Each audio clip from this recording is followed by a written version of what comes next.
Book 1, Chapter 1, mainly concerning books. Books. Books, said Tuppence. She produced the word rather with the effect of a bad-tempered explosion. What did you say? Said Tommy. Tuppence looked across the room at him. I said books. She said, I see what you mean, said Thomas Beresford. In front of Tuppence were 3 large packing cases. From each of them, various books had been extracted. The larger part of them were still filled with books. It's incredible, said Tuppence. You mean the room they take up? Yes.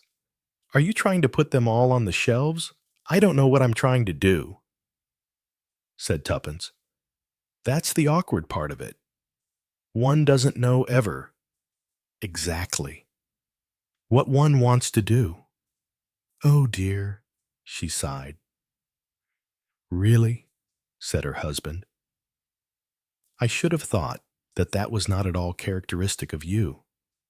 The trouble with you has always been that you knew much too well what you do want to do. What I mean is, said Tuppence, that here we are, getting older, getting a bit well, let's face it, definitely rheumatic. Especially when one is stretching, you know, stretching, putting in books, or lifting things down from shelves, or kneeling down to look at the bottom shelves for something, then finding it a bit difficult to get up again. Yes, yes, said Tommy. That's an account of our general disabilities. Is that what you started to say? No, it isn't what I started to say. What I started to say was, it was lovely to be able to buy a new home and find just the place we wanted to go and live in, and just the house there we'd always dreamt of having, with a little alteration, of course. Knocking 1 or 2 rooms into each other, said Tommy, and adding to it what you call a veranda, and your builder calls a lodger, though I prefer to call it a loggia. And it's going to be very nice, said Tuppence firmly. When you've done it, I shan't know it. Is that the answer? Said Tommy. Not at all. All I said was that when you see it finished, you're going to be delighted and say what an ingenious and clever and artistic wife you have. All right, said Tommy. I'll remember the right thing to say. You won't need to remember, said Tuppence. It will burst upon you. What's that got to do with books? Said Tommy. Well, we brought 2 or 3 cases of books with us. I mean, we sold off the books we didn't much care about. We brought the ones we really couldn't bear to part with. And then, of course, the what-you-call-ems, I can't remember their name now. But the people who were selling us this house, they didn't want to take a lot of their own things with them. And they said if we'd like to make an offer, they would leave things, including books. And we came and looked at things, and we made some offers, said Tommy. Yes. Not as many as they hoped we would make. I expect some of the furniture and ornaments were too horrible. Well, fortunately, we didn't have to take those. But when I came and saw the various books, there were some nursery ones, you know, some down in the sitting room, and there are 1 or 2 old favorites. I mean, there still are. There are 1 or 2 of my own special favorites. And so I thought it'd be such fun to have them. You know, the story of Androcles and the lion. She said, I remember reading that when I was 8 years old. Andrew Lang, tell me. Tuppence, were you clever enough to read at 8 years old? Yes, said Tuppence. I read at 5 years old. Everybody could. When I was young, I didn't know one even had to sort of learn. I mean, somebody would read stories aloud, and you liked them very much, and you remembered where the book went back on the shelf, and you were always allowed to take it out and have a look at it yourself. And so you found you were reading it too, without bothering to learn to spell or anything like that. It wasn't so good later, she said, because I've never been able to spell very well. And if somebody had taught me to spell when I was about 4 years old, I can see it would have been very good indeed. My father did teach me to do addition and subtraction and multiplication, of course, because he said the multiplication table was the most useful thing you could learn in life. And I learnt long division too. What a clever man he must have been. I don't think he was specially clever, said Tuppence, but he was just very, very nice. Aren't we getting away from the point? Yes, we are, said Tuppence. Well, as I said, when I thought of reading Androcles and the Lion again, it came in a book of stories about animals. I think by Andrew Lang. Oh, I loved that.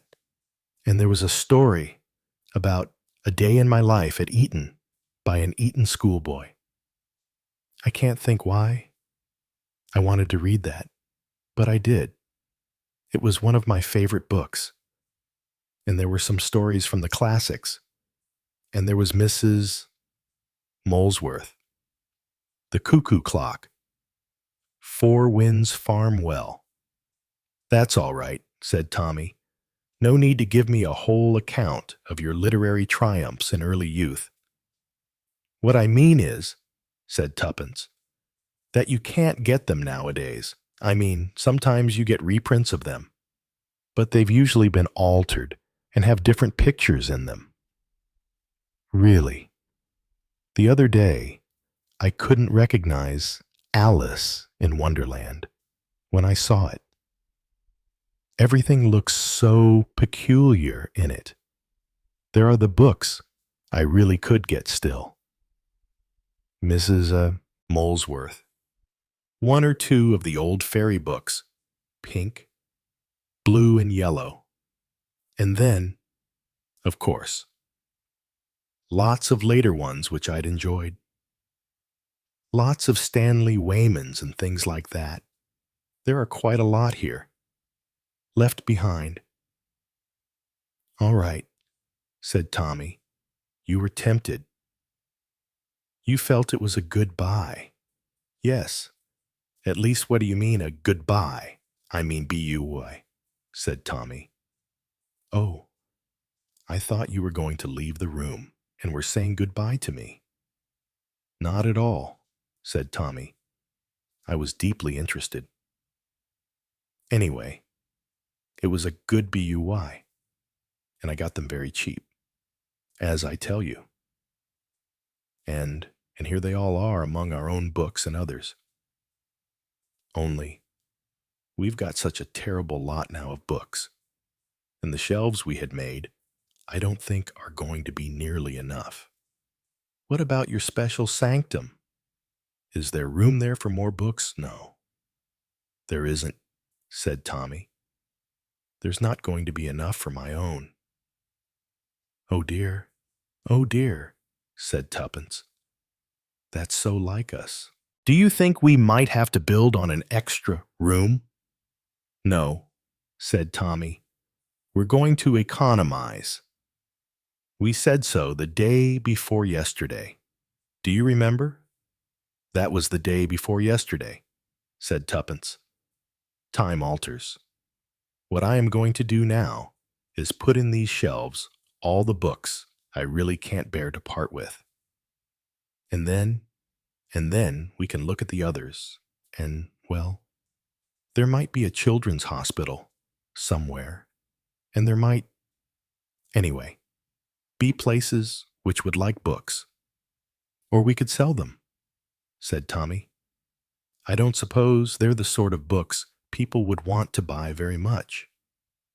I don't think there are any books of rare value or anything like that. You never know your luck, said Tommy.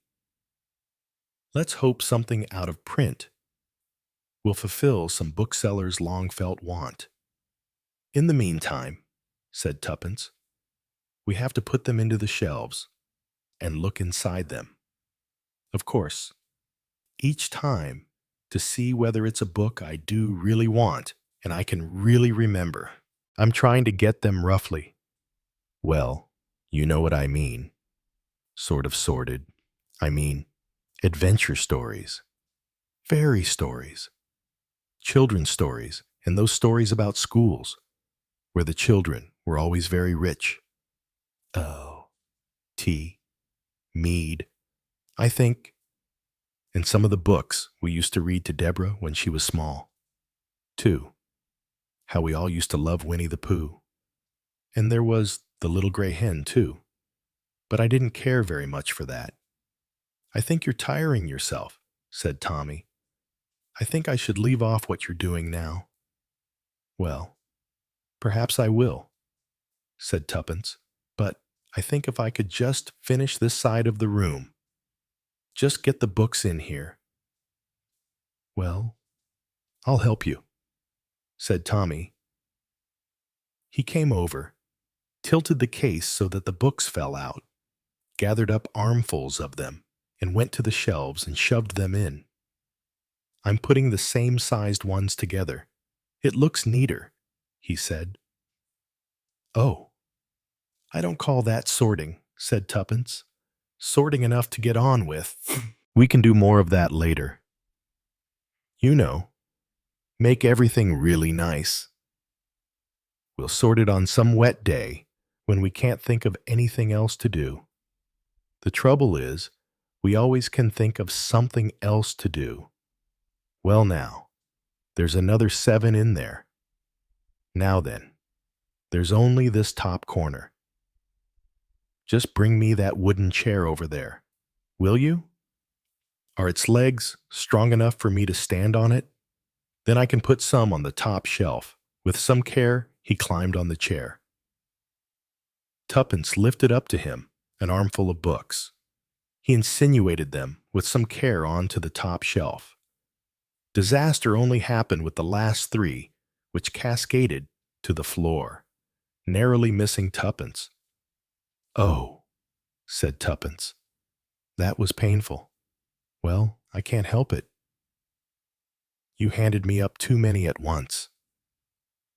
Oh well, that does look wonderful, said Tuppence, standing back a little. Now then, if you'll just put these in the second shelf from the bottom. There's a gap there. That will finish up this particular caseful. Anyway, it's a good thing too. These ones I'm doing this morning aren't really ours. They're the ones we bought. We may find treasures. We may, said Tommy. I think we shall find treasures. I think I really shall find something. Something that's worth a lot of money. Perhaps. What do we do then? Sell it. I expect we'll have to sell it. Yes, said Tuppence. Of course we might just keep it and show it to people. You know, not exactly boasting, but just say, you know, oh yes, we've got really 1 or 2 interesting finds. I think we shall make an interesting find. 2. What one old favorite you've forgotten about? Not exactly that. I meant something startling, surprising, something that'll make all the difference to our lives. Oh, Tuppence, said Tommy, what a wonderful mind you've got. Much more likely to find something that's an absolute disaster. Nonsense, said Tuppence. One must have hope. It's the great thing you have to have in life. Hope. Remember, I'm always full of hope. I know you are, said Tommy. He sighed. I've often regretted it. Chapter 2. The Black Arrow. Mrs. Thomas Beresford replaced the cuckoo clock by Mrs. Molesworth. Choosing a vacant place on the 3rd shelf from the bottom, the Mrs. Molesworths were congregated here together. Tuppence drew out the tapestry room and held it thoughtfully in her fingers. Or she might read Four Winds Farm. She couldn't remember Four Winds Farm as well as she could remember the cuckoo clock in the tapestry room. Her fingers wandered. Tehit. Tommy would be back soon. She was getting on. Yes, surely she was getting on. If only she didn't stop and pull out old favorites and read them. Very agreeable, but it took a lot of time. And when Tommy asked her in the evening, when he came home how things were going, and she said, "Oh, very well now," she had to employ a great deal of tact and finesse to prevent him from going upstairs and having a real look at how the bookshelves were progressing. It all took a long time. Getting into a house always took a long time. Much longer than one thought.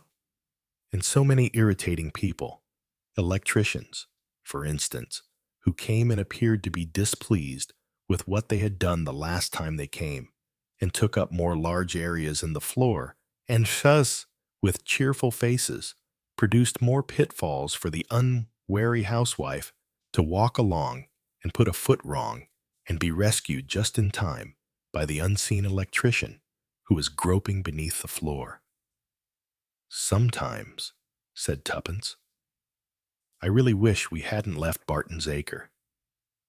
Remember the dining room," Tommy had said, "and remember those attics, and remember what happened to the garage. Nearly wrecked the car. You know it did. I suppose we could have had it patched up," said Tuppence. "No," said Tommy. "We'd have had to practically replace the damaged building, or else we had to move. This is going to be a very nice house someday. I'm quite sure of that. Anyway, there's going to be room in it for all the things we want to do." "When you say the things we want to do," Tuppence had said, "you mean the things we want to find places for and to keep?" "I know," said Tommy. "One keeps far too much." "I couldn't agree with you more." At that moment, Tuppence considered something whether they ever were going to do anything with this house. That is to say, beyond getting into it. It sounded simple, but had turned out complex. Partly, of course, all these books. "If I'd been a nice ordinary child of nowadays," said Tuppence, "I wouldn't have learned to read so easily when I was young. Children nowadays who are 4, or 5, or 6 don't seem to be able to read when they get to 10 or 11. I can't think why it was so easy for all of us. We could all read. Me and Martin next door, and Jennifer down the road, and Cyril and Winifred. All of us. I don't mean we could all spell very well, but we could read anything we wanted to. I don't know how we learnt. Asking people, I suppose. Things about posters and Carter's little liver pills. We used to read all about them in the fields when trains got near London. It was very exciting. I always wondered what they were. Oh dear, I must think of what I'm doing." She removed some more books. 3/4 of an hour passed with her absorbed first in Alice, through the looking glass, then with Charlotte Yonge's Unknown to History. Her hands lingered over the fat shabbiness of the daisy chain. "Oh, I must read that again," said Tuppence. "To think of the years and years and years it is since I did read it. Oh dear, how exciting it was. Wondering, whether Norman was going to be allowed to be confirmed or not. And Ethel. And what was the name of the place, Coxwell, or something like, and Flora, who was worldly. I wonder why everyone was worldly in those days, and how poorly it was thought of. Being worldly. I wonder what we are now. Do you think we're all worldly or not?" I beg your pardon? Ma'am? Oh, nothing, said Tuppence, looking round at her devoted henchman. Albert, who had just appeared in the doorway. I thought you called for something, madam. And you rang the bell, didn't you? Not really, said Tuppence. I just leant on it, getting up on a chair to take a book out. Is there anything I can take down for you? Well, I wish you would, said Tuppence. I'm falling off those chairs. Some of their legs are very wobbly, some of them rather slippery. Any book in particular?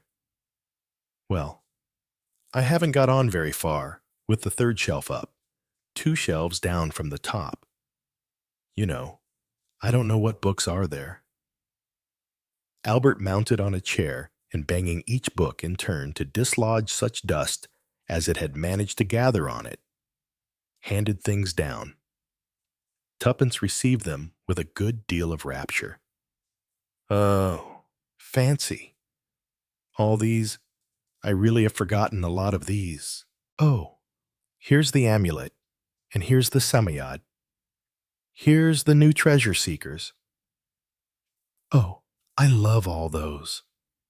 No, don't put them in shelves yet. Albert, I think I'll have to read them first. Well, I mean, 1 or 2 of them first. Perhaps. Now, what's this one? Let me see. The Red Cockade. Oh, yes. That was one of the historical ones. That was very exciting. And there's Under the Red Robe. 2. Lots of Stanley Weyman. Lots and lots. Of course, I used to read those when I was about 10 or 11. I shouldn't be surprised if I don't come across The Prisoner of Zenda. She sighed with enormous pleasure at the remembrance. The Prisoner of Zenda. One's first introduction, really, to the romantic novel. The romance of Princess Flavia, the King of Ruritania, Rudolph Rassendyll, some name like that, whom one dreamt of at night. Albert handed down another selection. Oh, yes, said Tuppence. That's better, really. That's earlier again. I must put the early ones all together. Now, let me see. What have we got here? Treasure Island? Well, that's nice, but of course, I have read Treasure Island again. And I've seen, I think, 2 films of it. I don't like seeing it on films. It never seems right. Oh, and here's Kidnapped. Yes, I always liked that. Albert stretched up, overdid his armful, and Katrina fell more or less on Tuppence's head. Oh, sorry, madam. Very sorry. It's quite all right, said Tuppence. It doesn't matter. Katrina, yes. Any more Stevensons up there? Albert handed the books down, now more gingerly. Tuppence uttered a cry of excessive delight. The Black Arrow, I declare, the Black Arrow.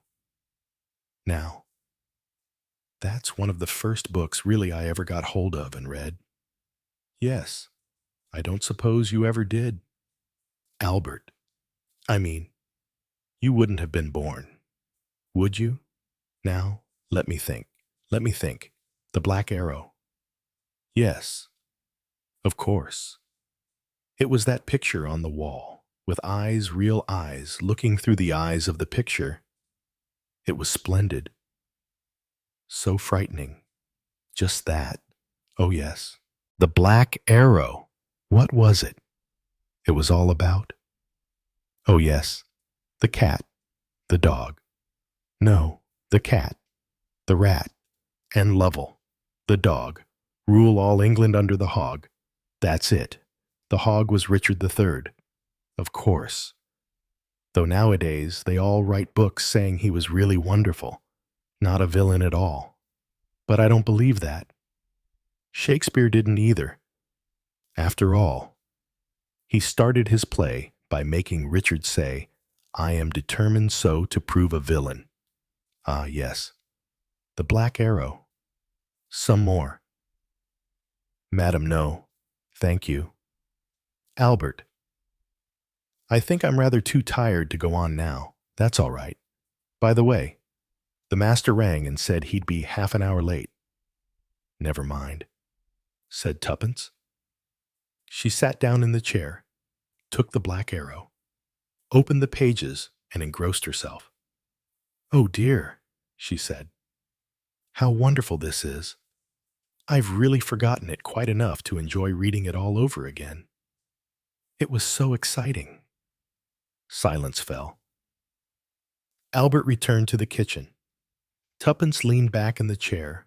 Time passed, curled up in the rather shabby armchair. Mrs. Thomas Beresford sought the joys of the past by applying herself to the perusal of Robert Louis Stevenson's The Black Arrow. In the kitchen time also passed. Albert applied himself to the various maneuvers with the stove. A car drove up. Albert went to the side door. Shall I put it in the garage? Sir. No, said Tommy. I'll do that. I expect you're busy with dinner. Am I very late?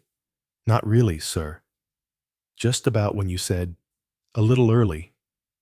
In fact, oh, Tommy disposed of the car and then came into the kitchen. Rubbing his hands.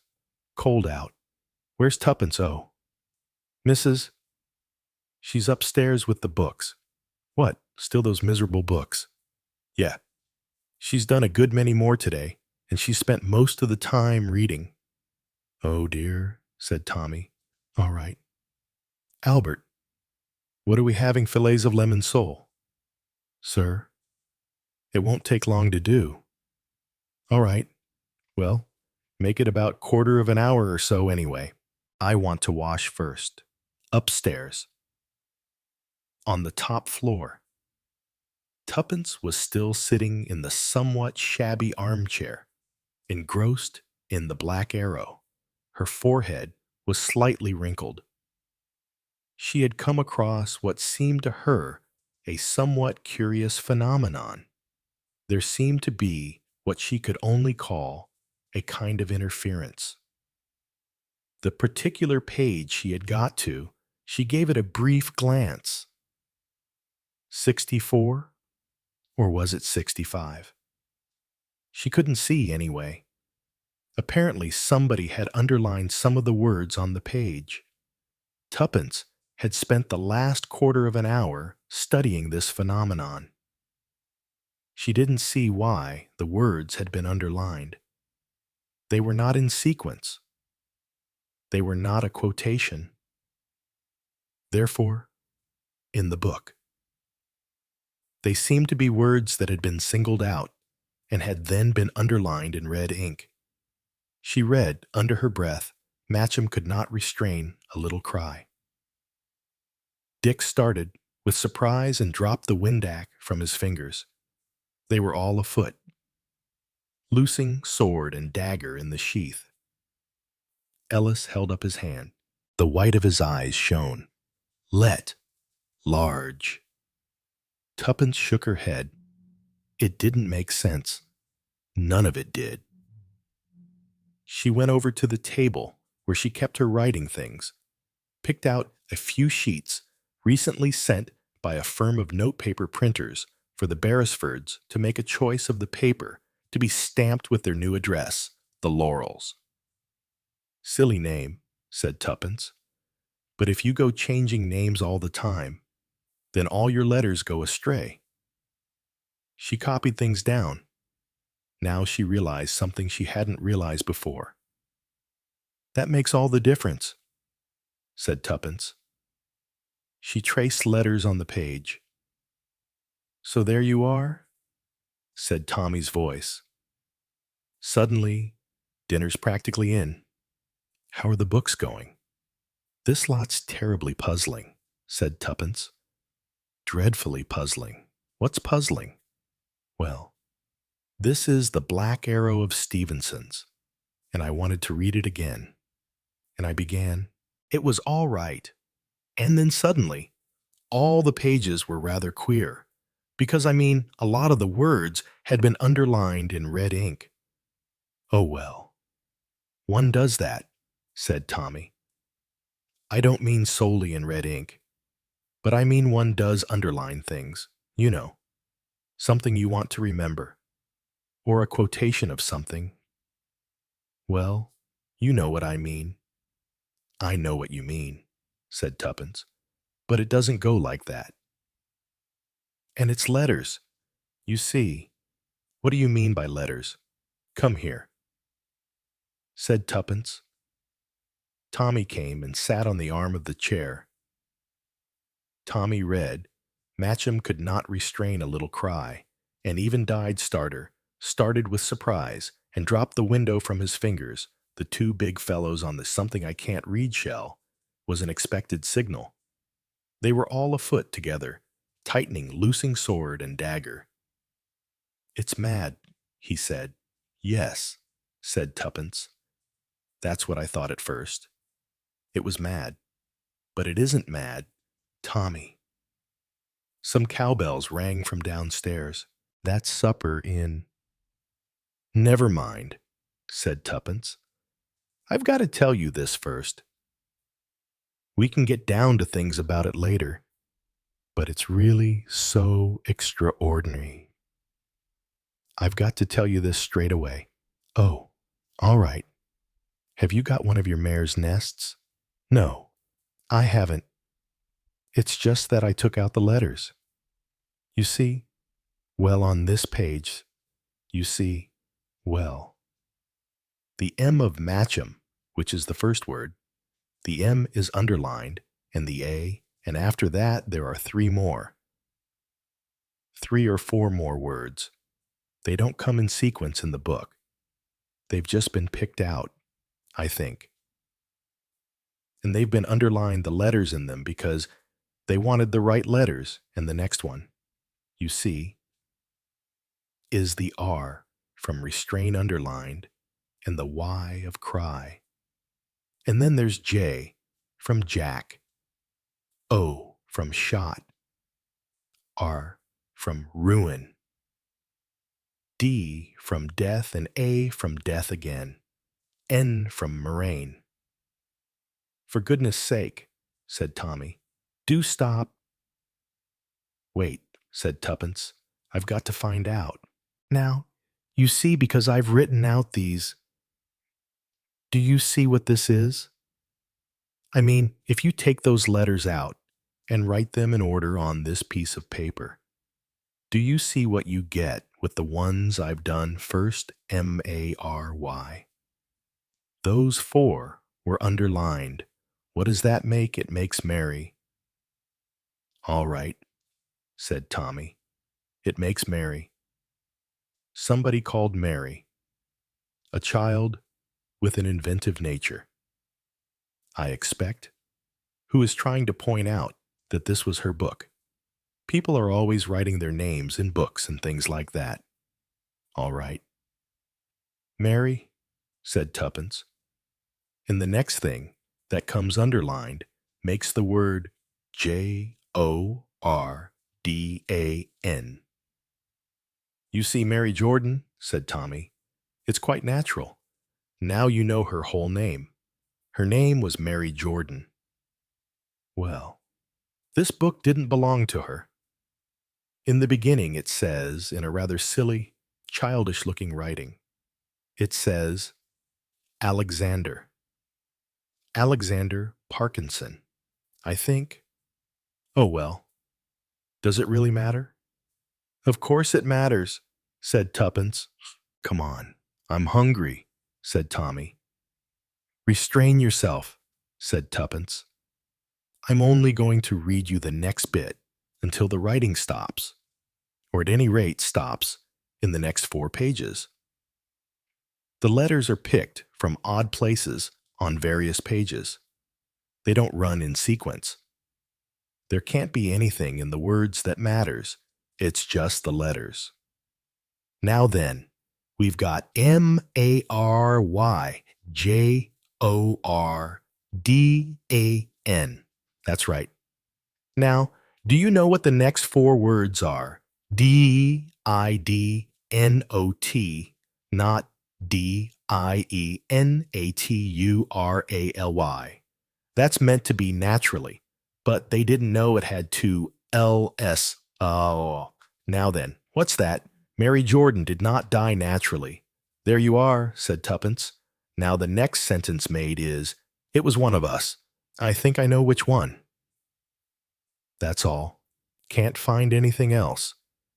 But it is rather exciting, isn't it? Look here. Tuppence, said Tommy.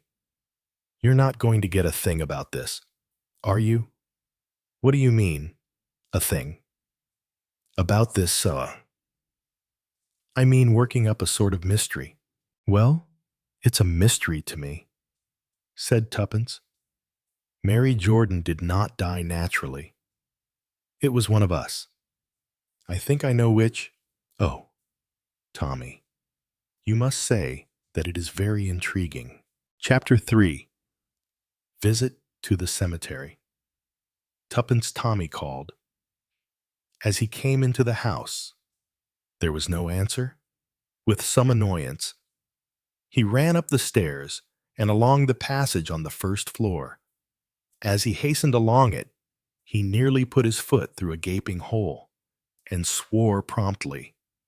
Some other bloody, careless electrician, he said. Some days before, he had had the same kind of trouble. Electricians arriving in a kindly tangle of optimism and efficiency had started work. Coming along fine now. Not much more to do. They said, we'll be back this afternoon. But they hadn't been back that afternoon. Tommy was not precisely surprised. He was used, now, to the general pattern of labor in the building trade, electrical trade, gas employees and others. They came. They showed efficiency. They made optimistic remarks. They went away to fetch something.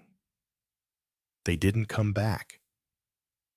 One rang up numbers on the telephone, but they always seemed to be the wrong numbers.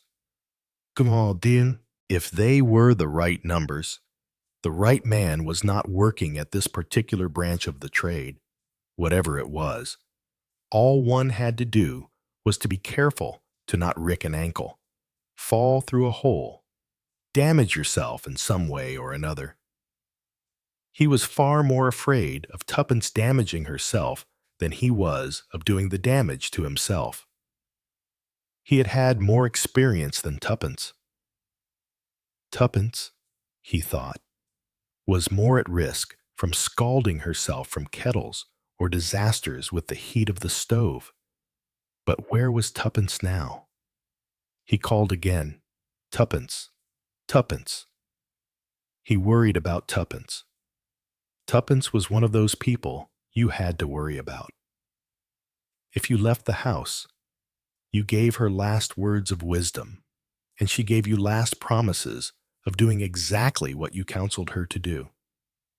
No, she would not be going out except just to buy half a pound of butter. And after all, you couldn't call that dangerous, could you? It could be dangerous if you went out to buy half a pound of butter, said Tommy. Oh, said Tuppence. Don't be an idiot. I'm not being an idiot, Tommy had said. I am just being a wise and careful husband, looking after something which is one of my favorite possessions. I don't know why it is. Because, said Tuppence, I am so charming, so good-looking, such a good companion, and because I take so much care of you. That also, maybe, said Tommy, but I could give you another list. I don't feel I should like that, said Tuppence. No, I don't think so.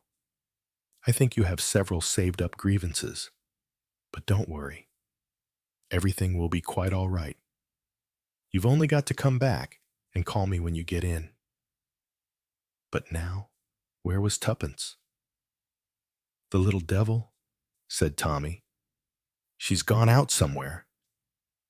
He went on into the room upstairs where he had found her before, looking at another child's book. He supposed, getting excited again about some silly words that a silly child had underlined in red ink. On the trail of Mary Jordan, whoever she was, Mary Jordan, who hadn't died a natural death. He couldn't help wondering. A long time ago, presumably, the people who'd had the house and sold it to them had been named Jones. They hadn't been there very long, only 3 or 4 years. No, this child of the Robert Louis Stevenson book dated from further back than that. Anyway, Tuppence wasn't here in this room. There seemed to be no loose books lying about, with signs of having had interest shown in them. "Ah, where the hell can she be?" said Thomas. He went downstairs again, shouting once or twice. There was no answer. He examined one of the pegs in the hall. No signs of Tuppence's mackintosh. Then she'd gone out. Where had she gone? And where was Hannibal? Tommy varied the use of his vocal cords and called out for Hannibal. "Hannibal! Hannibal, Hanny boy! Come on, Hannibal! No Hannibal!" Well, at any rate, she's got Hannibal with her, thought Tommy. He didn't know if it was worse or better that Tuppence should have Hannibal. Hannibal would certainly allow no harm to come to Tuppence. The question was, might Hannibal do some damage to other people? He was friendly when taken visiting people, but people who wished to visit Hannibal, to enter any house in which he lived, were always definitely suspect in Hannibal's mind. He was ready at all risks to both bark and bite if he considered it necessary. Anyway, where was everybody? He walked a little way along the street, could see no signs of any small black dog with a medium-sized woman in a bright red mackintosh walking in the distance. Finally, rather angrily, he came back to the house. Rather an appetizing smell met him. He went quickly to the kitchen, where Tuppence turned from the stove and gave him a smile of welcome. "You're ever so late," she said. "This is a casserole. Smells rather good. Don't you think I put some rather unusual things in it this time? There were some herbs in the garden. At least I hope they were herbs." "If they weren't herbs," said Tommy. "I suppose they were deadly nightshade, or digitalis leaves pretending to be something else, but really foxglove. Where on earth have you been? I took Hannibal for a walk." Hannibal, at this moment, made his own presence felt. He rushed at Tommy and gave him such a rapturous welcome as nearly to fell him to the ground. Hannibal was a small black dog, very glossy, with interesting tan patches on his behind and each side of his cheeks. He was a Manchester Terrier of very pure pedigree, and he considered himself to be on a much higher level of sophistication and aristocracy than any other dog he met. "Oh, good gracious." I took a look round. "Where have you been? It wasn't very nice weather." "No, it wasn't. It was very sort of foggy and misty." "Ah, I'm quite tired." "Too. Where did you go? Just down the street for the shops?" "No, it's early closing day for the shops." "No." "Oh no, I went to the cemetery." "Sounds gloomy," said Tommy. "What did you want to go to the cemetery for?" "I went to look at some of the graves." "It still sounds rather gloomy," said Tommy. Did Hannibal enjoy himself? Well, I had to put Hannibal on the lead. There was something that looked like a verger who kept coming out of the church, and I thought he wouldn't like Hannibal because, well, you never know. Hannibal mightn't like him, and I didn't want to prejudice people against us the moment we'd arrived. What did you want to look in the cemetery for? Oh, to see what sort of people were buried there. Lots of people. I mean, it's very, very full up. It goes back a long way. It goes back well in the 1800s, and I think one or two older than that. Only the stone's so rubbed away you can't really see. I still don't see why you wanted to go to the cemetery. I was making my investigations, said Tuppence. Investigations about what I wanted to see, if there were any Jordans buried there. Good gracious, said Tommy. Are you still on that? Were you looking for? Well, Mary Jordan died. We know she died. We know because we had a book that said she didn't die a natural death. But she'd still have to be buried somewhere. Wouldn't she? Undeniably, said Tommy. Unless she was buried in this garden. I don't think that's very likely, said Tuppence, because I think that it was only this boy or girl. It must have been a boy. I think, of course, it was a boy. His name was Alexander, and he obviously thought he'd been rather clever in knowing that she'd not died a natural death. But if he was the only person who'd made up his mind about that, or who'd discovered it, well, I mean, nobody else had. I suppose, she just died and was buried, and nobody said there had been foul play.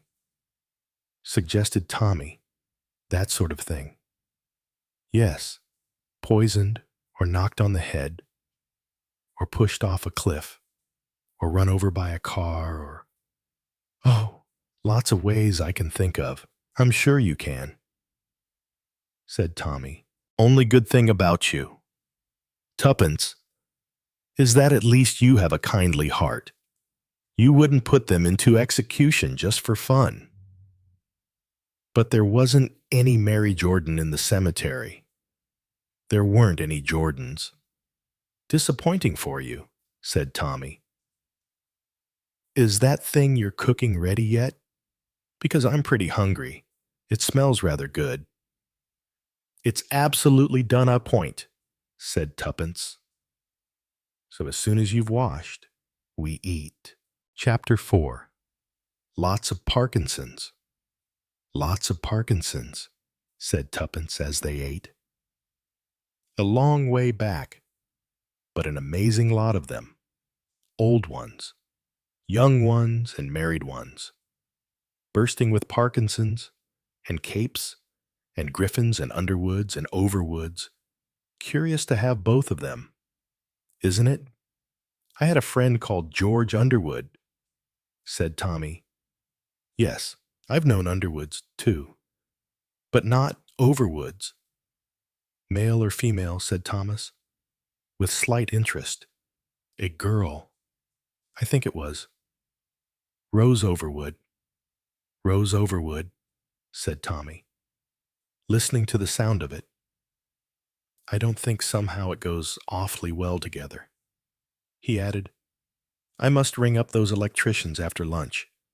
Be very careful, Tuppence, or you'll put your foot through the landing upstairs.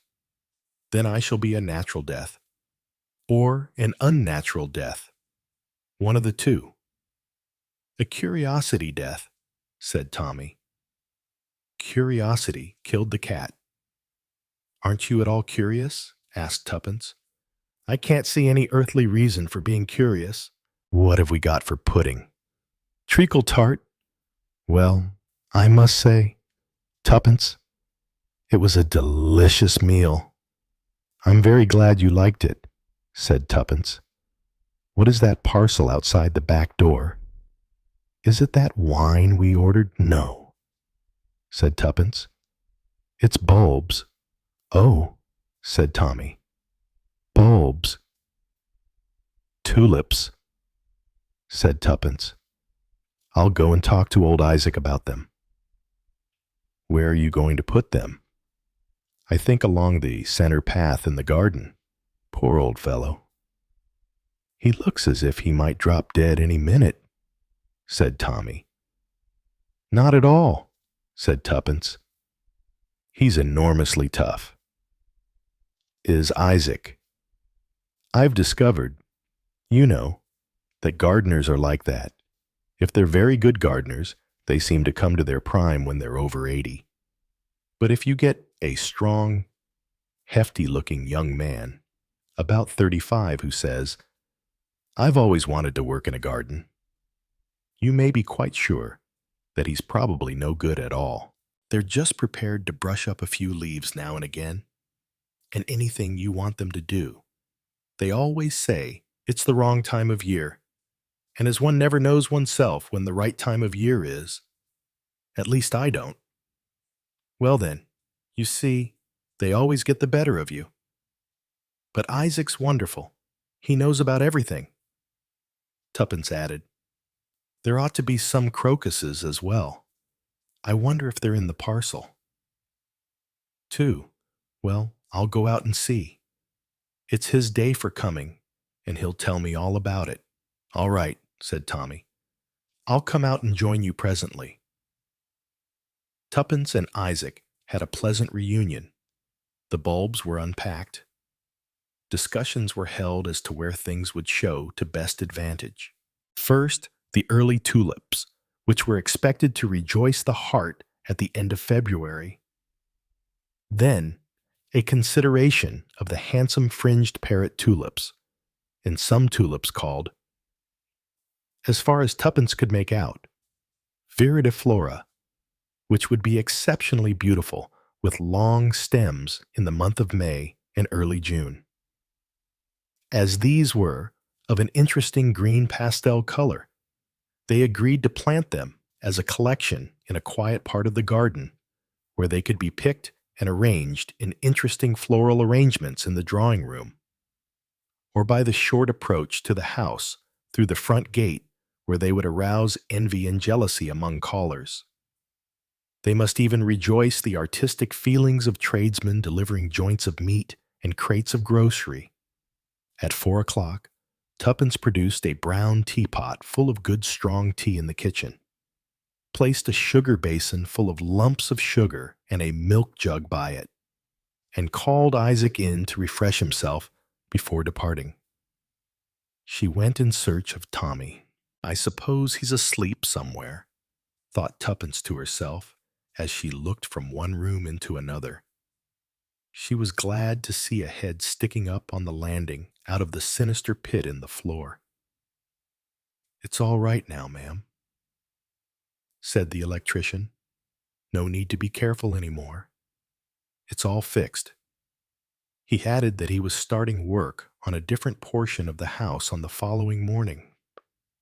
I do hope, said Tuppence, that you will really come. She added, Have you seen Mr. Beresford anywhere? Your husband? You mean, yes, he's up on an upper floor. I think, dropping things. He was, yes, rather heavy things, too. Must have been some books.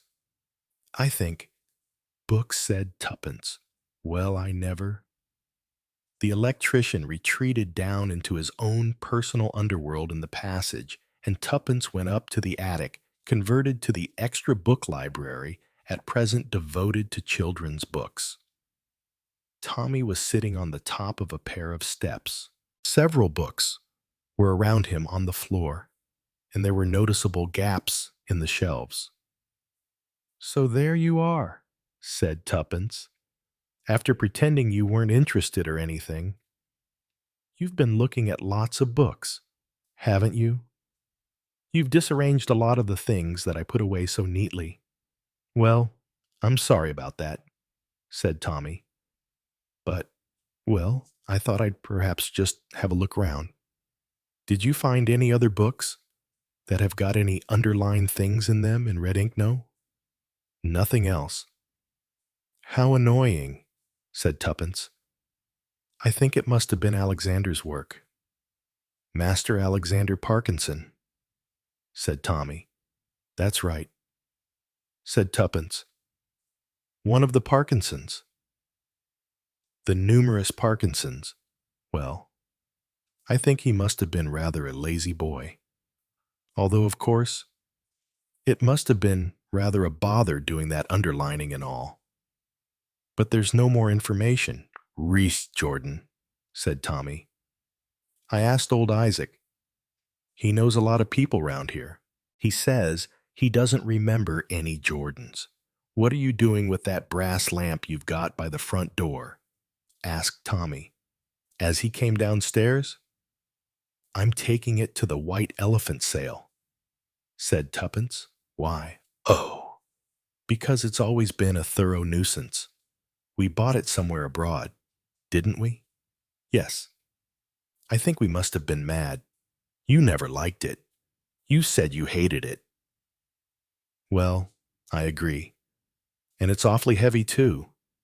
Very heavy. But Miss Sanderson was terribly pleased when I said that they could have it.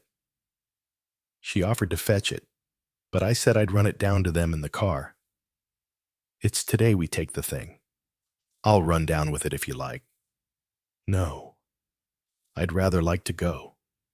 All right, said Tommy. Perhaps I'd better come with you and just carry it in for you. Oh, I think I'll find someone who'll carry it in for me, said Tuppence. Well, you might or you might not. Don't go and strain yourself. All right, said Tuppence. You've got some other reason for wanting to go, haven't you? Well, I just thought I'd like to chat a bit with people, said Tuppence. I never know what you're up to, Tuppence, but I know the look in your eye when you are up to something. You take Hannibal for a walk, said Tuppence. I can't take him to the White Elephant sale. I don't want to get into a dogfight. All right. Want to go for a walk? Hannibal, as was his habit, immediately replied in the affirmative. His affirmatives and his negatives were always quite impossible to miss. He wriggled his body, wagged his tail, raised one paw, put it down again, and came and rubbed his head hard against Tommy's leg. That's right. He obviously said, that's what you exist for. My dear slave, we're going out for a lovely walk down the street. Lots of smells, I hope. Come on, said Tommy. I'll take the lead with me. And don't run into the road as you did the last time. One of those awful great, long vehicles was nearly the end of you. Hannibal looked at him with the expression of, I'm always a very good dog, who'll do exactly what I'm told. False as the statement was, it often succeeded in deceiving even those people who were in closest contact with Hannibal. Tommy put the brass lamp into the car, murmuring it was rather heavy. Tuppence drove off in the car. Having seen her turn the corner, Tommy attached the lead to Hannibal's collar and took him down the street. Then he turned up the lane towards the church and removed Hannibal's lead, since very little traffic came up this particular road. Hannibal acknowledged the privilege by grunting and sniffing in various tufts of grass with which the pavement next to the wall was adorned. If he could have used human language, it was clear that what he would have said was, delicious, very rich. Big dog here. Believe it's that beastly Alsatian. Low growl. I don't like Alsatians. If I see the one again that bit me once, I'll bite him. Ah, delicious, delicious. Very nice little bitch here. Yes, I'd like to meet her. I wonder if she lives far away. Expect she comes out of this house? I wonder now. Come out of that gate, now, said Tommy. Don't go into a house that isn't yours. Hannibal pretended not to hear. Hannibal redoubled his speed and turned a corner which led towards the kitchen. Hannibal shouted, "Tommy, do you hear me?" "Hear you. Master said Hannibal. Were you calling me?" "Oh, yes, of course." A sharp bark from inside the kitchen caught his ear. He scampered out to join Tommy. Hannibal walked a few inches behind Tommy's heel. "Good boy," said Tommy. "I am a good boy." "Aren't I?" said Hannibal. "Any moment you need me to defend you. Here I am less than a foot away." They had arrived at a side gate which led into the churchyard. Hannibal, who in some way had an extraordinary knack of altering his size when he wanted to, instead of appearing somewhat broad-shouldered, possibly a somewhat too plump dog, he could at any moment make himself like a thin black thread. He now squeezed himself through the bars of the gate with no difficulty at all. "Come back, Hannibal," called Tommy. "You can't go into the churchyard." Hannibal's answer to that, if there had been any, would have been, "I am in the churchyard already, master." He was scampering gaily round the churchyard with the air of a dog who has been let out in a singularly pleasant garden. "You awful dog," said Tommy. He unlatched the gate, walked in, and chased Hannibal, lead in hand. Hannibal was now at the far corner of the churchyard and seemed to have every intention of trying to gain access through the door of the church, which was slightly ajar. Tommy, however, reached him in time and attached the lead. Hannibal looked up with the air of one who had intended this to happen all along, putting me on the lead. "Are you?" he said. "Yes. Of course. I know it's a kind of prestige. It shows that I am a very valuable dog." He wagged his tail. Since there seemed nobody to oppose Hannibal walking in the churchyard with his master, suitably secured as he was by a stalwart lead, Tommy wandered round, checking perhaps Tuppence's researches of a former day. He looked first at a worn stone monument more or less behind a little side door into the church. It was, he thought, probably one of the oldest. There were several of them there, most of them bearing dates in the 1800s. There was one, however, that Tommy looked at longest. "Odd," he said. "Damned odd." Hannibal looked up at him. He did not understand this piece of master's conversation. He saw nothing about the gravestone to interest a dog. He sat down, looked up at his master inquiringly. Chapter 5. The White Elephant Sale. Tuppence was pleasurably surprised to find the brass lamp, which she and Tommy now regarded with such repulsion, welcomed with the utmost warmth. "How very good of you, Mrs. Beresford, to bring us something as nice as that. Most interesting. Most interesting.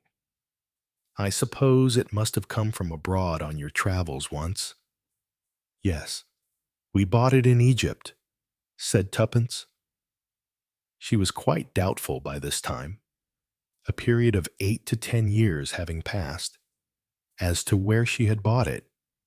It might have been Damascus, she thought, and it might equally well have been Baghdad, or possibly Tehran. But Egypt, she thought, since Egypt was doubtless in the news at this moment, would be far more interesting. Besides, it looked rather Egyptian. Clearly, if she had got it from any other country, it dated from some period when they had been copying Egyptian work. "Really," she said, "it's rather big for our house." So I thought, "Oh, I think really we ought to raffle it, said Miss Little. Miss Little was more or less in charge of things. Her local nickname was the Parish Pump, mainly because she was so well informed about all things that happened in the parish. Her surname was misleading. She was a large woman of ample proportions. Her Christian name was Dorothy, but she was always called Dottie. I hope you're coming to the sale. Mrs. Beresford. Tuppence assured her that she was coming. I can hardly wait to buy, she said, chattily. Oh, I'm so glad you feel like that. I think it's a very good thing, said Tuppence. I mean, the white elephant idea. Because it's, well, it is so true, isn't it? I mean, what's one person's white elephant is somebody else's pearl beyond price. Ah, really, we must tell that to the vicar, said Miss Price Ridley, an angular lady with a lot of teeth. Oh, yes. I'm sure he would be very much amused. That papier-mâché bazin? For instance, said Tuppence, raising this particular trophy up. Oh, really? Do you think anyone will buy that? I shall buy it myself, if it's for sale, when I come here tomorrow, said Tuppence. But nowadays, they have such pretty plastic washing-up bowls. I'm not very fond of plastic, said Tuppence. That's a really good papier-mâché bowl that you've got there. I mean, if you put things down in that, lots of china together, they wouldn't break. And there's an old-fashioned tin opener, too. The kind with a bull's head that one never sees nowadays. Oh, but it's such hard work. Don't you think the ones that you put on an electric thing are much better? Conversation on these lines went on for a short time, and then Tuppence asked if there were any services that she could render. Ah, dear Mrs. Beresford, perhaps you would arrange the curio stall. I'm sure you're very artistic. Not really artistic at all, said Tuppence, but I would love to arrange the stall for you. You must tell me if I'm doing it wrong. She added, Oh, it's so nice to have some extra help. We are so pleased to meet you. 2. I suppose you're nearly settled into your house by now. I thought we should be settled by now, said Tuppence. But it seems as though there's a long time to go still. It's so very hard with electricians and then carpenters and people. They're always coming back. A slight dispute arose with people near her, supporting the claims of electricians and the gas board. Gas people are the worst, said Miss Little with firmness, because, you see, they come all the way over from Lower Stamford.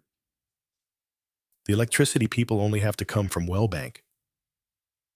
The arrival of the vicar to say a few words of encouragement and good cheer to the helpers changed the subject. He also expressed himself very pleased to meet his new parishioner, Mrs. Beresford. We know all about you, he said. Oh, yes, indeed. And your husband. A most interesting talk I had the other day about you both. What an interesting life you must have had. I dare say it's not supposed to be spoken of. So in the last war. A wonderful performance on your and your husband's part? Oh, do tell us. Vicar, said one of the ladies, detaching herself from the stall where she was setting up jars of jam. I was told in strict confidence, said the vicar. I think I saw you walking round the churchyard yesterday. Mrs. Beresford? Yes, said Tuppence. I looked into the church first.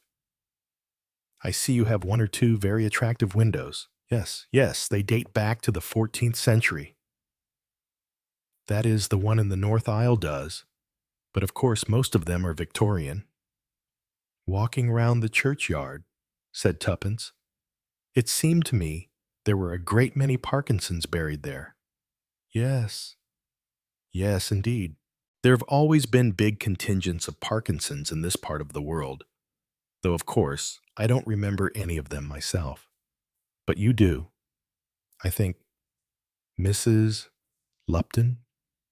Mrs. Lupton?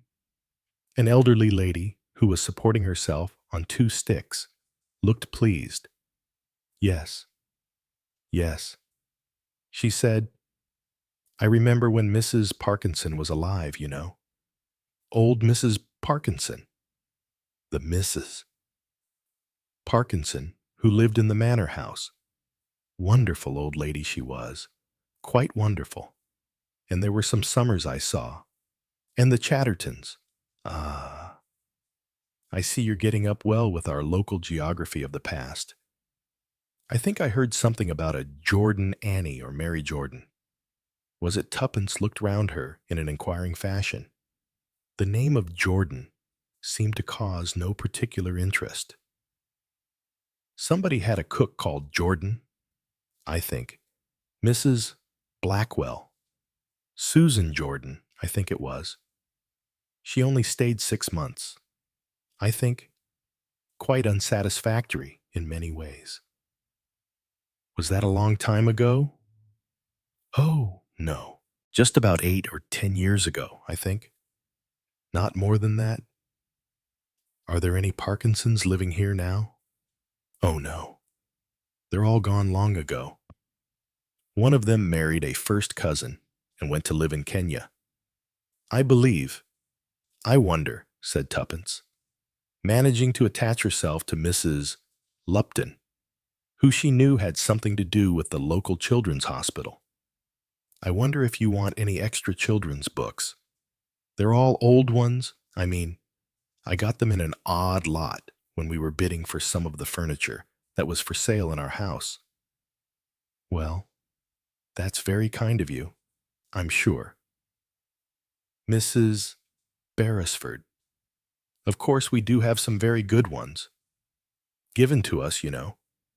Special editions for children nowadays. One does feel it's a pity they should have to read all those old-fashioned books. Oh, do you think so? Said Tuppence. I loved the books that I had as a child. Some of them, she said, had been my grandmother's when she was a child. I believe I liked those best of all. I shall never forget reading Treasure Island. Mrs. Molesworth's Four Winds Farm, and some of Stanley Weyman's. She looked round her inquiringly then, resigning herself. She looked at her wristwatch, exclaimed at finding how late it was, and took her leave. Tuppence. Having got home, put the car away in the garage and walked round the house to the front door. The door was open, so she walked in. Albert then came from the back premises and bowed to greet her. Like some tea, madame? You must be very tired. I don't think so, said Tuppence. I've had tea. They gave me tea down at the Institute. Quite good cake, but very nasty buns. Buns is difficult. Buns is nearly as difficult as donuts. Ah, he sighed. Lovely donuts Amy used to make. I know. Nobody's were like them, said Tuppence. Amy had been Albert's wife, now some years deceased. In Tuppence's opinion, Amy had made wonderful treacle tart, but had never been very good with donuts. I think donuts are dreadfully difficult, said Tuppence. I've never been able to do them myself. Well, it's a knack. Where's Mr. Beresford? Is he out? Oh, no. He's upstairs. In that room. You know, the book room, or whatever you like to call it. I can't get out of the way of calling it the attic still. Myself. What's he doing up there? Said Tuppence, slightly surprised. Well, he's still looking at the books. I suppose he's still arranging them, getting them finished, as you might say. Still seems to me very surprising, said Tuppence. He's really been very rude to us about those books. Ah, well, said Albert. Gentlemen are like that, aren't they? They likes big books mostly. You know, don't they? Something scientific that they can get their teeth into. I shall go up and rout him out, said Tuppence. Where's Hannibal? I think he's up there with the master. But at that moment, Hannibal made his appearance, having barked with the ferocious fury he considered necessary for a good guard dog. He had correctly assumed that it was his beloved mistress who had returned and not someone who had come to steal the teaspoons or to assault his master and mistress. Pstus. He came wriggling down the stairs, his pink tongue hanging out, his tail wagging. Ah, said Tuppence, pleased to see your mother, Hannibal, said he was very pleased to see his mother. He leapt upon her with such force that he nearly knocked her to the ground. Gently, said Tuppence, gently. You don't want to kill me, do you? Hannibal made it clear that the only thing he wanted to do was to eat her because he loved her so much. Where's master, where's father? Is he upstairs? Hannibal understood. He ran up a flight, turned his head over his shoulder, and waited for Tuppence to join him. Well, I never, said Tuppence as, slightly out of breath. She entered the book room to see Tommy astride a pair of steps, taking books in and out. Whatever are you doing? I thought you were going to take Hannibal for a walk. We have been for a walk, said Tommy. We went to the churchyard. Why on earth did you take Hannibal into the churchyard? I'm sure they wouldn't like dogs there. He was on the lead, said Tommy. And anyway, I didn't take him. He took me. He seemed to like the churchyard. I hope he hasn't got a thing about it, said Tuppence.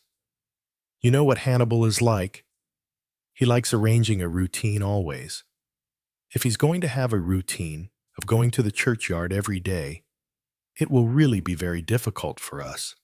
He's really been very intelligent about the whole thing, said Tommy. When you say intelligent, you just mean he's self-willed, said Tuppence. Hannibal turned his head and came and rubbed his nose against the calf of her leg. He's telling you, said Tommy, that he is a very clever dog, cleverer than you or I have been so far. And what do you mean by that? Asked Tuppence. Have you been enjoying yourself? Asked Tommy, changing the subject. Well, I wouldn't go as far as that, said Tuppence. People were very kind to me and nice to me, and I think soon I shan't get them mixed up so much as I do at present. It's awfully difficult at first, you know, because people look rather alike and wear the same sort of clothes, and you don't know at first which is which. I mean, unless somebody is very beautiful or very ugly. And that doesn't seem to happen so noticeably in the country. Does it, I'm telling you, said Tommy. That Hannibal and I have been extremely clever. I thought you said it was Hannibal. Tommy reached out his hand and took a book from the shelf in front of him. Kidnapped, he remarked. Oh yes, another Robert Louis Stevenson. Somebody must have been very fond of Robert Louis Stevenson. The Black Arrow. Kidnapped. Katrina and 2 others, I think. All given to Alexander Parkinson by a fond grandmother, and one from a generous aunt. Well, said Tuppence, what about it? And I found his grave, said Tommy. Found what? Well, Hannibal did. It's right in the corner, against one of the small doors into the church. I suppose it's the other door, to the vestry. Something like that. It's very rubbed and not well kept up, but that's it. He was 14 when he died. Alexander Richard Parkinson. Hannibal was nosing about there. I got him away from it and managed to make out the inscription, in spite of its being so rubbed. 14, said Tuppence. Poor little boy. Yes, said Tommy. It's sad, and you've got something in your head, said Tuppence. I don't understand. Well, I wondered. I suppose. Tuppence, you've infected me. That's the worst of you. When you get keen on something, you don't go on with it by yourself. You get somebody else to take an interest in it, too. I don't quite know what you mean, said Tuppence. I wondered if it was a case of cause and effect. What do you mean, Tommy? I was wondering about Alexander Parkinson, who took a lot of trouble, though no doubt he enjoyed himself doing it, making a kind of code, a secret message in a book. Mary Jordan did not die naturally. Supposing that was true, supposing Mary Jordan, whoever she was, didn't die naturally. Well then, don't you see? Perhaps the next thing that happened was that Alexander Parkinson died. You don't mean, you don't think. Well, one wonders, said Tommy. It started me wondering 14 years old. There was no mention of what he died of. I suppose there wouldn't be on a gravestone. There was just a text. In thy presence is the fullness of joy. Something like that. But it might have been because he knew something that was dangerous to somebody else. And so he died. You mean he was killed? You're just imagining things, said Tuppence. Well, you started it, imagining things, or wondering. It's much the same thing, isn't it? We shall go on wondering. I suppose, said Tuppence. And we shan't be able to find out anything, because it was all weeks, years, and years, and years ago. They looked at each other. Round about the time we were trying to investigate the Jane Finn business, said Tommy. They looked at each other again, their minds going back to the past. Chapter 6, Problems. Moving house is often thought of beforehand as an agreeable exercise which the movers are going to enjoy. But it does not always turn out as expected. Relations have to be reopened or adjusted with electricians, with builders, with carpenters, with painters, with wallpaperers, with providers of refrigerators, gas stoves, electric appliances, with upholsterers, makers of curtains, hangers up of curtains, those who lay linoleum, those who supply carpets. Every day has not only its appointed task, but usually something between 4 and 12 extra callers, either long expected or those whose coming was quite forgotten. But there were moments when Tuppence, with sighs of relief, announced various finalities in different fields. I really think our kitchen is almost perfect by now, she said. Only I can't find the proper kind of flour bin yet. Oh, said Tommy. Does it matter very much? Well, it does rather.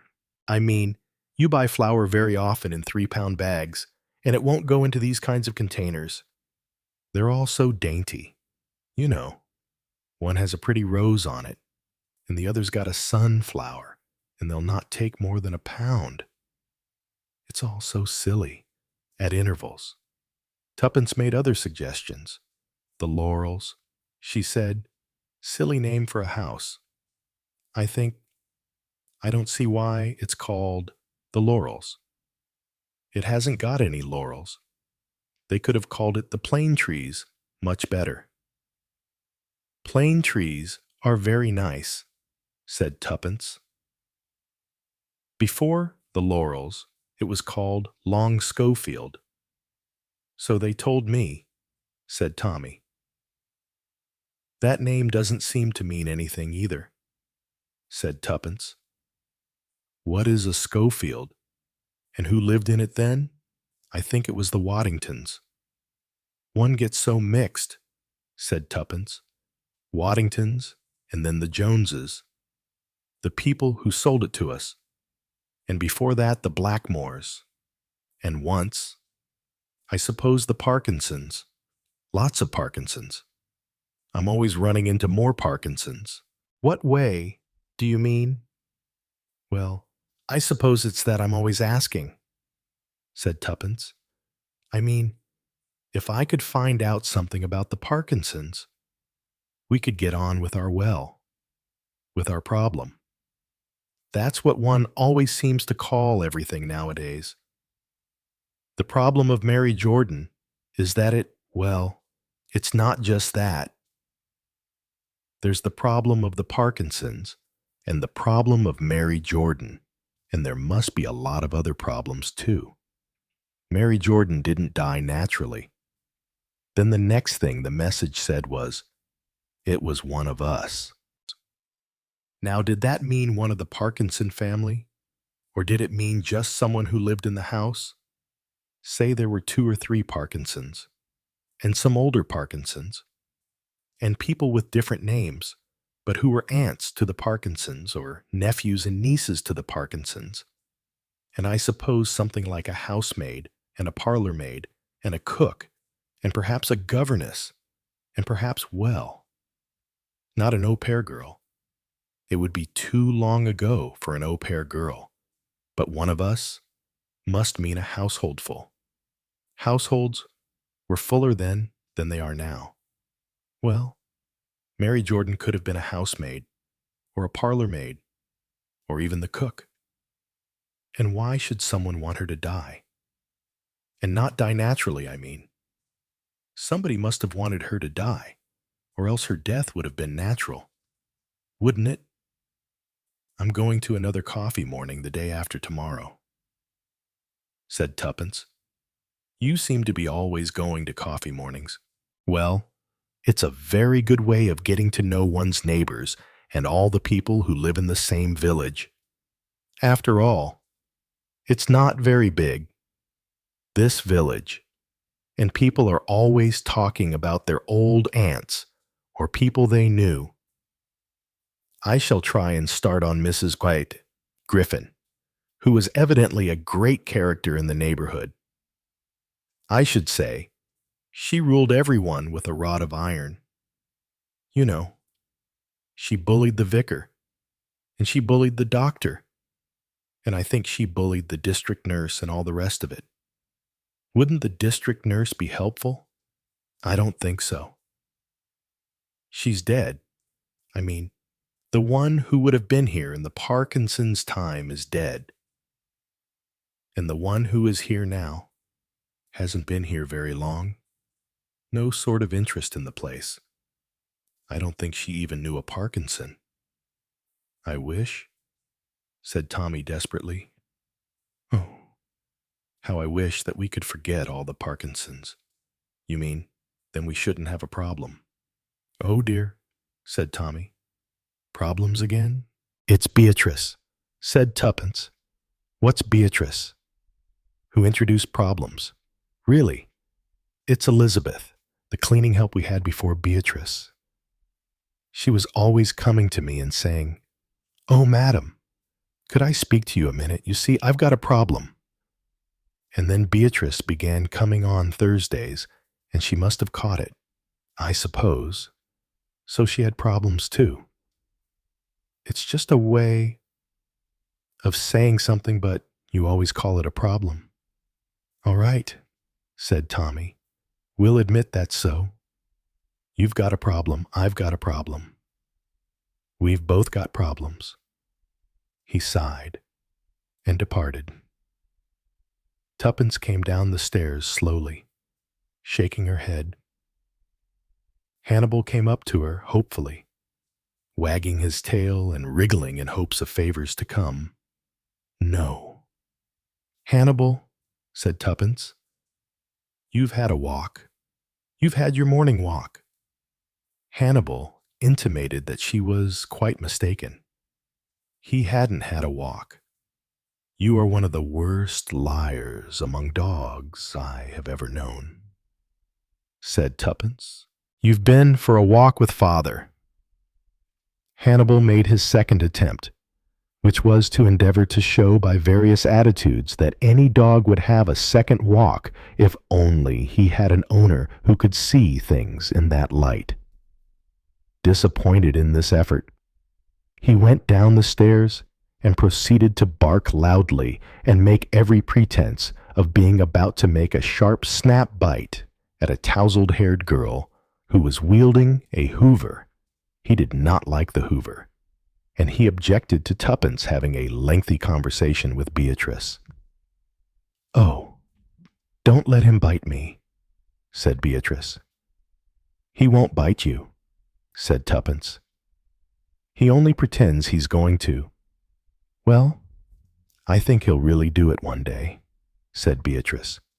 "By the way, madam, I wonder if I could speak to you for a moment." "Oh," said Tuppence. "You mean, well, you see, madam, I've got a problem." "I thought that was it," said Tuppence. "What sort of problem is it? And, by the way, do you know any family here, or anyone who lived here at one time called Jordan now?" "Well, I can't really say. There was the Johnsons, of course, and there was, yes, one of the constables was a Johnson, and so was one of the postmen. George Johnson. He was a friend of mine." She giggled. "You never heard of a Mary Jordan who died?" Beatrice merely looked bewildered, and she shook her head and went back to the assault. "About this problem, madam." "Oh, yes, your problem. I hope you don't mind my asking you, madam, but it's put me in a queer position. You see, and I don't like, well, if you can tell me quickly," said Tuppence. "I've got to go out to a coffee morning." "Oh, yes. At Mrs. Barber's, isn't it?" "That's right," said Tuppence. "Now what's the problem?" "Well, it's a coat. Ever such a nice coat it was. At Simmons it was. And I went in and tried it on, and it seemed to me very nice. It did. Well, there was one little spot on the skirt, just round near the hem, but that didn't seem to me would matter much. Anyway, well, yes," said Tuppence. "It what?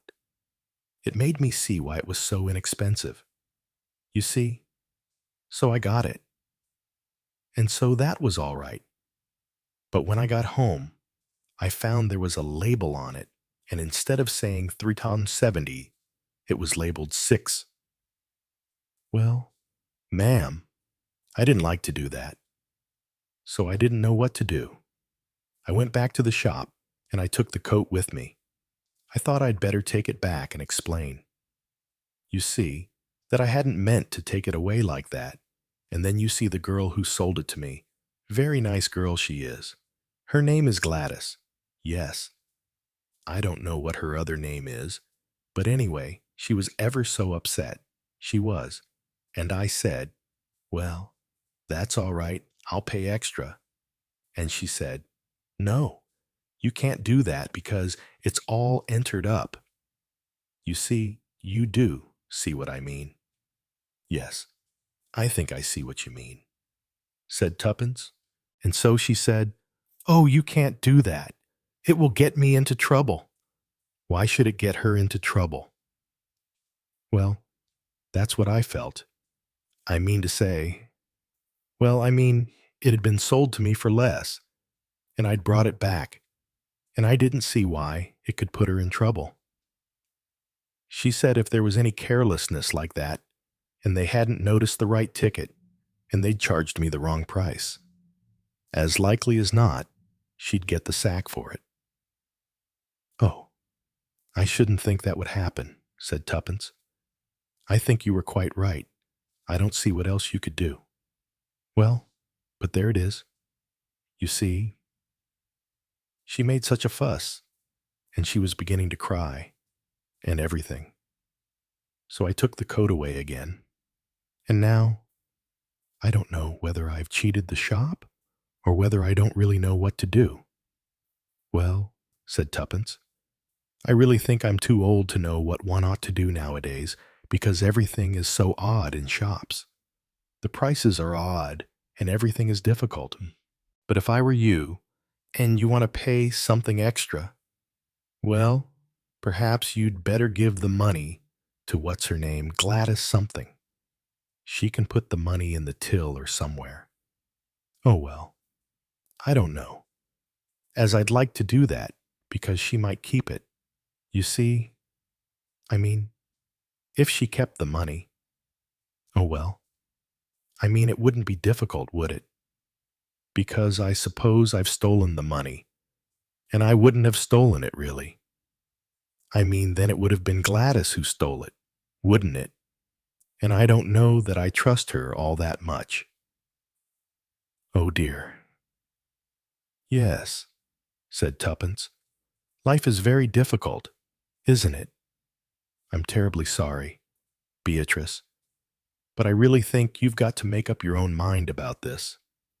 If you can't trust your friend— Oh, she's not exactly a friend. I only buy things there, and she's ever so nice to talk to. But well, she's not exactly a friend. You know, I think she had a little trouble once before the last place she was in. They said she kept back money on something she'd sold. Well, in that case, said Tuppence, in slight desperation, I shouldn't do anything. The firmness of her tone was such that Hannibal came into the consultation. He barked loudly at Beatrice and took a running leap at the Hoover which he considered one of his principal enemies. I don't trust that Hoover, said Hannibal. I'd like to bite it up. Oh, be quiet. Hannibal, stop barking. Don't bite anything or anyone, said Tuppence. I'm going to be awfully late. She rushed out of the house. Problems, said Tuppence, as she went down the hill and along Orchard Road. Going along there, she wondered, as she'd done before, if there'd ever been an orchard attached to any of the houses. It seemed unlikely nowadays. Mrs. Barber received her with great pleasure. She brought forward some very delicious-looking eclairs. What lovely things, said Tuppence. Did you get them at Betterby's? Betterby's was the local confectionery shop. Oh no, my aunt made them. She's wonderful. She does wonderful things. Eclairs are very difficult things to make, said Tuppence. I could never succeed with them. Well, you have to get a particular kind of flour. I believe that's the secret of it. The ladies drank coffee and talked about the difficulties of certain kinds of home cookery. Miss Bolland was talking about you the other day. Mrs. Beresford. Oh, said Tuppence. Really, Bolland. She lives next to the vicarage. Her family has lived here a long time. She was telling us how she'd come and stayed here when she was a child. She used to look forward to it. She said, because there were such wonderful gooseberries in the garden. And greengage trees, too. Now that's a thing you practically never see nowadays. Not real greengages. Something else called gauge plums or something, but they're not a bit the same to taste. The ladies talked about things in the fruit line which did not taste like the things used to, which they remembered from their childhood.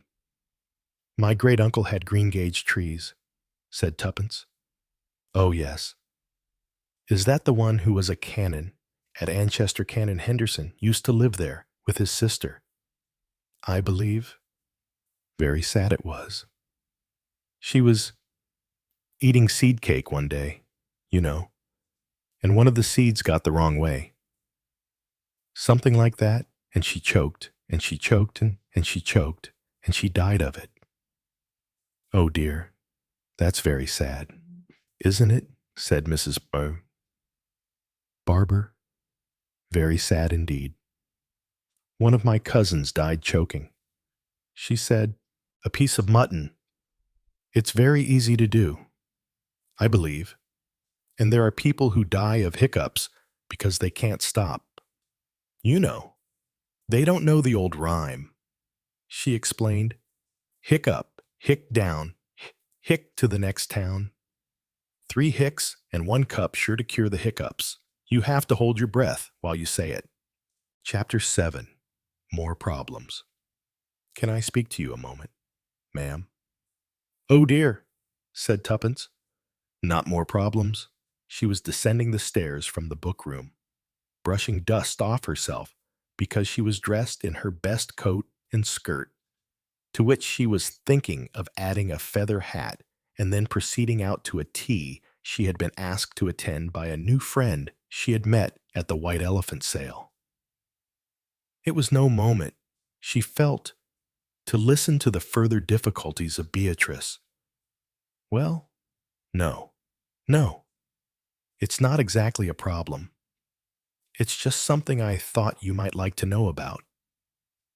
Oh, said Tuppence, still feeling that this might be another problem in disguise. She came down carefully. I'm in rather a hurry, because I have to go out to tea. Well, it's just about someone, as you asked about. It seems. Name of Mary Jordan. That was right. Only they thought perhaps it was Mary Johnson. You know, there was a Belinda Johnson as worked at the post office. But a good long time ago. Yes, said Tuppence. And there was a policeman called Johnson, too. So someone told me. Yes. Well, anyway, this friend of mine, Gwenda.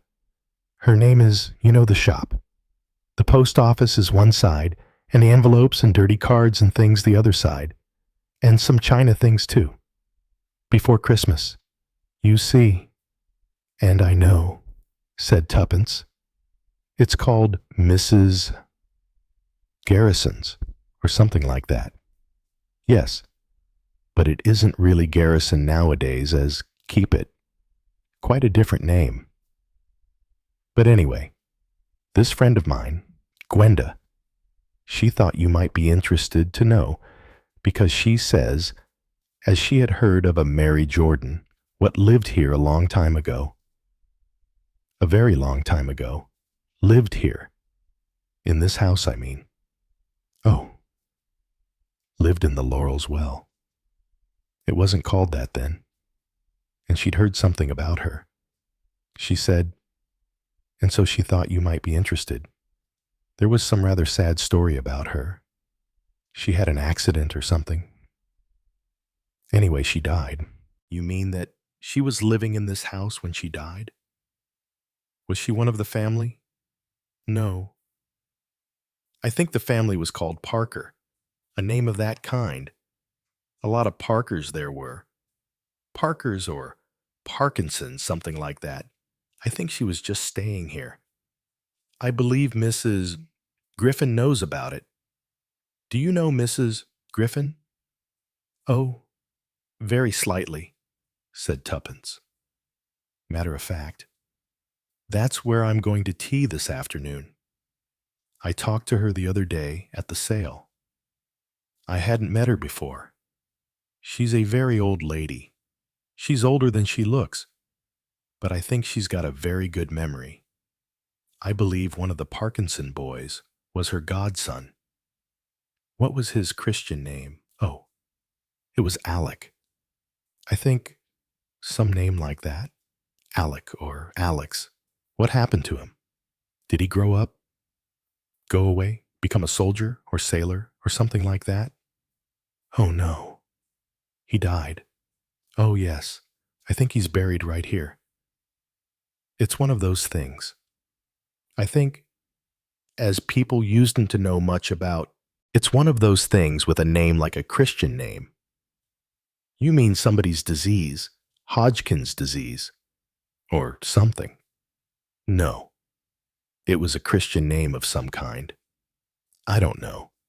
But they say as your blood grows the wrong color or something.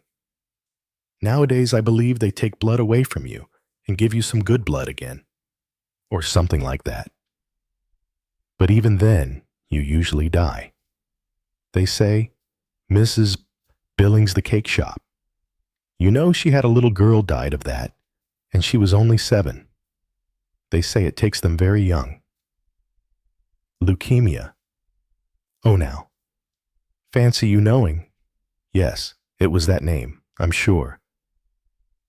But they say now, as one day, there'll maybe be a cure for it. You know, just like nowadays, they give you inoculations and things to cure you from typhoid or whatever it is.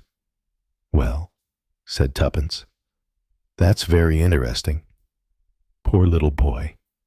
Oh, he wasn't very young. He was at school somewhere. I think must have been about 13 or 14. Well, said Tuppence, it's all very sad. She paused, then said, oh dear, I'm very late now. I must hurry off. I dare say Mrs. Griffin could tell you a few things. I don't mean things as she'd remember herself, but she was brought up here as a child, and she heard a lot of things. And she tells people a lot sometimes about the families that were here before. Some of the things are real scandalous, too. You know, goings on and all that. That was, of course, in what they call Edwardian times or Victorian times. I don't know which. You know, I should think it was Victorian because she was still alive, the old queen. So that's Victorian. Really. They talk about it as Edwardian in something called the Marlborough House set. Sort of high society. Wasn't it? Yes, said Tuppence. Yes, high society. And goings on, said Beatrice, with some fervor. A good many goings on, said Tuppence. Young girls doing what they shouldn't do, said Beatrice. Loath to part with her mistress, just when something interesting might be said. No, said Tuppence. I believe the girls led very well, pure and austere lives, and they married young, though often into the peerage. Oh dear, said Beatrice. How nice for them. Lots of fine clothes, I suppose. Race meetings, and going to dances and ballrooms. Yes, said Tuppence. Lots of ballrooms. Well, I knew someone once, and her grandmother had been a housemaid in one of those smart houses. You know, as they all came to. And the Prince of Wales, as was then, you know, he was Edward VII afterwards. That one, the early one, well, he was there and he was ever so nice to all the servants and everything else. And when she left, she took away the cake of soap that he'd used for his hands, and she kept it always. She used to show it to some of us children once. Very thrilling for you, said Tuppence. It must have been very exciting times. Perhaps he stayed here in the Laurels. No, I don't think as I ever heard that, and I would have heard it. No, it was only Parkinson's here. No countesses and marchionesses and lords and ladies. The Parkinsons, I think, were mostly in trade, very rich, you know, and all that. But still, there's nothing exciting in trade, is there? It depends, said Tuppence. She added, I think I ought, yes, you'd best be going along, ma'am. Yes. Well, thank you very much. I don't think I'd better put on a hat. I've got my hair awfully mussed now. Well, you put your head in that corner where the cobwebs is. I'll dust it off in case you do it again. Tuppence ran down the stairs. Alexander ran down there. She said, many times, I expect, and he knew it was one of them. I wonder more than ever now. Chapter 8. Mrs. Griffin. I am so very pleased that you and your husband have come here to live. Mrs. Beresford, said Mrs. Griffin, as she poured out tea, sugar milk. She pressed forward a dish of sandwiches, and Tuppence helped herself. It makes so much difference, you know, in the country where one has nice neighbors with whom one has something in common. Did you know this part of the world before? No, said Tuppence. Not at all. We had, you know, a good many different houses to go and view. Particulars of them were sent to us by the estate agents. Of course, most of them were very often quite frightful. One was called Full of Old World Charm. I know, said Mrs. Griffin. I know exactly. Old world charm usually means that you have to put a new roof on and that the damp is very bad. And thoroughly modernized, well, one knows what that means. Lots of gadgets one doesn't want, and usually a very bad view from the windows of really hideous houses. But the Laurels is a charming house. I expect, though, you have had a good deal to do to it. Everyone has in turn. I suppose a lot of different people have lived there, said Tuppence. Oh, yes. Nobody seems to stay very long anywhere nowadays, do they? The Cuthbertsons were here in the Redlands, and before that the Seymours, and after them the Joneses. We wondered a little why it was called the Laurels, said Tuppence. Oh, well, that was the kind of name people like to give a house. Of course, if you go back far enough, probably to the time of the Parkinsons, I think there were laurels. Probably a drive, you know, curling round, and a lot of laurels, including those speckled ones. I never liked speckled laurels. No, said Tuppence. I do agree with you. I don't like them either. There seem to have been a lot of Parkinsons here, she added. Oh, yes. I think they occupied it longer than anyone else. Nobody seems able to tell one much about them. Well, it was a long time ago, you see, dear. And after the well, I think after the trouble, you know, and there was some feeling about it, and of course one doesn't wonder they sold the place. It had a bad reputation. Did it, said Tuppence, taking a chance? Do you mean the house was supposed to be insanitary? Or something? Oh, no, not the house. No, really? The people you see. Well, of course. There was the disgrace. In a way, it was during the First War. Nobody could believe it.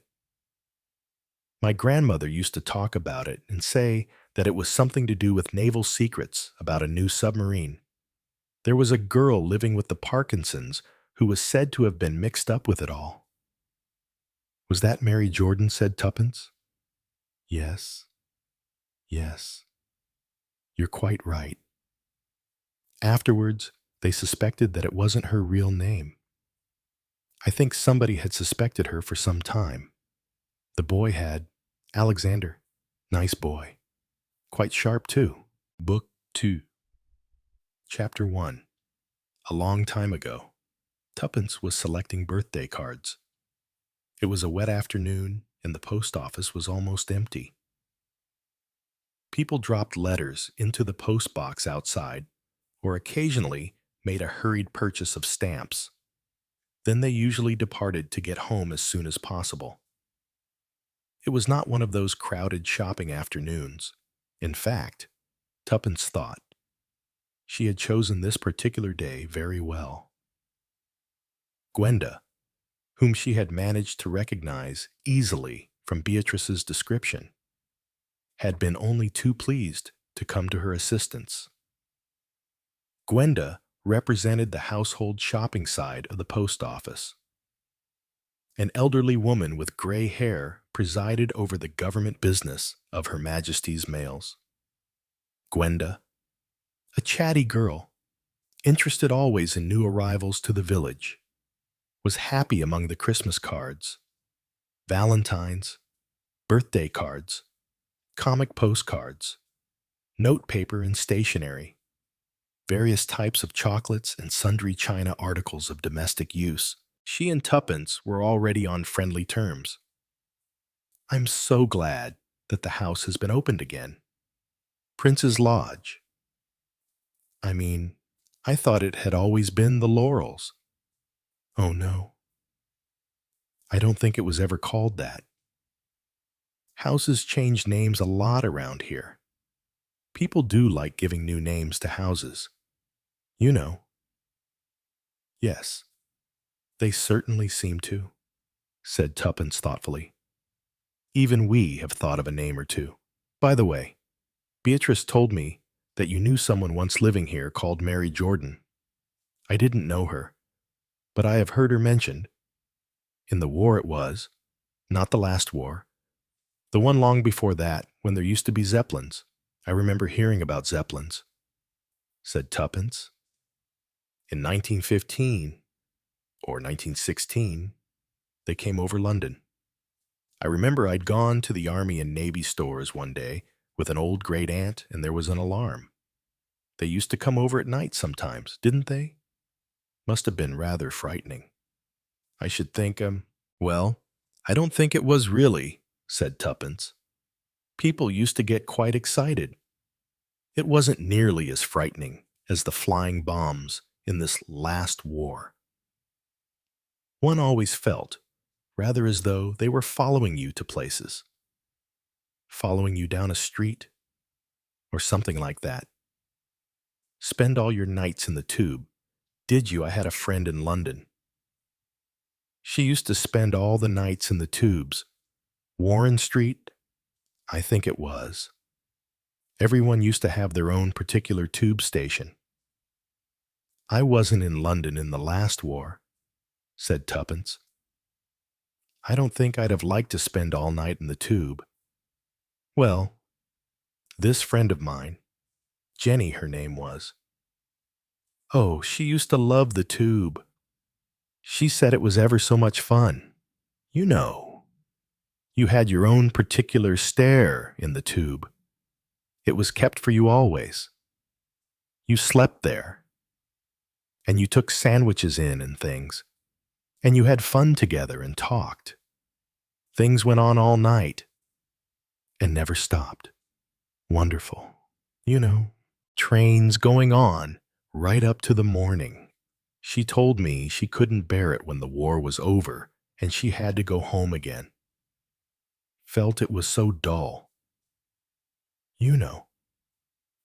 Anyway," said Tuppence, "there weren't any flying bombs in 1914. Just the Zeppelins. Zeppelins had clearly lost interest for Gwenda. It was someone called Mary Jordan I was asking about," said Tuppence. "Beatrice said you knew about her." "Not really. I just heard her name mentioned once or twice, but it was ages ago. Lovely golden hair she had, my grandmother said. German, she was one of those Frauleins, as they were called. Looked after children, a kind of nurse. Had been with a naval family somewhere.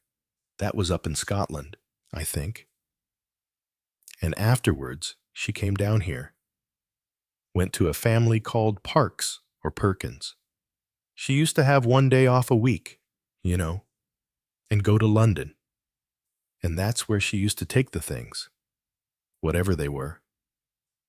What sort of things, said Tuppence. I don't know. Nobody ever said much. Things she'd stolen, I expect. Was she discovered stealing? Oh no, I don't think so. They were beginning to suspect, but she got ill and died before that. What did she die of? Did she die down here? I suppose she went to hospital. No, I don't think there were any hospitals to go to then. Wasn't any welfare in those days. Somebody told me it was some silly mistake the cook made. Brought foxglove leaves into the house by mistake for spinach or for lettuce. Perhaps? No, I think that was someone else. Someone told me it was deadly nightshade, but I don't believe that for a moment because, everyone knows about deadly nightshade, don't they? And anyway, that's berries.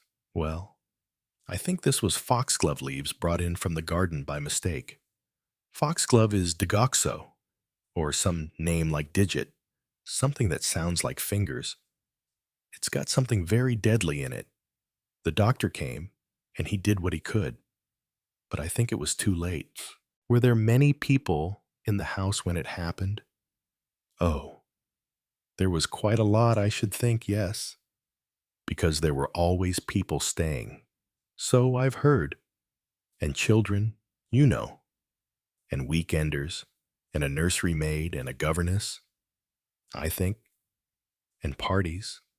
Mind you, I'm not knowing all about this myself. It's only what Granny used to tell me. And old Mr. Bodlicott talks now and then. You know, the old gardener chap as works here now and then. He was gardener there, and they blamed him at first for sending the wrong leaves. But it wasn't him as did it. It was somebody who came out of the house and wanted to help and pick the vegetables in the garden and took them into the cook. You know, spinach and lettuce and things like that, and I suppose they just made a mistake, not knowing much about growing vegetables. I think they said at the inquest, or whatever they had afterwards, that it was a mistake that anyone could make because the spinach or the sorrel leaves were growing near the digi-digit whatnot. You see, so I suppose they just took a great handful of both leaves, possibly in a bunch together. Anyway, it was very sad because Granny said she was a very good-looking girl with golden hair and all that, you know. And she used to go up to London every week. Naturally, she'd have to have a day off. Yes. Said she had friends there. Foreigner. She was, Granny says, there was some as said she was actually a German spy. And was she? I shouldn't think so. The gentleman liked her all right, apparently. You know, the naval officers and the ones up at Shelton military camp, too. She had 1 or 2 friends there. You know, the military camp it was. Was she really a spy?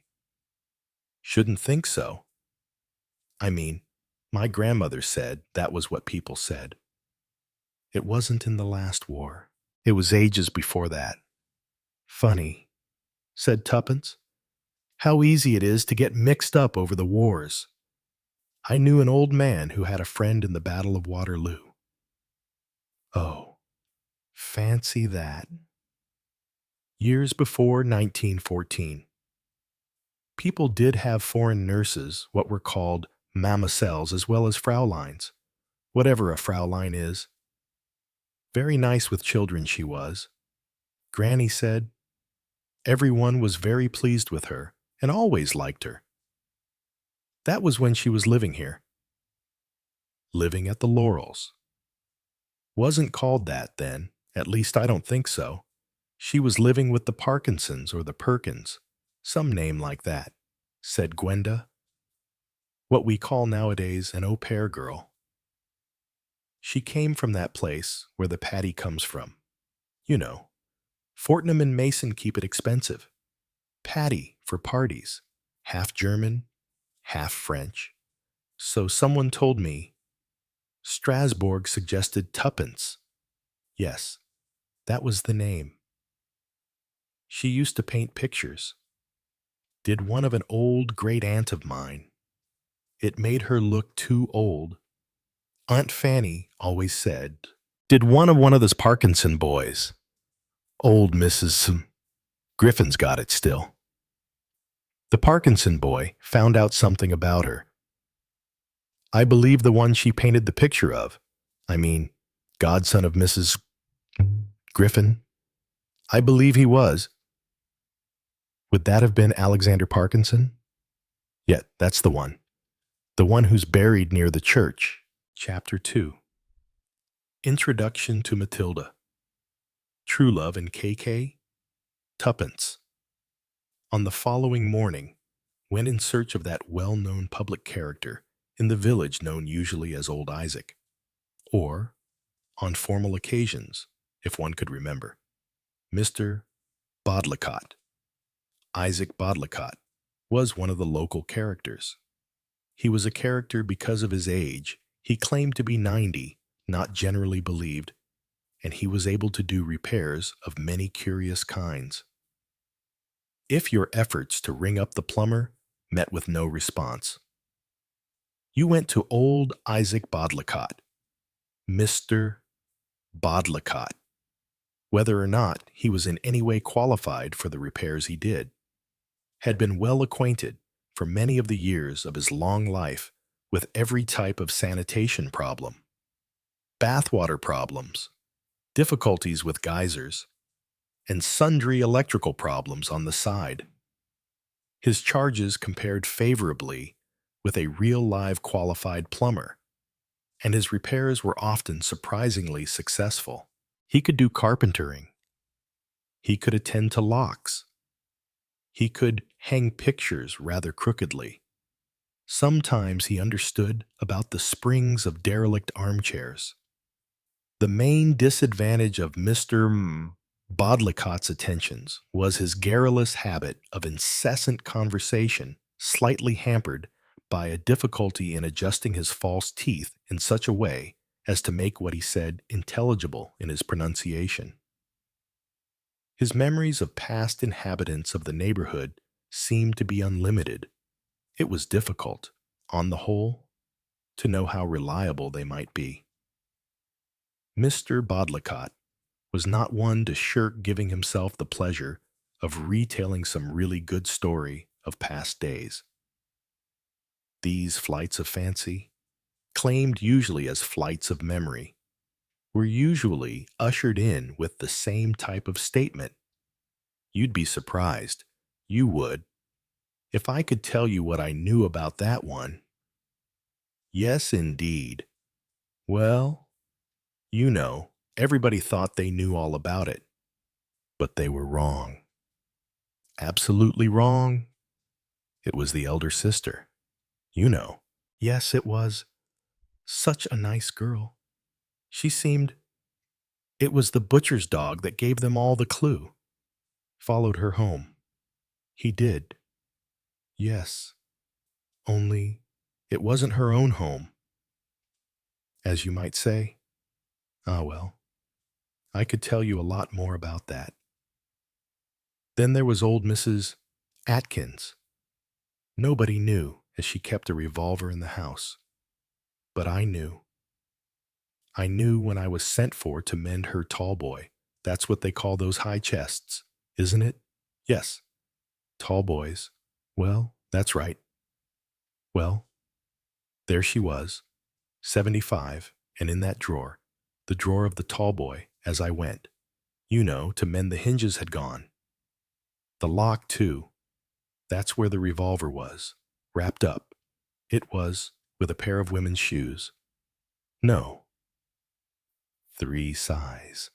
Or, I'm not sure, as it wasn't nope 2. White satin. Tiny little foot. Her great-grandmother's wedding shoes. She said, Maybe.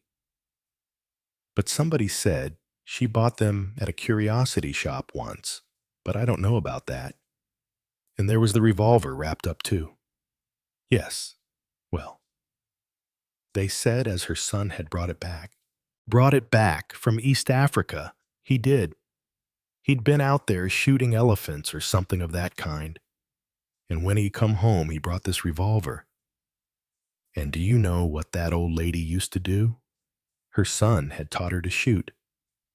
She'd sit by her drawing room window looking out, and when people came up the drive, she'd have her revolver with her, and she'd shoot either side of them. Yes, got them frightened to death, and they ran away. She said she wouldn't have anyone coming in and disturbing the birds. Very keen on the birds. She was, mind you, she never shot a bird. No, she didn't want to do that. Then there was all the stories about Mrs. Leatherby, nearly had up. She was, yes, shoplifting. Very clever at it, so they say, and yet as rich as they make them, having persuaded Mr. Bodlicott to replace the skylight in the bathroom. Tuppence wondered if she could direct his conversation to any memory of the past which would be useful to Tommy and herself in solving the mystery of the concealment in their house of some treasure or interesting secret of whose nature they had no knowledge whatever. Old Isaac Bodlicott made no difficulties about coming to do repairs for the new tenants of the place. It was one of his pleasures in life to meet as many newcomers as possible. It was in his life one of the main events to be able to come across people who had not so far heard of his splendid memories and reminiscences. Those who were well acquainted with them did not often encourage him to repeat these tales, but a new audience, that was always a pleasant happening. That and displaying the wonderful amount of trades that he managed to combine among his various services to the community in which he lived. It was his pleasure to indulge in a running commentary. Luck it was, as old Joe didn't get cut. Might have ripped his face open. Yes, it might indeed. There's a bit more glass wants sweeping up on the floor still. Mrs. I know, said Tuppence. We haven't had time yet. But you can't take risks with glass. You know what glass is. A little splinter can do you all the harm in the world. Die of it. You can, if it gets into a blood vessel. I remember Miss Lavinia Shodacombe. You wouldn't believe. Tuppence was not tempted by Miss Lavinia Shodacombe. She had heard her mentioned by other local characters. She had apparently been between 70 and 80, quite deaf and almost blind. I suppose, said Tuppence, breaking in before Isaac's reminiscences of Lavinia Shodacombe could begin, that you must know a lot about all the various people and the extraordinary things that have happened in this place in the past. Oh, well, I'm not as young as I was. You know, over 85. I am going on 90. I've always had a good memory. There are things, you know, you don't forget. No. However long it is, something reminds you of it, you know, and brings it all back to you. The things I could tell you, you wouldn't believe. Well, it's really wonderful, isn't it? Said Tuppence. To think how much you must know about what a lot of extraordinary people. Ah, no. There's no accounting for people. Is there ones that aren't what you think they are? Sometimes things as you wouldn't have believed in about them. Spies, I suppose.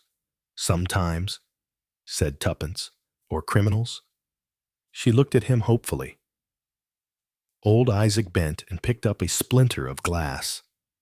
Here you are, he said. How'd you feel if that got in the sole of your foot. Tuppence began to feel that the replenishing of a glass skylight was not going to yield much in the way of Isaac's more exciting memories of the past. She noticed that the small, so-called greenhouse attached to the wall of the house near the dining room window was also in need of repair and replacement by an outlay of money upon glass.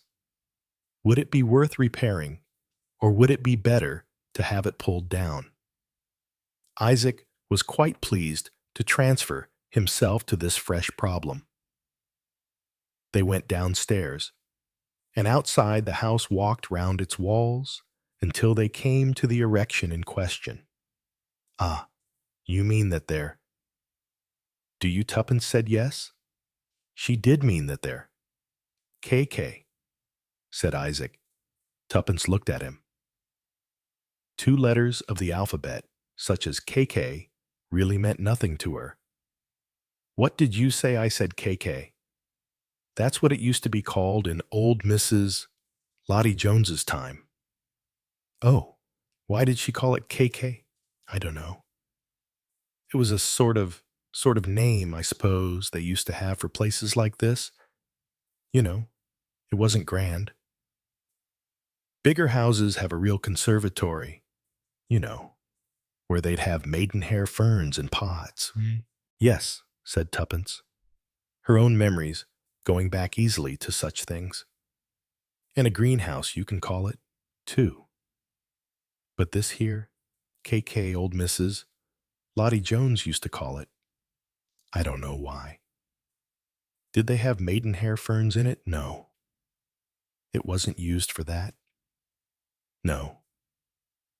The children had it for toys, mostly. Well, when you say toys, I expect they're here still, if nobody has turned them out.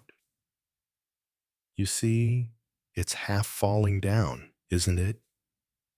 They just stuck up a bit. Then they put a bit of roofing over, and I don't suppose that anyone will use it again. They used to bring the broken toys, or chairs out here and things like that. But then, you see, they already had the rocking horse there, and True Love in the far corner. Can we get inside it? Asked Tuppence, trying to apply her eye to a slightly clearer portion of a pane of window.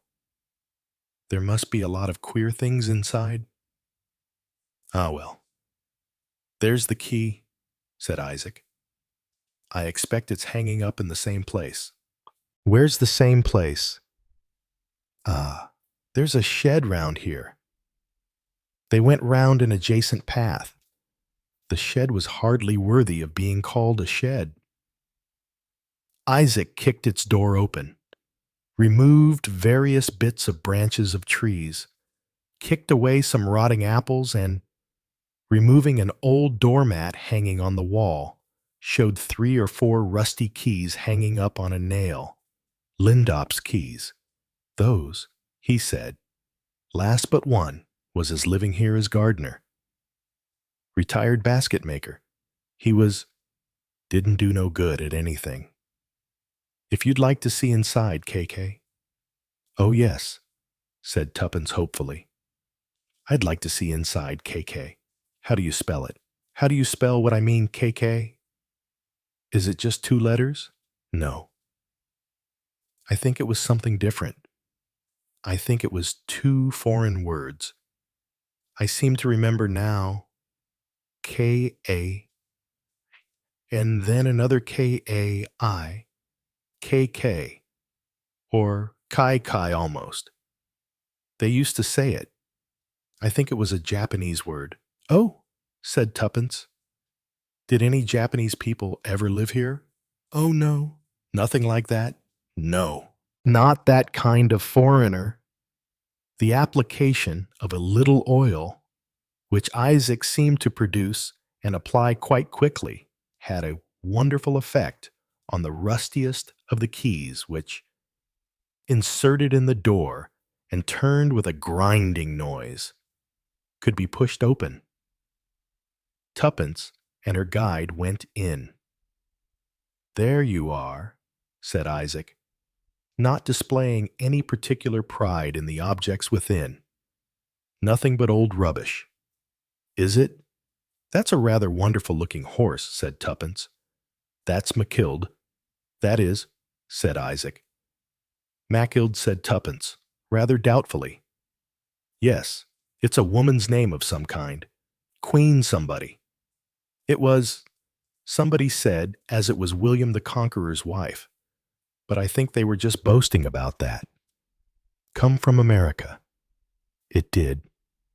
American Godfather brought it to one of the children. To one of the Bassington children. That was, before the other lot. I don't know. I suppose it's all rusted up now. Mathilde was a rather splendid-looking horse, even in decay. Its length was quite the length of any horse or mare to be found nowadays. Only a few hairs were left of what must once have been a prolific mane. One ear was broken off.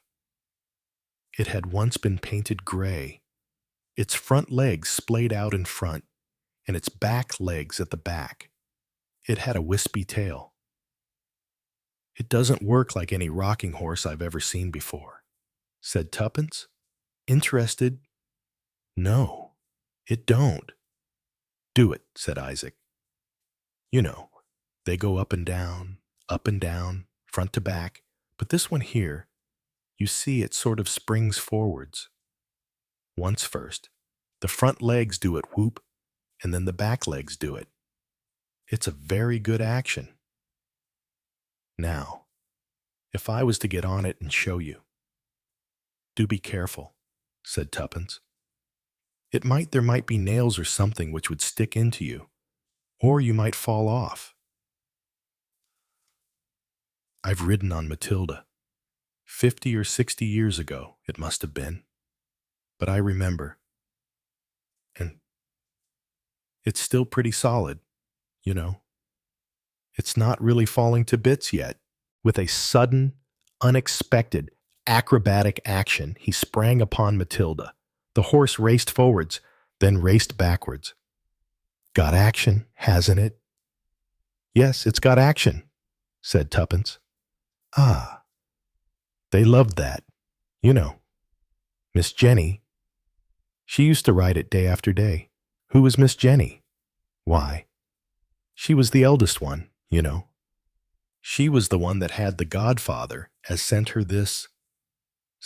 true love, too, he added. Tuppence looked at him inquiringly. The remark did not seem to apply to any of the other contents of KK. That's what they call it, you know. That little horse and cart, what's there in the corner, used to ride it down the hill. Miss Pamela did. Very serious. She was. Miss Pamela, she'd get in at the top of the hill, and she'd put her feet on there, you see. It's meant to have pedals, but they don't work. So she'd take it to the top of the hill, and then she'd let it begin to go down the hill. And she'd put the brakes on, as it were, with her feet. Often, she'd end up landing in the monkey puzzle. As a matter of fact, that sounds very uncomfortable, said Tuppence. I mean, to land in the monkey puzzle. Ah, well, she could stop herself a bit before that. Very serious. She used to do that by the hour, 3 or 4 hours I've watched her. I was doing the Christmas rose bed very often, you know, and the pampas grass, and I'd see her going down. I didn't speak to her because she didn't like being spoken to. She wanted to go on with what she was doing or what she thought she was doing. What did she think she was doing, said Tuppence, beginning suddenly to get more interested in Miss Pamela than she had been in Miss Jenny. Well, I don't know. She used to say sometimes she was a princess. You know, escaping. Or Mary, Queen of, Ireland or Scotland, Mary Queen of Scots, suggested Tuppence. Yes, that's right. She went away, or something. Or escaped. Went into a castle, locked something it was called. Not a real lock. You know, a piece of water. It was, ah, yes, I see. And Pamela thought she was Mary Queen of Scots, escaping from her enemies. That's right, going to throw herself into England on Queen Elizabeth's mercy, she said. But I don't think as Queen Elizabeth was very merciful. Well, said Tuppence, masking any disappointment she felt. It's all very interesting, I'm sure. Who were these people? Did you say, oh, they were the Listers? They were. Did you ever know a Mary Jordan? Huh. I know who you mean. No, she was before my time a bit. I think.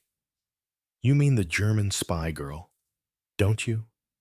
Everyone seems to know about her here, said Tuppence. Yes, they called her the Fraulein, or something. Sounds like a railway.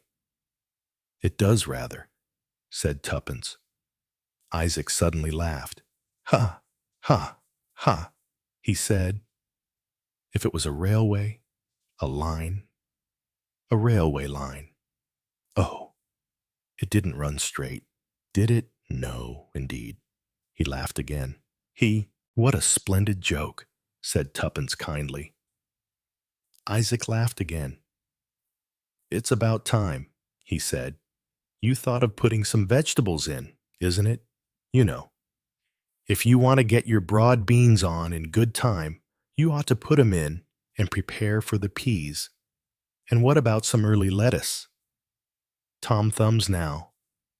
Beautiful lettuce. Those. Small, but crisp as anything. I suppose you've done a lot of gardening work round here. I don't mean just this house, but a lot of places. Ah, yes. I've done odd jobbing, you know. I used to come along to most of the houses. Some of the gardeners they had weren't any good at all, and I'd usually come in and help at certain times or other. Had a bit of an accident here once. You know, mistake about vegetables. Before my time, but I heard about it. Something about foxglove leaves. Wasn't it? Said Tuppence. Ah, fancy you having heard of that already. That was a long time ago. Two? Yes. Several was taken ill with it. One of them died. At least so I heard. That was only hearsay. Old pal of mine told me that. I think it was the Fraulein, said Tuppence. What? The Fraulein has died. Well, I never heard that. Well, perhaps I'm wrong, said Tuppence. Supposing you take True Love, she said, or whatever this thing's called, and put it on the hill, in the place where that child, Pamela, used to take it down the hill, if the hill is still there. Well, of course the hill is still there. What do you think? It's all grass still. But be careful now. I don't know how much of True Love is rusted away. I'll have a bit of a clean-up on it first. Shall I? That's right, said Tuppence. And then you can think of a list of vegetables that we ought to be getting on with. Ah, well, I'll be careful you don't get foxglove and spinach planted together. Shouldn't like to hear that something happened to you when you've just gotten to a new house. Nice place here if you can just have a little money to spend on it. Thank you very much, said Tuppence. And I'll just see to that there, True Love, so it won't break down under you. It's very old, but you'd be surprised the way some old things work. Why? I knew a cousin of mine the other day, and he got out an old bicycle. You wouldn't think it would go. Nobody had ridden it for about 40 years, but it went all right with a bit of oil. Ah, it's wonderful what a bit of oil can do. Chapter 3. 6. Impossible Things Before Breakfast. What on earth? Said Tommy. He was used to finding tuppence in unlikely spots when he returned to the house. But on this occasion, he was more startled than usual. Inside the house, there was no trace of her, although outside, there was a very slight patter of rain. It occurred to him that she might be engrossed in some portion of the garden, and he went out to see if this might be the case. And it was then that he remarked, "What on earth, hello?" "Tommy," said Tuppence, "you're back a bit earlier than I thought you would be. What is that thing?" "You mean true love." "What did you say?" "I said true love," said Tuppence. "That's the name of it. Are you trying to go for a ride on it? It's much too small for you." "Well, of course it is. It's a child's sort of thing, what you had, I suppose, before you had fairy cycles, or whatever one had in my youth. It doesn't really go." "Does it?" asked Tommy. "Well, not exactly," said Tuppence. "But you see, you take it up to the top of the hill, and then its wheels turn of their own accord. You see, and because of the hill you go down, and crash at the bottom, I suppose. Is that what you've been doing?" "Not at all," said Tuppence. "You break it with your feet. Would you like me to give you a demonstration?" "I don't think so," said Tommy. "It's beginning to rain rather harder. I just wanted to know why you're doing it. I mean, it can't be very enjoyable. Can it?" "Actually," said Tuppence, "it's rather frightening. But you see, I just wanted to find out, and are you asking this tree? What is this tree, anyway? A monkey puzzle, isn't it?" "That's right," said Tuppence. "How clever of you to know." "Of course I know," said Tommy. "I know its other name, too." "So do I," said Tuppence. They looked at each other. "Only at the moment I've forgotten it," said Tommy. "Is it an arty?" "Well, it's something very like that," said Tuppence. "I think that's good enough. Don't you? What are you doing inside? A prickly thing like that will, because when you get to the end of the hill, I mean, if you didn't put your feet down to stop completely, you could be in the arty, or whatever it is. Do I mean arty? What about urticaria?" "No, that's nettles, isn't it?" "Oh well," said Tommy. "Everyone to their own kind of amusement. I was just doing a little investigation, of our latest problem." "Your problem, my problem. Whose problem, I don't know," said Tuppence. "Both our problems, I hope, but not one of Beatrice's problems, or anything like that." "Oh, no. It's just that I wondered what other things there might be hidden in this house. So I went and looked at a lot of toys that seemed to have been shoved away in a sort of queer old greenhouse, probably years and years ago. And there was this creature, and there was Matilda, which is a rocking horse with a hole in its stomach.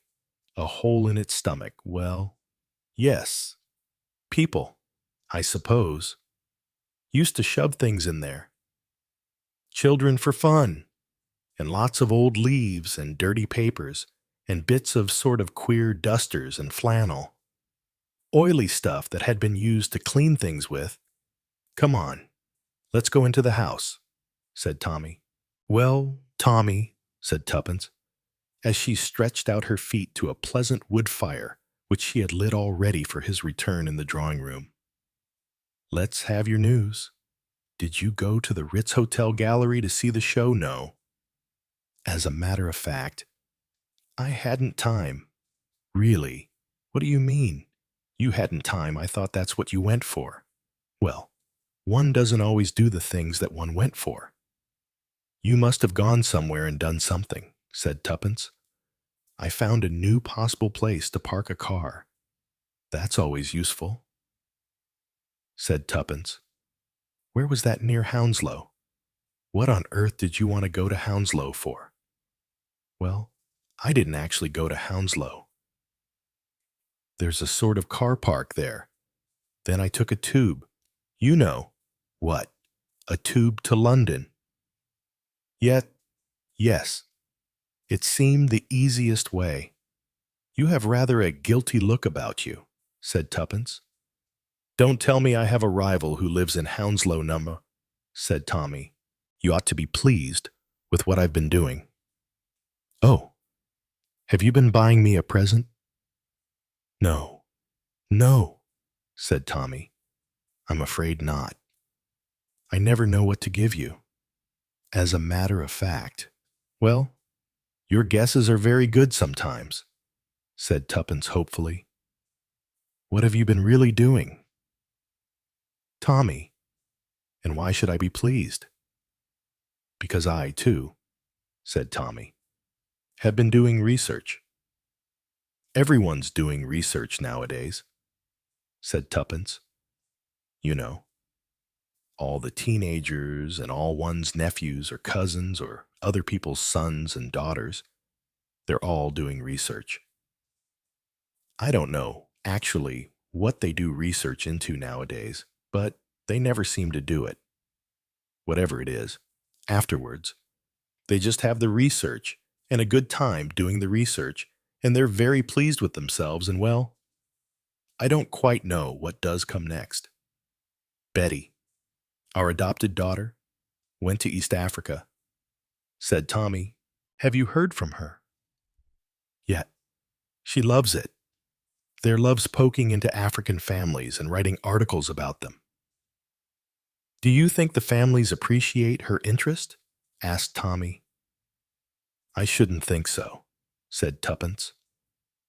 In my father's parish, I remember, everyone disliked the district visitors, nosy Parkers they called them.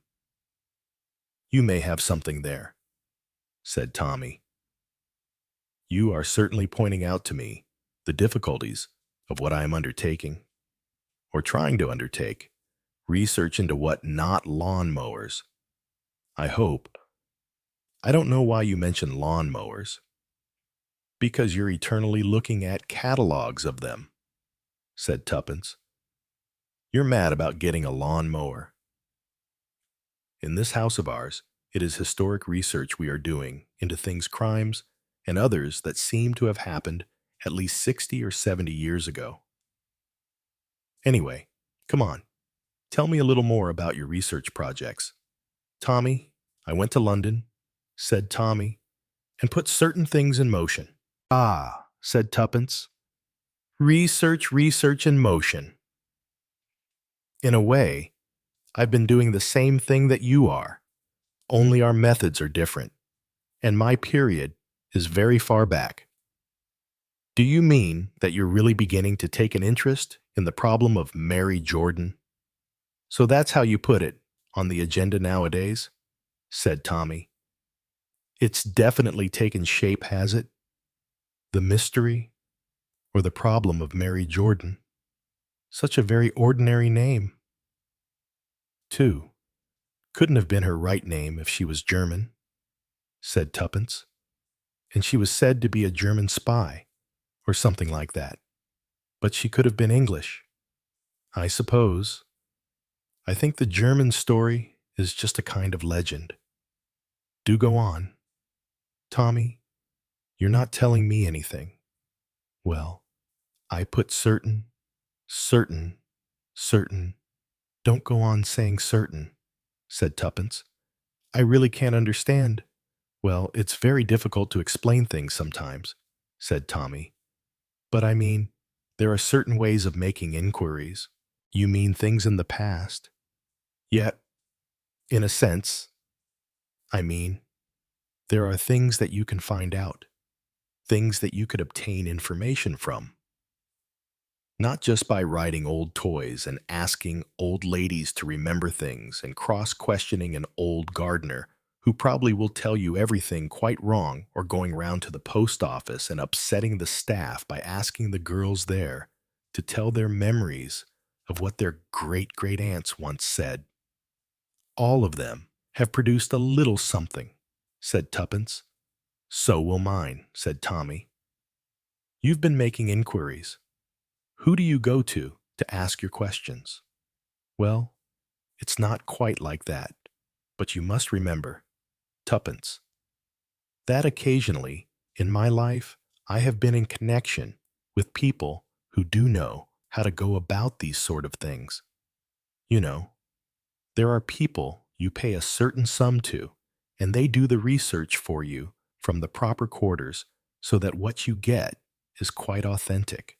What sort of things? What sort of places? Well, there are lots of things. To begin with, you can get someone to study deaths, births, and marriages, that sort of thing. Oh, I suppose you send them to Somerset House. Do you go there for deaths as well as marriages? And births, one needn't go oneself. You get someone to go for you. And find out when someone dies, or read somebody's will. Look up marriages in churches, or study birth certificates. All those things can be inquired into. Have you been spending a lot of money? Asked Tuppence. I thought we were going to try and economize once we'd paid the expense of moving in here. Well, considering the interest you're taking in problems, I consider that this can be regarded in the way of money well spent. Well, did you find out anything? Not as quickly as this. You have to wait until the research has been made. Then if they can get answers for you. You mean somebody comes up and tells you that someone called Mary Jordan was born at Little Sheffield on the Wold, or something like that, and then you go and make inquiries there later. Is that the sort of thing? Not exactly. And then there are census returns, and death certificates, and causes of death, and, oh, quite a lot of things that you can find out about. Well, said Tuppence, it sounds rather interesting anyway, which is always something. And there are files in newspaper offices that you can read and study. You mean accounts of something like murders or court cases? Not necessarily, but one has had contact with certain people from time to time, people who know things. One can look them up, ask a few questions, renew old friendships. Like the time we were being a private detective firm in London. There are a few people, I expect, who could give us information or tell us where to go. Things do depend a bit on who you know. Yes, said Tuppence. That's quite true. I know that myself from experience. Our methods aren't the same, said Tommy. I think yours are just as good as mine. I'll never forget the day I came suddenly into that boarding house. Or whatever it was. Sans Souci. The first thing I saw was you sitting there, knitting, and calling yourself Mrs. Blenkinsop. All because I hadn't applied research, or getting anyone to do research for me, said Tuppence. No, said Tommy. You got inside a wardrobe next door to the room where I was being interviewed in a very interesting manner. So you knew exactly where I was being sent and what I was meant to do. And you managed to get there first, eavesdropping, neither more nor less. Most dishonorable. With very satisfactory results, said Tuppence. Yes, said Tommy. You have a kind of feeling for success. It seems to happen to you. Well, someday we shall know all about everything here. Only it's all such years and years ago. I can't help thinking that the idea of something really important being hidden round here, or owned by someone here, or something to do with this house or people who once lived in it, being important, I can't just believe it somehow. Oh well, I see what we shall have to do next. What said Tommy? Believe 6 impossible things before breakfast. Of course, said Tuppence. It's 11:15 now, and I want to go to bed. I'm tired, I'm sleepy, and extremely dirty because of playing around with all those dusty, ancient toys and things. I expect there are even more things in that place that's called By the Way. Why is it called K? K? I don't know. Do you spell it at all? I don't know. I think it's spelt Kai, not just KK, because it sounds more mysterious. It sounds Japanese, said Tuppence doubtfully. I can't see why it should sound to you like Japanese. It doesn't to me. It sounds like something you eat. A kind of rice, perhaps. I'm going to bed and to wash thoroughly and to get all the cobwebs off me somehow, said Tuppence. Remember, said Tommy, 6 impossible things before breakfast. I expect I shall be better at that than you would be, said Tuppence. You're very unexpected sometimes, said Tommy. You're more often right than I am, said Tuppence. That's very annoying sometimes. Well, these things are sent to try us. Who used to say that to us? Quite often. 2. Never mind, said Tommy. Go and clean the dust of bygone years off you. Is Isaac any good at gardening? He considers he is, said Tuppence. We might experiment with him. Unfortunately, we don't know much about gardening ourselves. Yet another problem. Chapter 4. Expedition on True Love, Oxford. 6 impossible things before breakfast, indeed, said Tuppence as she drained a cup of coffee and considered a fried egg remaining in the dish on the sideboard, flanked by 2 appetizing-looking kidneys. Breakfast is more worthwhile than thinking of impossible things. Tommy is the one who has gone after impossible things. Research. Indeed. I wonder if he'll get anything out of it all. She applied herself to a fried egg and kidneys. How nice, said Tuppence, to have a different kind of breakfast.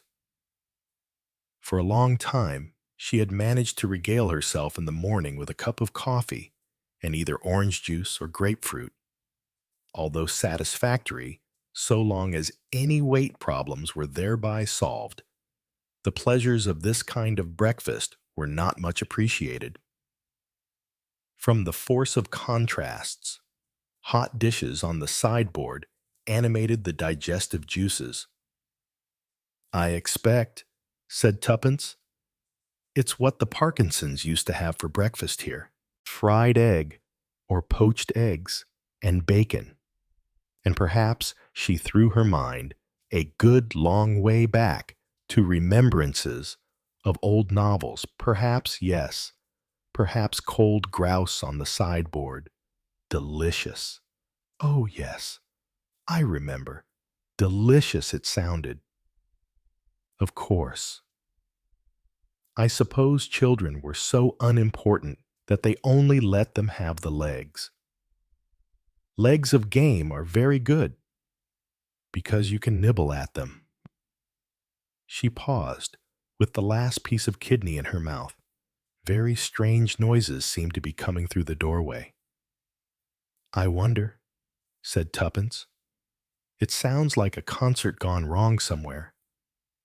She paused again, a piece of toast in her hand, and looked up as Albert entered the room. What is going on? Albert demanded Tuppence.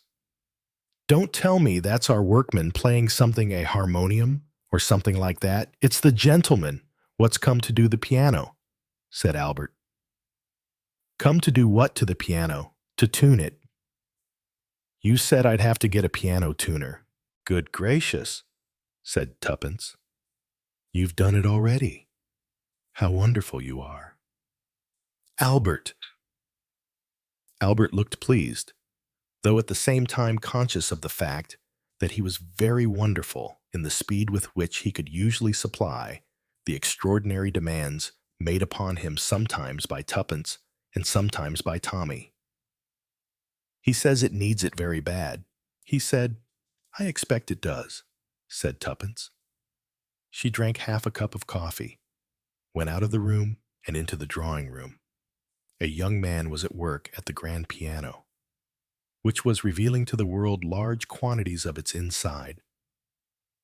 Good morning, madam, said the young man. Good morning, said Tuppence. I'm so glad you've managed to come. It needs tuning. It does? Yes, said Tuppence. I know. You see, we've only just moved in, and it's not very good for pianos, being moved into houses and things. And it hasn't been tuned for a long time. No, I can soon tell that, said the young man. He pressed 3 different chords in turn, 2 cheerful ones in a major key, 2 very melancholy ones in a minor. A beautiful instrument, madam, if I may say so. Yes, said Tuppence.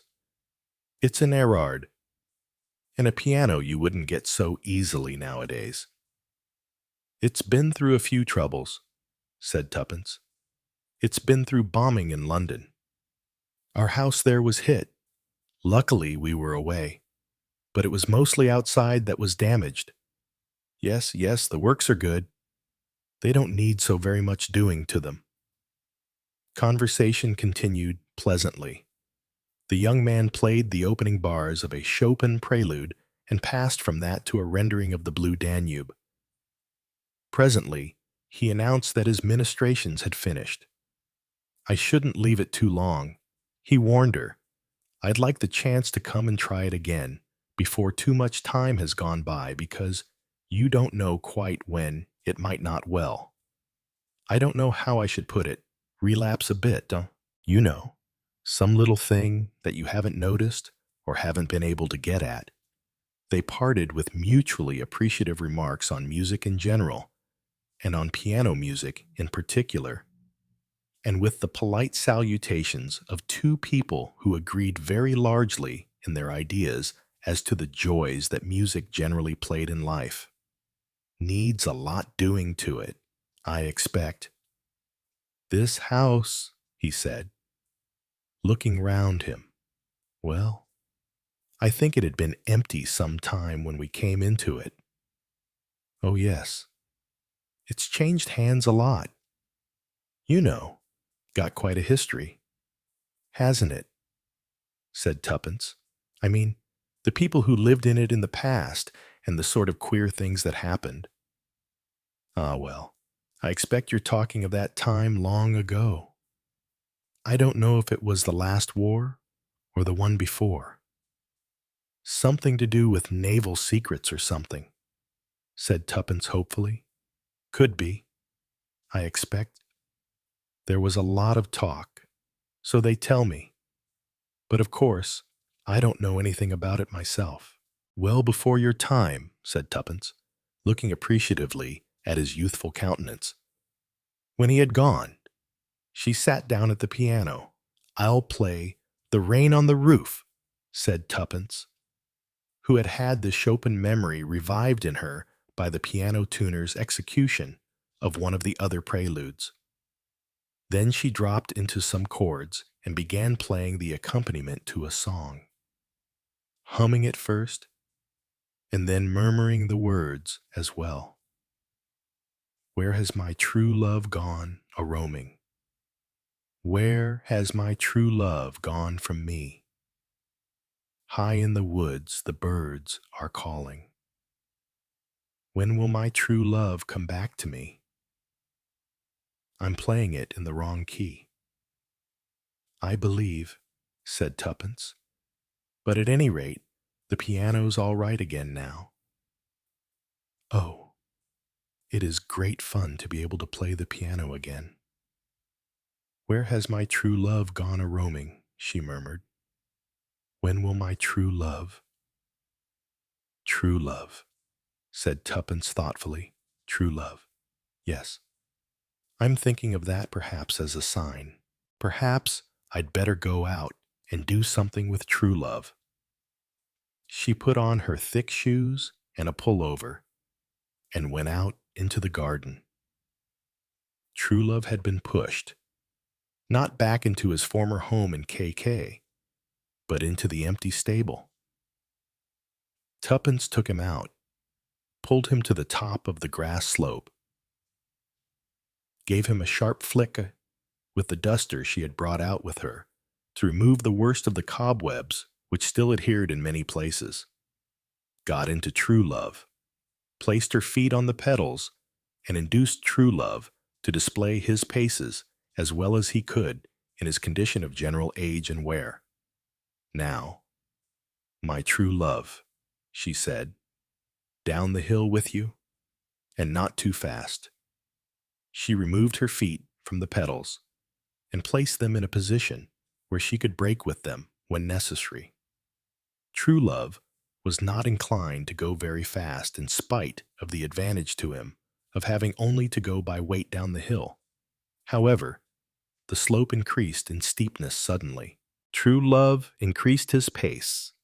Tuppence applied her feet at brakes rather more sharply, and she and True Love arrived together at a rather more uncomfortable portion than usual of the monkey puzzle at the bottom of the hill. Most painful, said Tuppence, excavating herself.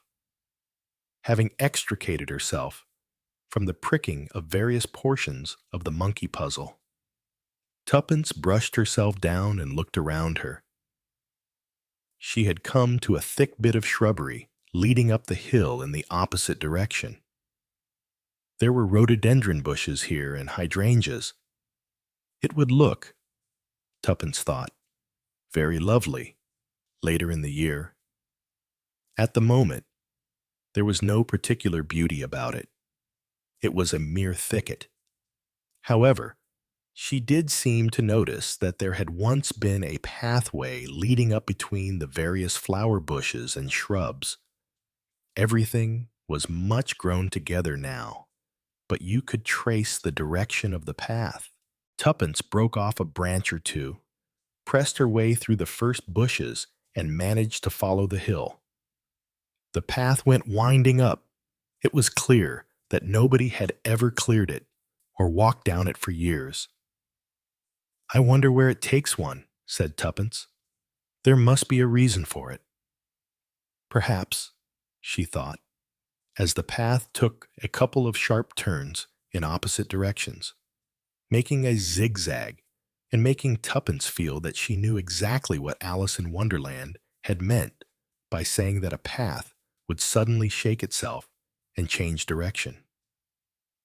There were fewer bushes. There were laurels now, possibly fitting in with the name given to the property, and then a rather stony, difficult, narrow path wound up between them. It came very suddenly to 4 moss-covered steps leading up to a kind of niche made of what had once been metal and later seemed to have been replaced by bottles, a kind of shrine, and in it a pedestal, and on this pedestal a stone figure, very much decayed. It was the figure of a boy with a basket on his head. A feeling of recognition came to Tuppence. This is the sort of thing you could date a place with, she said. It's very like the one Aunt Sarah had in her garden. She had a lot of laurels, too. Her mind went back to Aunt Sarah, whom she had occasionally visited as a child. She had played herself. She remembered a game called River Horses. For river horses, you took your hoop out. Tuppence, it may be said, had been 6 years old at the time.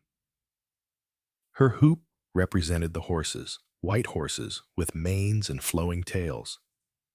In Tuppence's imagination, with that you had gone across a green, rather thick patch of grass, and you had then gone round a bed, planted with pampas grass, waving feathery heads into the air, up the same kind of a path, and leaning there among some beech trees, in the same sort of summer house niche, was a figure and a basket. Tuppence, when riding her winning horses here, had taken a gift always, a gift you put in the basket on top of the boy's head. At the same time, you said it was an offering, and you made a wish. The wish, Tuppence remembered, was nearly always to come true. But that, said Tuppence, sitting down suddenly on the top step of the flight she had been climbing, that, of course, was because I cheated, really. I mean, I wished for something that I knew was almost sure to happen. And then I could feel that my wish had come true, and it really was a magic. It was a proper offering to a real god from the past. Though it wasn't a god, really. It was just a podgy-looking little boy. Ah, well, what fun it is. All the things one used to invent and believe in and play at. She sighed, went down the path again, and found her way to the mysteriously named KK. KK looked in just the same mess as ever. Matilda was still looking forlorn and forsaken. But two more things attracted Tuppence's attention. They were in porcelain stools, with the figures of white swans curled round them. One stool was dark blue, and the other stool was pale blue. Of course, said Tuppence. I've seen things like that before when I was young. Yes, they used to be on verandas. One of my other aunts had them. I think we used to call them Oxford and Cambridge. Very much the same. I think it was ducks, no. It was swans they had round them.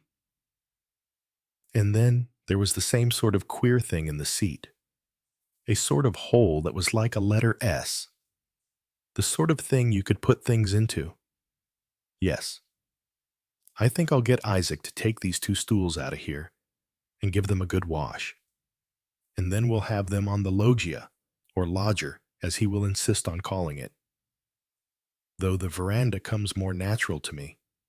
We'll put them on that and enjoy them when the good weather comes. She turned and started to run towards the door. Her foot caught in Matilda's obtrusive rocker. Oh dear, said Tuppence. Now what have I done? What she had done was to catch her foot in the dark blue porcelain stool, and it rolled down onto the floor and smashed in two pieces. Oh dear, said Tuppence. Now I've really killed Oxford.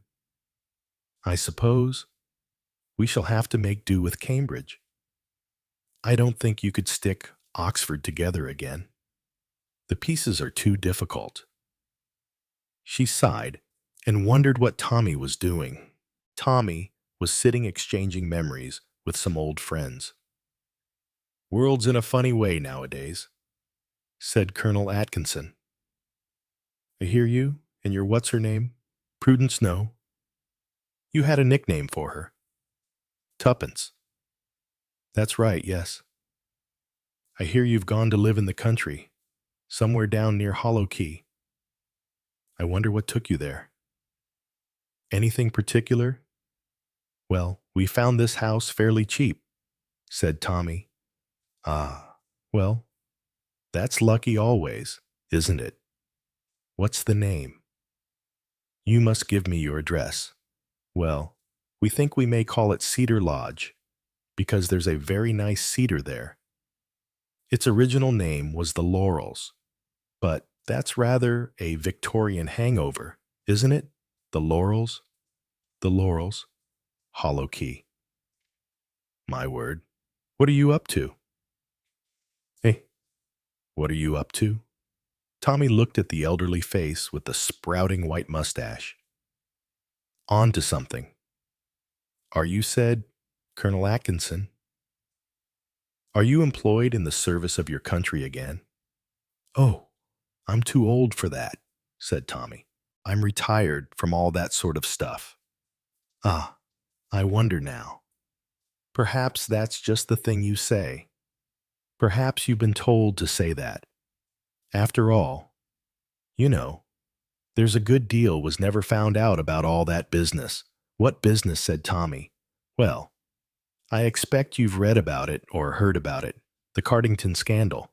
You know, came after that other thing, the what-you-call-'em letters, and the Emlyn Johnson submarine business. Oh, said Tommy. I seem to remember something vaguely. Well, it wasn't actually the submarine business, but that's what called attention to the whole thing. And there were those letters. You see, gave the whole show away politically. Yes, letters. If they'd been able to get hold of them, it would have made a big difference. It would have drawn attention to several people who at the time were the most highly trusted people in the government. Astonishing how these things happen, isn't it? You know, the traitors in one's midst, always highly trusted, always splendid fellows, always the last people to be suspected, and all the time, well, a lot of all that never came to light. He winked one eye. Perhaps you've been sent down there to have a look round, eh, my boy? A look round at what, said Tommy? Well, this house of yours, the Laurels. Did you say there used to be some silly jokes about the Laurels sometimes? Mind you, they'd had a good look round. The security people and the rest of them. They thought that somewhere in that house was valuable evidence of some kind. There was an idea it had been sent overseas. Italy was mentioned just before people got alerted, but other people thought it might be still hidden there in that part of the world somewhere. You know, it's the sort of place that has cellars and flagstones and various things. Come now, Tommy, my boy. I feel you're on the hunt again. I assure you, I don't do anything of that kind nowadays. Well, that's what one thought before about you when you were at that other place. Beginning of the last war. You know, where you ran down that German chap. That and the woman with the nursery rhyme books. Yeah, sharp bit of work. All that. And now, perhaps, they've set you on another trail, nonsense, said Tommy. You mustn't get all these ideas in your head. I'm an old gaffer now. You're a cunning old dog. I bet you're better than some of these young ones. Yes, you sit there looking innocent. And really I expect, well, one mustn't ask you questions. Mustn't ask you to betray state secrets. Must I? Anyway, be careful of your missus. You know she's always one to stick herself forward too much. She had a narrow escape last time in the N.R.M. days. Ah, well, said Tommy, I think Tuppence is just interested in the general antiquity of this place. You know, who lived there and where. And pictures of the old people who used to live in the house. And all the rest of it. That and planting this garden. That's all we're really interested in nowadays. Gardens. Gardens and bulb catalogs and all the rest of it. Well, maybe I'll believe that if a year passes and nothing exciting has happened.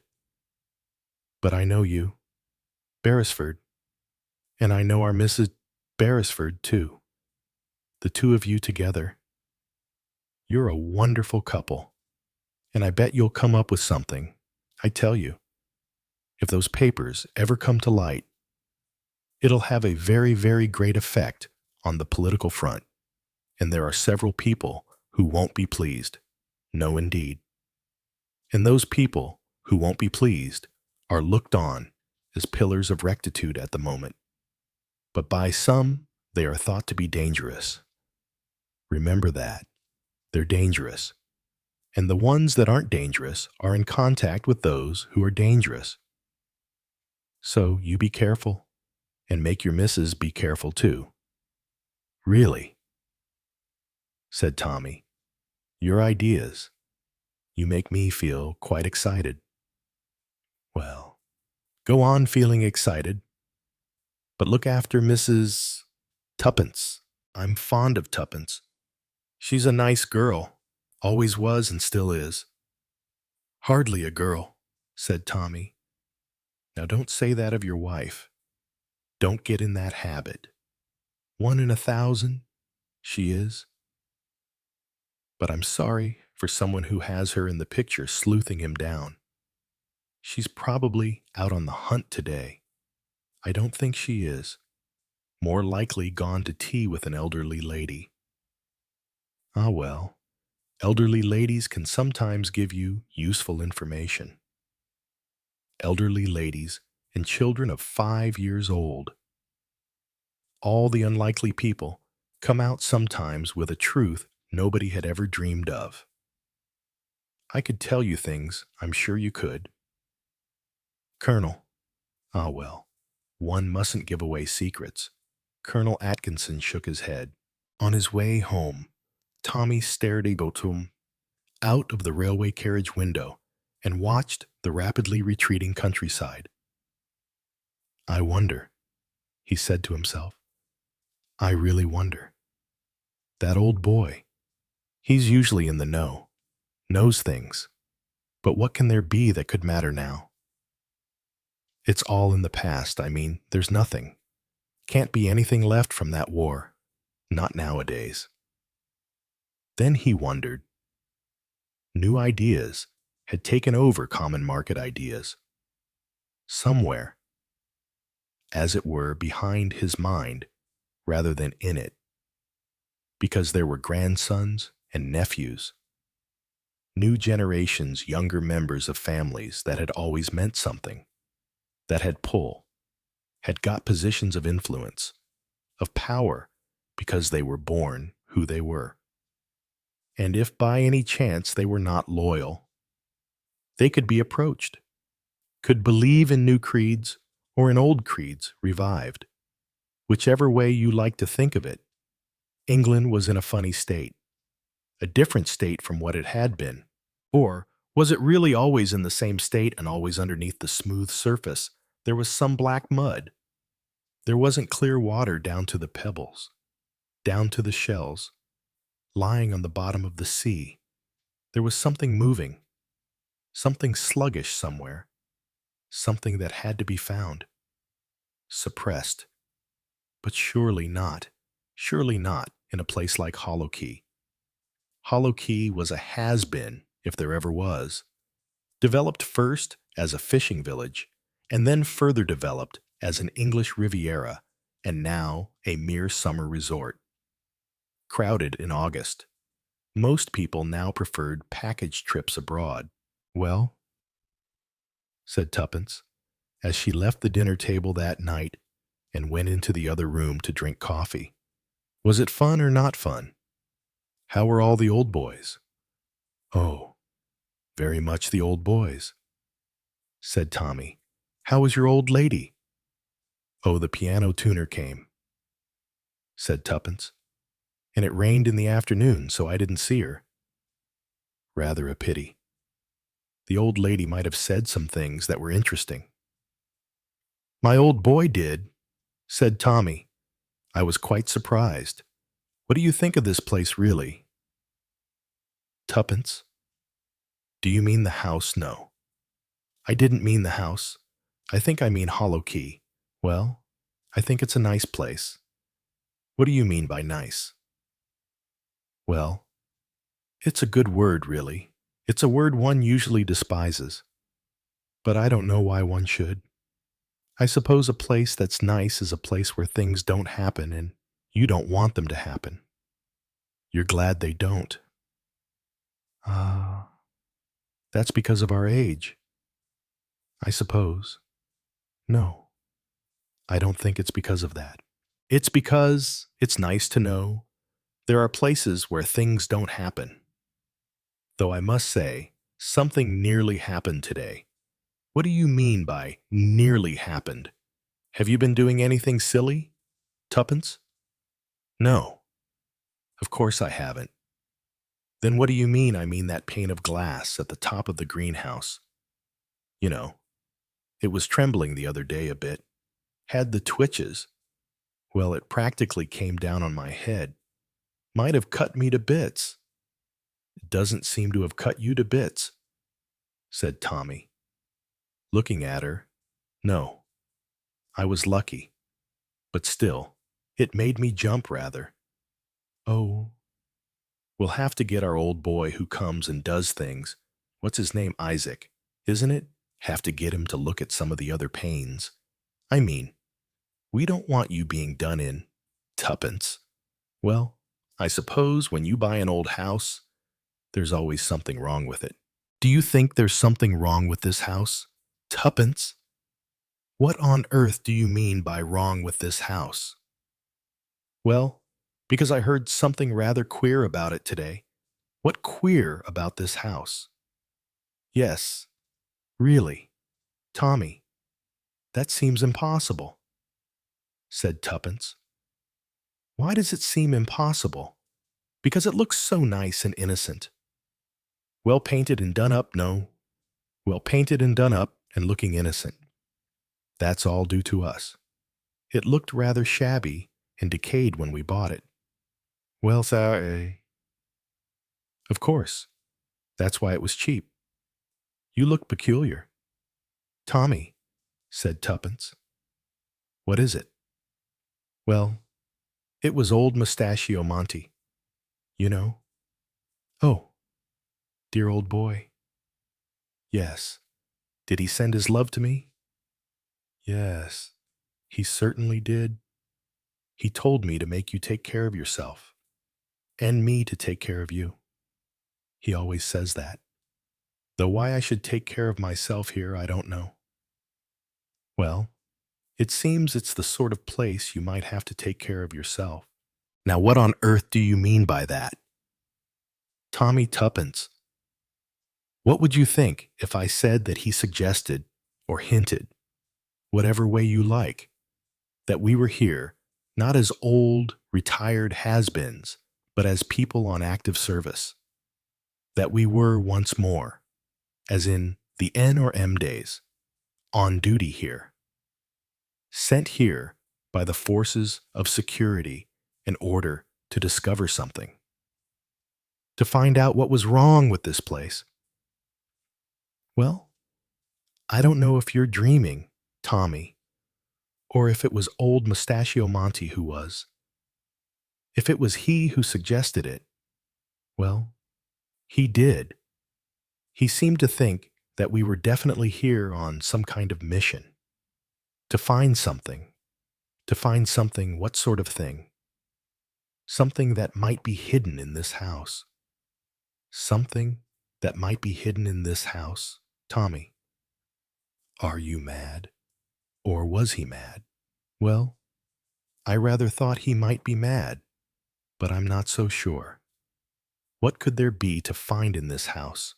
Something that I suppose was once hidden here. Buried treasure. Are you talking about Russian crown jewels hidden in the basement? That sort of thing. No, not treasure. Something that would be dangerous to someone. Well, that's very odd, said Tuppence. Why? Have you found something? No. Of course I haven't found anything. But it seems there was a scandal about this place donkeys years ago. I don't mean anyone actually remembers, but it's the sort of thing that your grandmother told you, or the servants gossiped about. Actually, Beatrice has a friend who seemed to know something about it, and Mary Jordan was mixed up in it. It was all very hush-hush. Are you imagining things? Tuppence, have you gone back to the glorious days of our youth? To the time when someone gave a girl on the Lusitania something secret? The days when we had adventure? When we tracked down the enigmatic Mr. Brown Goodness. That was a long time ago. Tommy, the young adventurers we called ourselves, doesn't seem real now, does it? No, it doesn't. Not a bit. But it was real. Yes, it was real, all right. Such a lot of things are real, though you can't really bring yourself to believe it. Must be at least 60 or 70 years ago. More than that. Even, what did Monty actually say? Letters or papers of some kind, said Tommy. Something that would have created or did create some great political upheaval of some kind. Someone in a position of power, and who oughtn't to have been in a position of power. And there were letters, or papers, or something that would definitely cook his goose if they ever came to light. All sorts of intrigues, and all happening years ago. In the time of Mary Jordan. It sounds very unlikely, said Tuppence. Tommy, you must have gone to sleep in the train coming back, and dreamt all this. Well, perhaps I did, said Tommy. It certainly doesn't seem likely. Well, I suppose we might as well have a look around, said Tuppence. As we are living here. Her eyes passed round the room. I shouldn't think there would be anything hidden here. Do you, Tommy?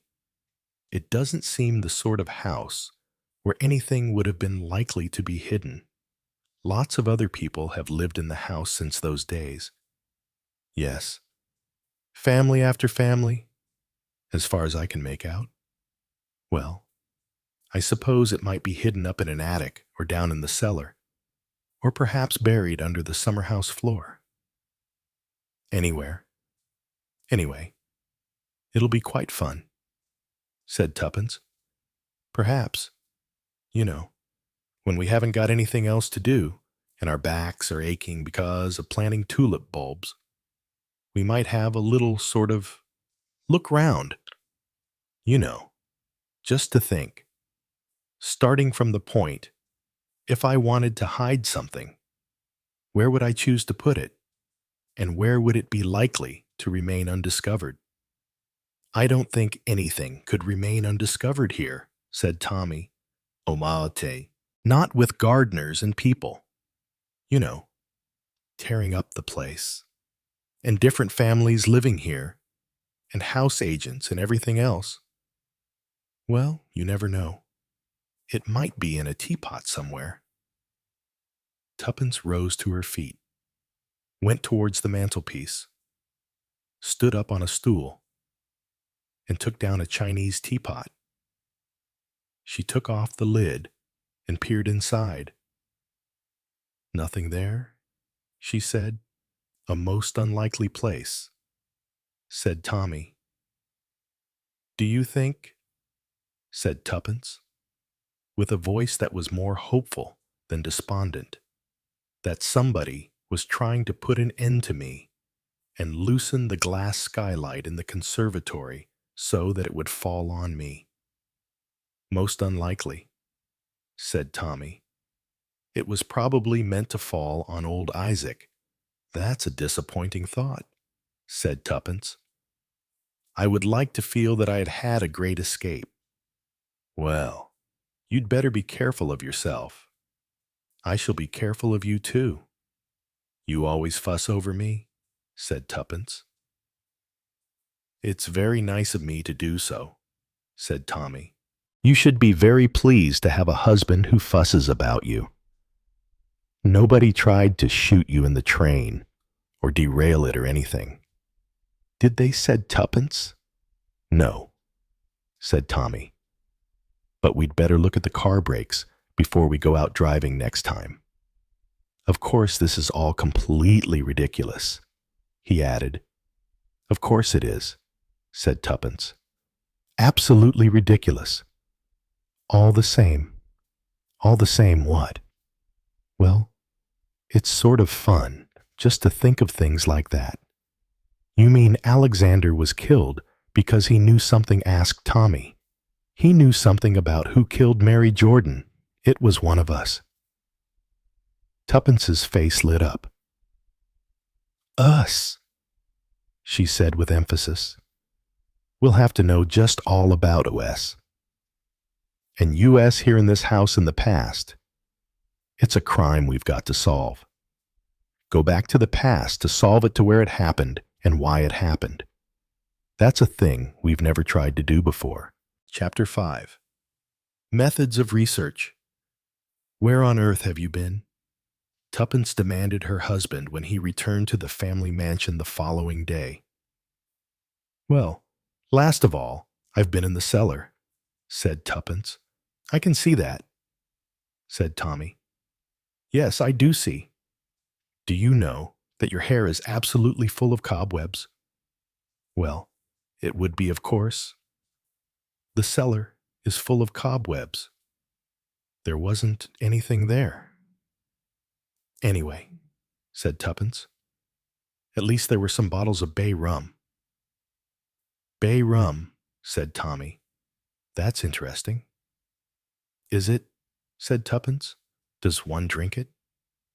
It seems to me most unlikely. No, said Tommy. I think people used to put it on their hair. I mean men, not women. I believe you're right, said Tuppence. I remember my uncle, yes. I had an uncle who used bay rum. A friend of his used to bring it him from America. Oh, really? That seems very interesting, said Tommy. I don't think it is particularly interesting, said Tuppence. It's no help to us. Anyway, I mean, you couldn't hide anything in a bottle of bay rum. Oh, so that's what you've been doing. Well, one has to start somewhere, said Tuppence. It's just possible, if what your pal said to you was true. Something could be hidden in this house, though it's rather difficult to imagine where it could be or what it could be because, you see, when you sell a house or die and go out of it, the house is then, of course, emptied. Isn't it, I mean? Anyone who inherits it takes the furniture out and sells it. Or if it's left, the next person comes in and they sell it. And so anything that's left in now would have belonged to the last tenant but one, and certainly not much further back than that. Then why should somebody want to injure you or injure me or try to get us to leave this house unless, I mean, there was something here that they didn't want us to find? Well, that's all your idea, said Tuppence. It mightn't be true at all. Anyway, it's not been an entirely wasted day. I have found some things. Anything to do with Mary Jordan? Not particularly. The cellar, as I say, is not much good. It had a few old things to do with photography. I think, a developing lamp, or something like they used to use in old days, with red glass in it, and the bay rum. But there were no sort of flagstones that looked as though you could pull them up and find anything underneath. There were a few decayed trunks, some tin trunks, and a couple of old suitcases, but things that just couldn't be used to put anything in anymore. They'd fall to bits if you kicked them. No, it was a washout. Well, I'm sorry, said Tommy. So no satisfaction. Well, there were some things that were interesting. I said to myself, one has to say something to oneself. I think I'd better go upstairs now and take the cobwebs off before I go on talking. Well, I think perhaps you had, said Tommy. I shall like looking at you better when you've done that. If you want to get the proper Darby and Joan feeling, said Tuppence, you must always look at me and consider that your wife, no matter what her age, still looks lovely to you. Tuppence, dearest, said Tommy, you look excessively lovely to me. And there is a kind of roly-poly of a cobweb hanging down over your left ear which is most attractive, rather like the curl that the Empress Eugenie is sometimes represented as having in pictures. You know, running along the corner of her neck. Yours seems to have got a spider in it, too. Oh, said Tuppence. I don't like that. She brushed the web away with her hand. She duly went upstairs and returned to Tommy later. A glass was awaiting her. She looked at it doubtfully. You aren't trying to make me drink bay rum, are you? No. I don't think I particularly want to drink bay rum myself. Well, said Tuppence, if I may get on with what I was saying, I should like you to, said Tommy. You'll do it anyway. But I would like to feel it was because I urged you to do so. Well, I said to myself, now if I was going to hide anything in this house that I didn't want anyone else to find, what sort of place would I choose? Yes, said Tommy, very logical. And so I thought, what places are there where one can hide things? Well, one of them, of course, is Matilda's stomach. I beg your pardon, said Tommy. Matilda's stomach, the rocking horse. I told you about the rocking horse. It's an American rocking horse. A lot of things seem to have come from America, said Tommy. The bay rum, too. You said, well, anyway, the rocking horse did have a hole in its stomach because old Isaac told me about it. It had a hole in its stomach and a lot of sort of queer old paper stuff came out of it. Nothing interesting. But anyway, that's the sort of place where anyone might have hidden anything, isn't it? Quite possibly. And true love. Of course, I examined true love again. You know it's got a sort of rather old decayed Macintosh seat, but there was nothing there. And of course, there were no personal things belonging to anyone. So I thought again, well, after all, there's still the bookcase and books. People hide things in books. And we haven't quite finished doing the book room upstairs, have we? I thought we had, said Tommy hopefully. Not really. There was the bottom shelf still. That doesn't really need doing. I mean, one hasn't got to get up a ladder and take things down. No. So I went up there and sat down on the floor and looked at Pao through the bottom shelf. Most of it was sermons. Sermons of somebody in old times, written by a Methodist minister. I think, anyway, they weren't interesting. There was nothing in them. So I pulled all those books out on the floor. And then I did make a discovery. Underneath, some time or other, somebody had made a sort of gaping hole and pushed all sorts of things in it. Books all torn to pieces, more or less. There was one rather big one. It had a brown paper cover on it, and I just pulled it out to see. After all, one never knows, does one? And what do you think it was? I've no idea. First edition of Robinson Crusoe, or something valuable like that. No. It was a birthday book. A birthday book. What's that?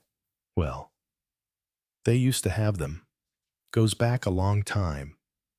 Back to the Parkinsons, I think. Probably before that. Anyway, it was rather battered and torn. Not worth keeping. And I don't suppose anyone would have bothered about it. But it does date back and one might find something in it. I thought, I see. You mean the sort of thing people might have slipped something into? Yes. But nobody has done that. Of course. Nothing so simple. But I'm still going through it quite carefully. I haven't gone through it properly yet. You see, It might have interesting names in it, and one might find out something. I suppose so, said Tommy, sounding skeptical. Well, that's one thing. That's the only thing in the book line that I came across. There was nothing else on the bottom shelf. The other thing to look through, of course, is the cupboards. What about furniture? Said Tommy. Lots of things like secret drawers in furniture. And all that. No. Tommy, you're not looking at things straight. I mean, all the furniture in the house now is ours. We moved into an empty house and brought our furniture with us. The only thing we found here from really old times is all that mess out in the place called KK. Old decayed toys and garden seats. I mean, there's no proper antique furniture left in the house. Whoever it was lived here last took it away, or else sent it to be sold. There's been lots of people, I expect, since the Parkinsons, so there wouldn't be anything left of theirs here. But I did find something. I don't know. It may mean something helpful. What was that China menu cards? China menu cards, yes. In that old cupboard we haven't been able to get into. The one off the larder. You know. They'd lost the key. Well, I found the key in an old box, out in KK. As a matter of fact, I put some oil on it, and I managed to get the cupboard door open. And, well, there was nothing in it. It was just a dirty cupboard with a few broken bits of china left in it. I should think from the last people who were here. But shoved up on the top shelf, there was a little heap of the Victorian china menus people used to have at parties. Fascinating. The things they ate really the most delicious meals. I'll read you some after we've had dinner. It was fascinating. You know, 2 soups, clear and thick. And on top of that, there were 2 kinds of fish. And then there were 2 entrees, I think.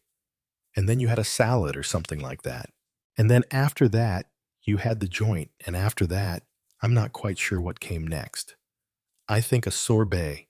That's ice cream, isn't it? And actually, after that lobster salad.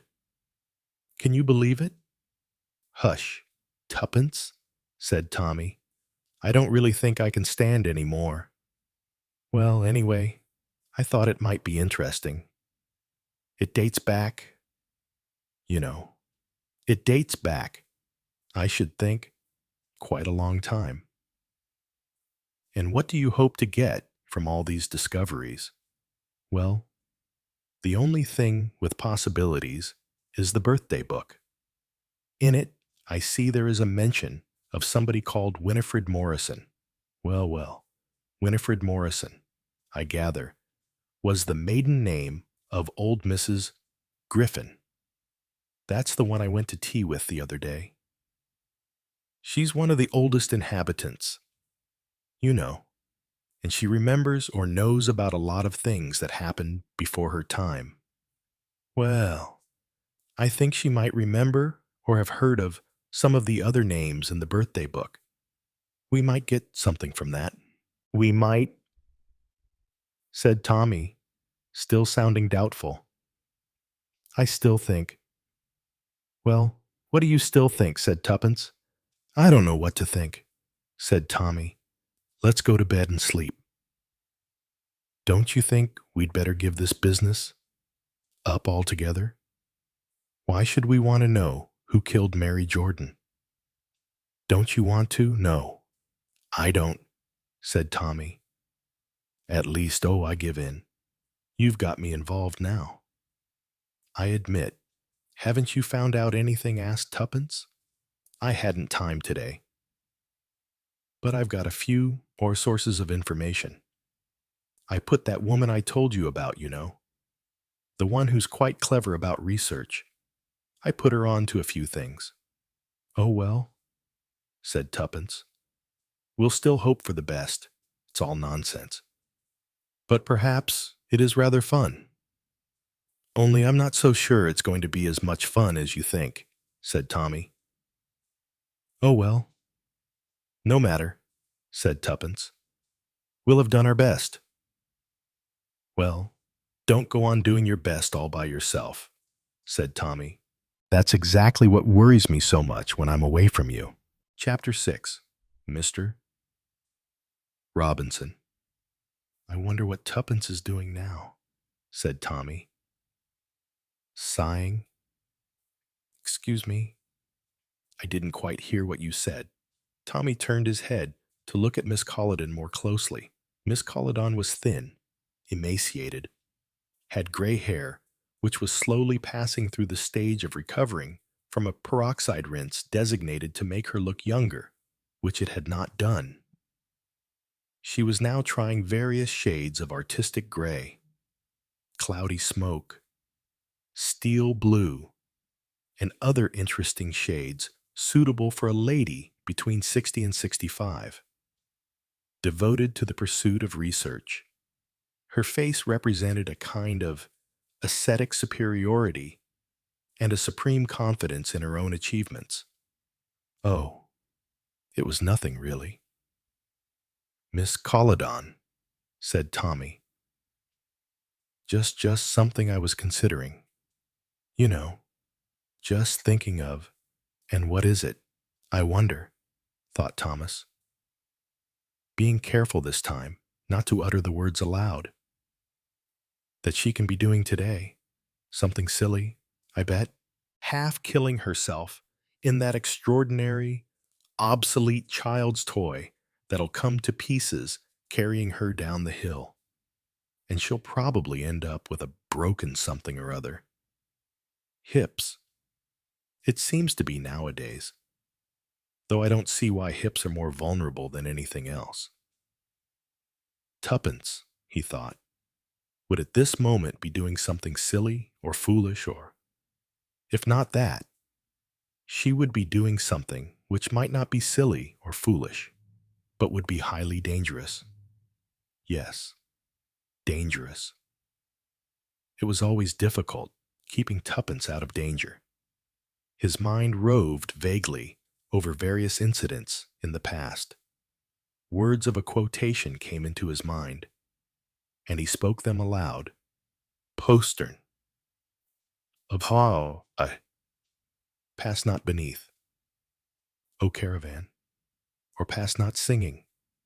Have you heard that silence where the birds are dead, yet something pipeth like a bird? Miss Colladon responded immediately, giving Tommy quite a shock of surprise. Flecker, she said, Flecker. It goes on, Death's Caravan. Disaster's Cavern, Fort of Fear. Tommy stared at her, then realized that Miss Colladon had thought he was bringing her a poetic problem to be researched. Full information on where a certain quotation came from and who the poet had been who had uttered it. The trouble with Miss Colladon was that her research covered such a broad field. I was just wondering about my wife, said Tommy apologetically. Oh, said Miss Colladon. She looked at Tommy with a rather new expression in her eye. Marital trouble in the home. She was deducing. She would presently probably offer him the address of a marriage advice bureau, wherein he might seek adjustment in his matrimonial affairs and troubles. Tommy said hurriedly, Have you had any success with that inquiry I spoke to you about the day before yesterday? Oh, yes.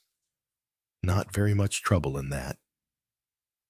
Somerset House is very useful, you know, in all those things.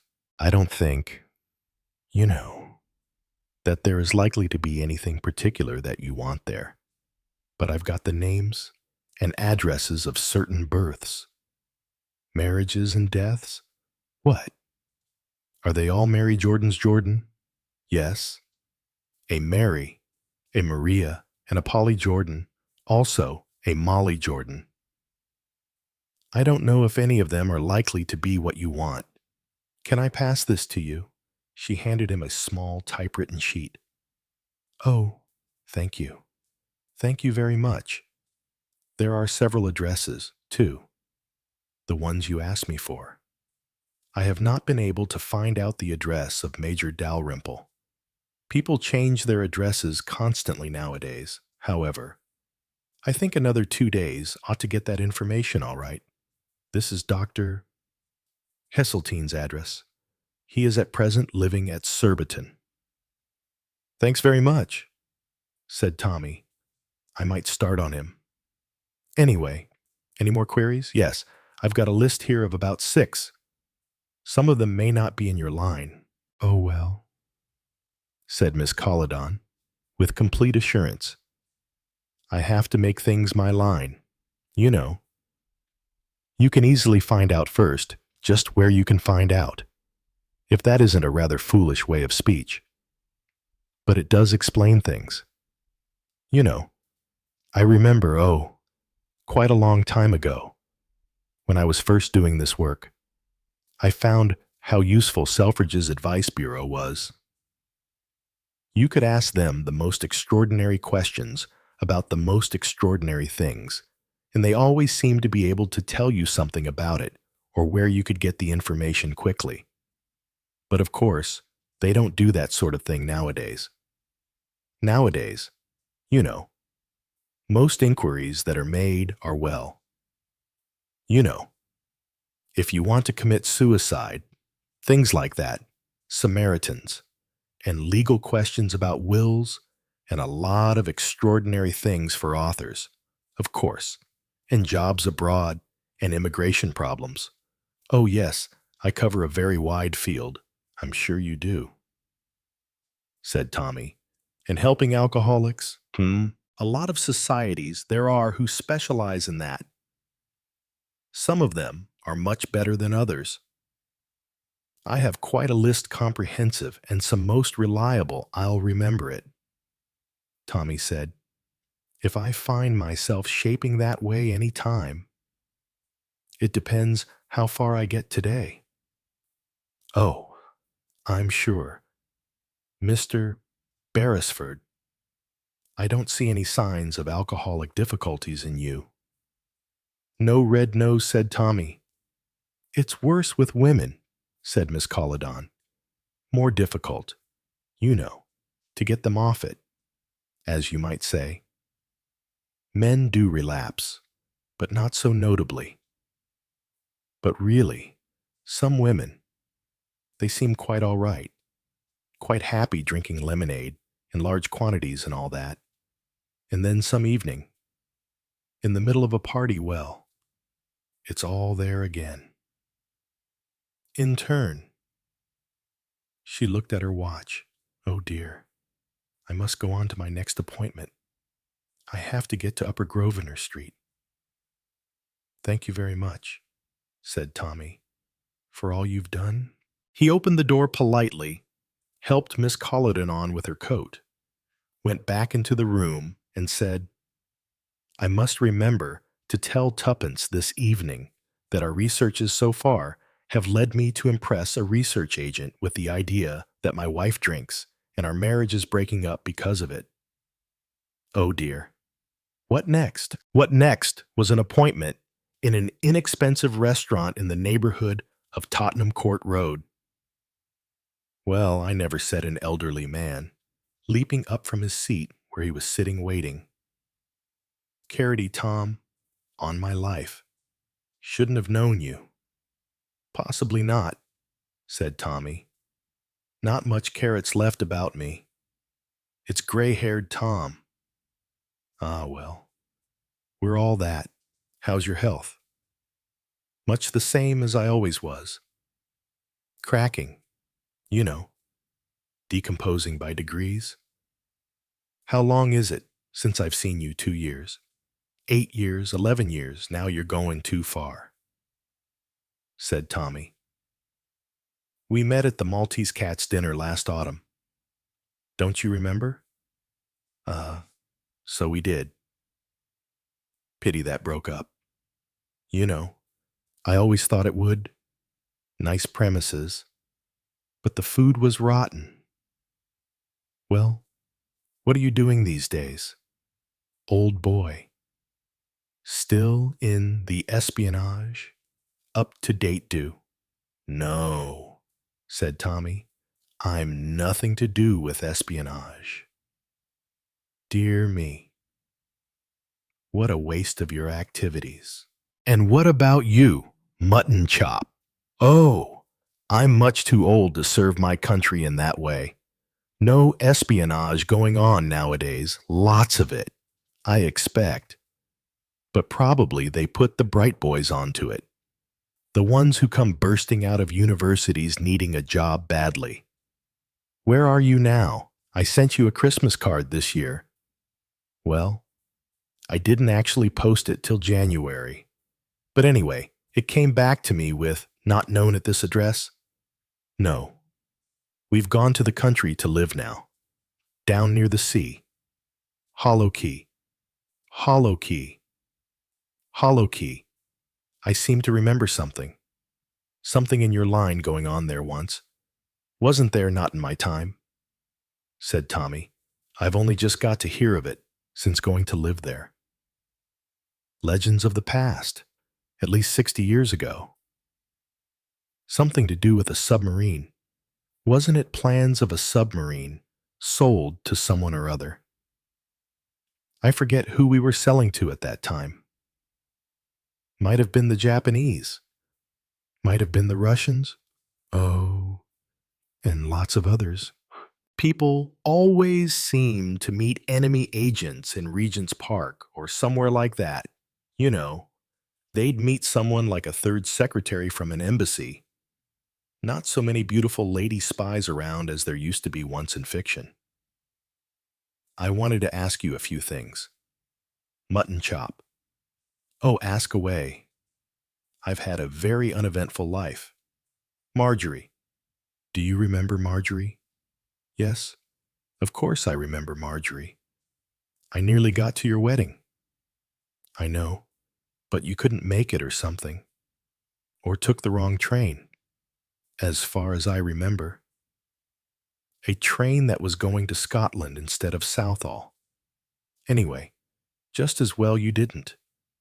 Nothing much came of it. Didn't you get married? Oh, yes, I got married. But somehow or other, it didn't take very well. No. A year and a half, and it was done with. She's married again. I haven't. But I'm doing very nicely. I live at Little Pollen. Quite a decent golf course there. My sister lives with me. She's a widow with a nice bit of money, and we get on well together. She's a bit deaf, so she doesn't hear what I say. But it only means shouting a bit. You said you'd heard of Hollow Key. Was it really something to do with spying of some kind? Well, to tell you the truth, old boy, it's so long ago that I can't remember much about it. It made a big stir at the time. You know, splendid young naval officer, absolutely above suspicion in every way. 90% British. Rated about 105 in reliability. But nothing of the kind, really. In the pay of, well, I can't remember now who he was in the pay of. Germany, I suppose, before the 1914 war. Yes, I think that was it. And there was a woman, too, I believe, associated with it all, said Tommy. I seem to remember hearing something about a Mary Jordan. I think it was, mind you, I am not clear about all this. Got into the papers, and I think it was a wife of his, of the above suspicion naval officer. It was his wife who got in touch with the Russians, and no, that's something that happened since then. One mixes things up, so they all sound alike. Wife thought he wasn't getting enough money, which meant, I suppose, that she wasn't getting enough money, and so well. Why do you want to dig up all this old history? What's it got to do with you after all this time? I know you had something to do once with someone who was on the Lusitania, or went down with the Lusitania, or something like that. Didn't you? If we go back as far as that, I mean, that's what you were mixed up in once. Or your wife was mixed up in. We were both mixed up in it, said Tommy. And it's such a very long time ago that I really can't remember anything about it now. There was some woman associated with that. Wasn't their name like Jane Fish? Or something like that? Or was it Jane Whale Jane Finn? Said Tommy. Where is she now? She's married to an American. Oh, I see. Well, all very nice. One always seems to get talking about one's old pals and what's happened to them all. When you talk about old friends, either they are dead, which surprises you enormously because you didn't think they would be, or else they're not dead, and that surprises you even more. It's a very difficult world. Tommy said, yes, it was a very difficult world.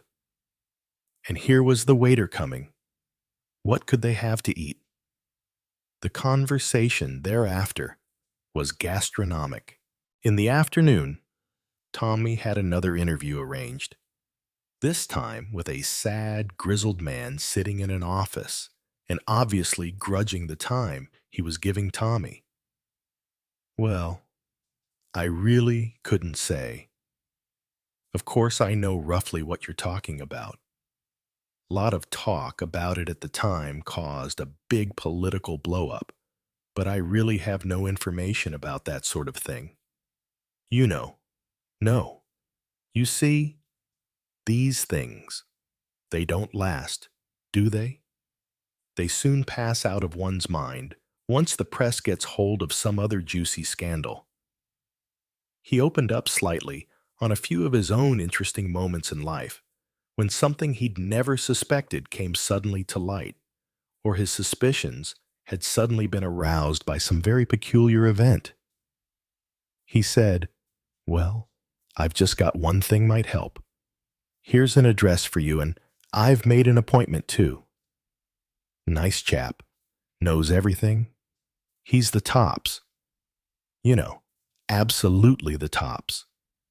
One of my daughters was a godchild of his. That's why he's awfully nice to me and will always do me a good turn if possible. So I asked him if he would see you. I said there were some things you wanted the top news about. I said what a good chap you were, and various things, and he said yes. He'd heard of you already, knew something about you. And he said, of course, come along. 3:45. I think. Here's the address. It's an office in the city. I think. Ever met him? I don't think so, said Tommy, looking at the card and the address. No. Well, you wouldn't think he knew anything. To look at him. I mean, big, you know, and yellow. Oh, said Tommy. Big and yellow? It didn't really convey much information to his mind.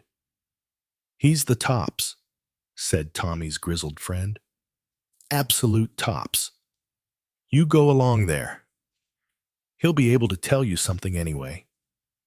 Good luck, old chap.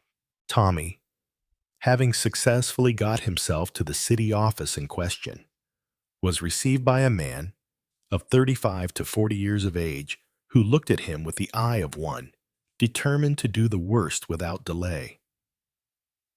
Tommy felt that he was suspected of many things, possibly carrying a bomb in some deceptive container, or prepared to hijack or kidnap anyone, or to hold up with a revolver the entire staff. It made Tommy extremely nervous. You have an appointment with Mr. Robinson? At what time? Did you say, 3:45? He consulted a ledger. Mr. Thomas Beresford. Is that right? Yes, said Tommy. Just sign your name here, please. Tommy signed his name where he was told. Johnson. A nervous-looking young man of about 23 seemed like an apparition rising out of a glass-partitioned desk. Yes, sir. Take Mr. Beresford up to the 4th floor to Mr. Robinson's office. Yes, sir. He led Tommy to a lift, the kind of lift that always seemed to have its own idea of how it should deal with those who came into it. The doors rolled open. Tommy passed in. The doors very nearly pinched him in doing so, and just managed to slam themselves shut about an inch from his spine. Cold afternoon, said Johnson, showing a friendly attitude to someone who was clearly being allowed to approach the high one in the highest. Yes, said Tommy. It always seems to be cold in the afternoons. Some say it's pollution.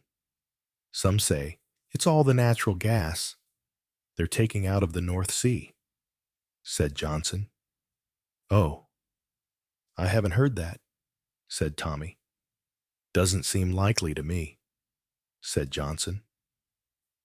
They passed the 2nd floor and the 3rd floor, and finally arrived at the 4th floor. Johnson led Tommy, again, escaping the closing doors by a mere inch, along a passage to a door. He knocked, was told to enter, held the door open, insinuated Tommy across the threshold, and said, Mr.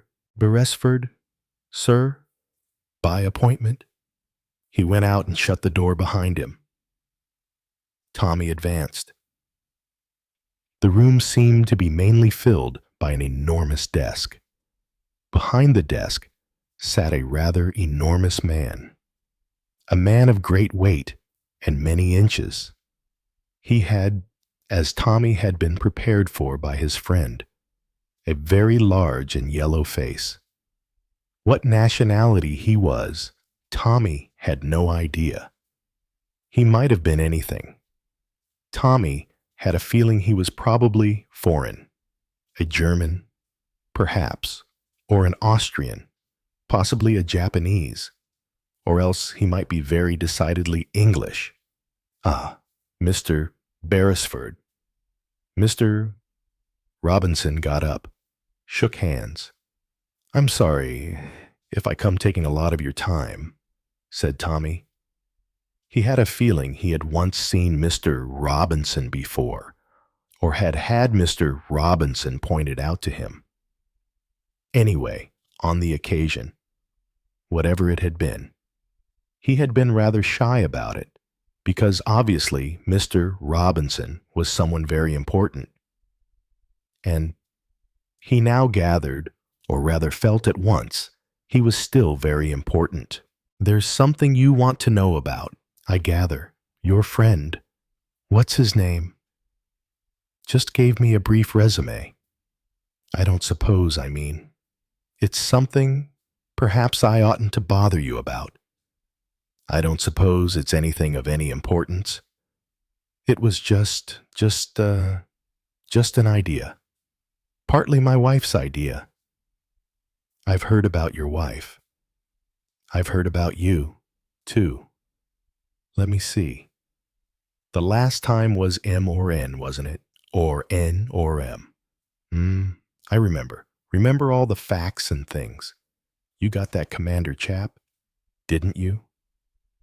The one who was in the English Navy, supposedly, but was actually a very important Hun. I still call them Huns occasionally. You know. Of course, I know we're all different now. We're in the common market, all in the nursery school together. As you might say, I know. You did a good bit of work there. Very good bit indeed. And so did your missus. My word. All those children's books. I remember. Goosey Gander. Wasn't it the one that gave the show away? Where do you wander? Upstairs and downstairs and in my lady's chamber. Fancy you remembering that, said Tommy, with great respect. Yes, I know. One's always surprised when one remembers something. It just came back to me at that minute. So silly. You know, that really you'd never have suspected it of being anything else. Would you? Yes. It was a good show. Now, what's the matter now? What are you up against? Well, it's nothing, really, said Tommy. It's just, come on, put it in your own words. You needn't make a thing of it. Just tell me the story. Sit down.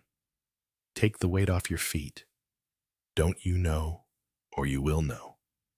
When you're some years older, resting your feet is important. I'm old enough already. I should think, said Tommy. There can't be much ahead of me now, except a coffin. In due course. Oh, I wouldn't say that. I tell you, once you get above a certain age, you can go on living practically forever. Now then, what's all this about? Well, said Tommy. Briefly, my wife and I went into a new house, and there was all the fuss of getting into a new house, I know. Said Mr. Robinson. Yes, I know the sort of thing. Electricians all over the floor. They pick holes, and you fall into them, and there were some books there. The people moving out wanted to sell. A lot of children's books. All sorts of things. You know, Henty and things like that. I remember Henty from my own youth. And in one book my wife was reading, we found a passage underlined. The letters were underlined, and it made a sentence when you put it together. And this sounds awfully silly. What I'm going to say next, well, that's hopeful, said Mr. Robinson. If a thing sounds silly, I always want to hear about it. It said, Mary Jordan did not die naturally. It must have been one of us. Very, very interesting, said Mr. Robinson. I've never come across anything like that before. It said that, did it? Mary Jordan did not die a natural death? And who was it who wrote it? Any clue of that? Apparently a boy of school age. Parkinson was the family's name. They lived in this house, and he was one of the Parkinsons. We gathered. Alexander Parkinson. At least. Anyway, he's buried there in the churchyard. Parkinson, said Mr. Robinson. Wait a bit. Let me think. Parkinson, yes. You know there was a name like that connected with things, but you don't always remember who or what and where. And we've been very keen to learn who Mary Jordan was, because she didn't die a natural death. Yes, I suppose that would be rather your line of country, but it seems very odd. What did you find out about her? Absolutely nothing, said Tommy. Nobody seems to remember her there much, or say anything about her. At least somebody did say she was what we'd call an au pair girl nowadays, or a governess, or something like that. They couldn't remember. A mamselle, or a fraulein. They said, it's all very difficult. You see, and she died, what did she die of? Somebody brought a few foxglove leaves in with some spinach from the garden. By accident. And then they ate it. Mind you, that probably wouldn't kill you. No, said Mr. Robinson, not enough of it. But if you then put a strong dose of digital and alkaloid in the coffee and just made sure that Mary Jordan got it in her coffee, or in a cocktail earlier, then, as you say, the foxglove leaves would be blamed and it would all be taken to be an accident. But Alexander Parker, or whatever the schoolboy's name was too sharp for that. He had other ideas. Did he? Anything else? Beresford. When was this First World War? Second World War? Or before that before? Rumors passed down through elderly ancestors say she was a German spy. I remember that case made a big sensation. Any German working in England before 1914 was always said to be a spy. The English officer involved was one always said to be above suspicion. I always look very hard at anyone who is above suspicion. It's all a long time ago. I don't think it's ever been written up in recent years.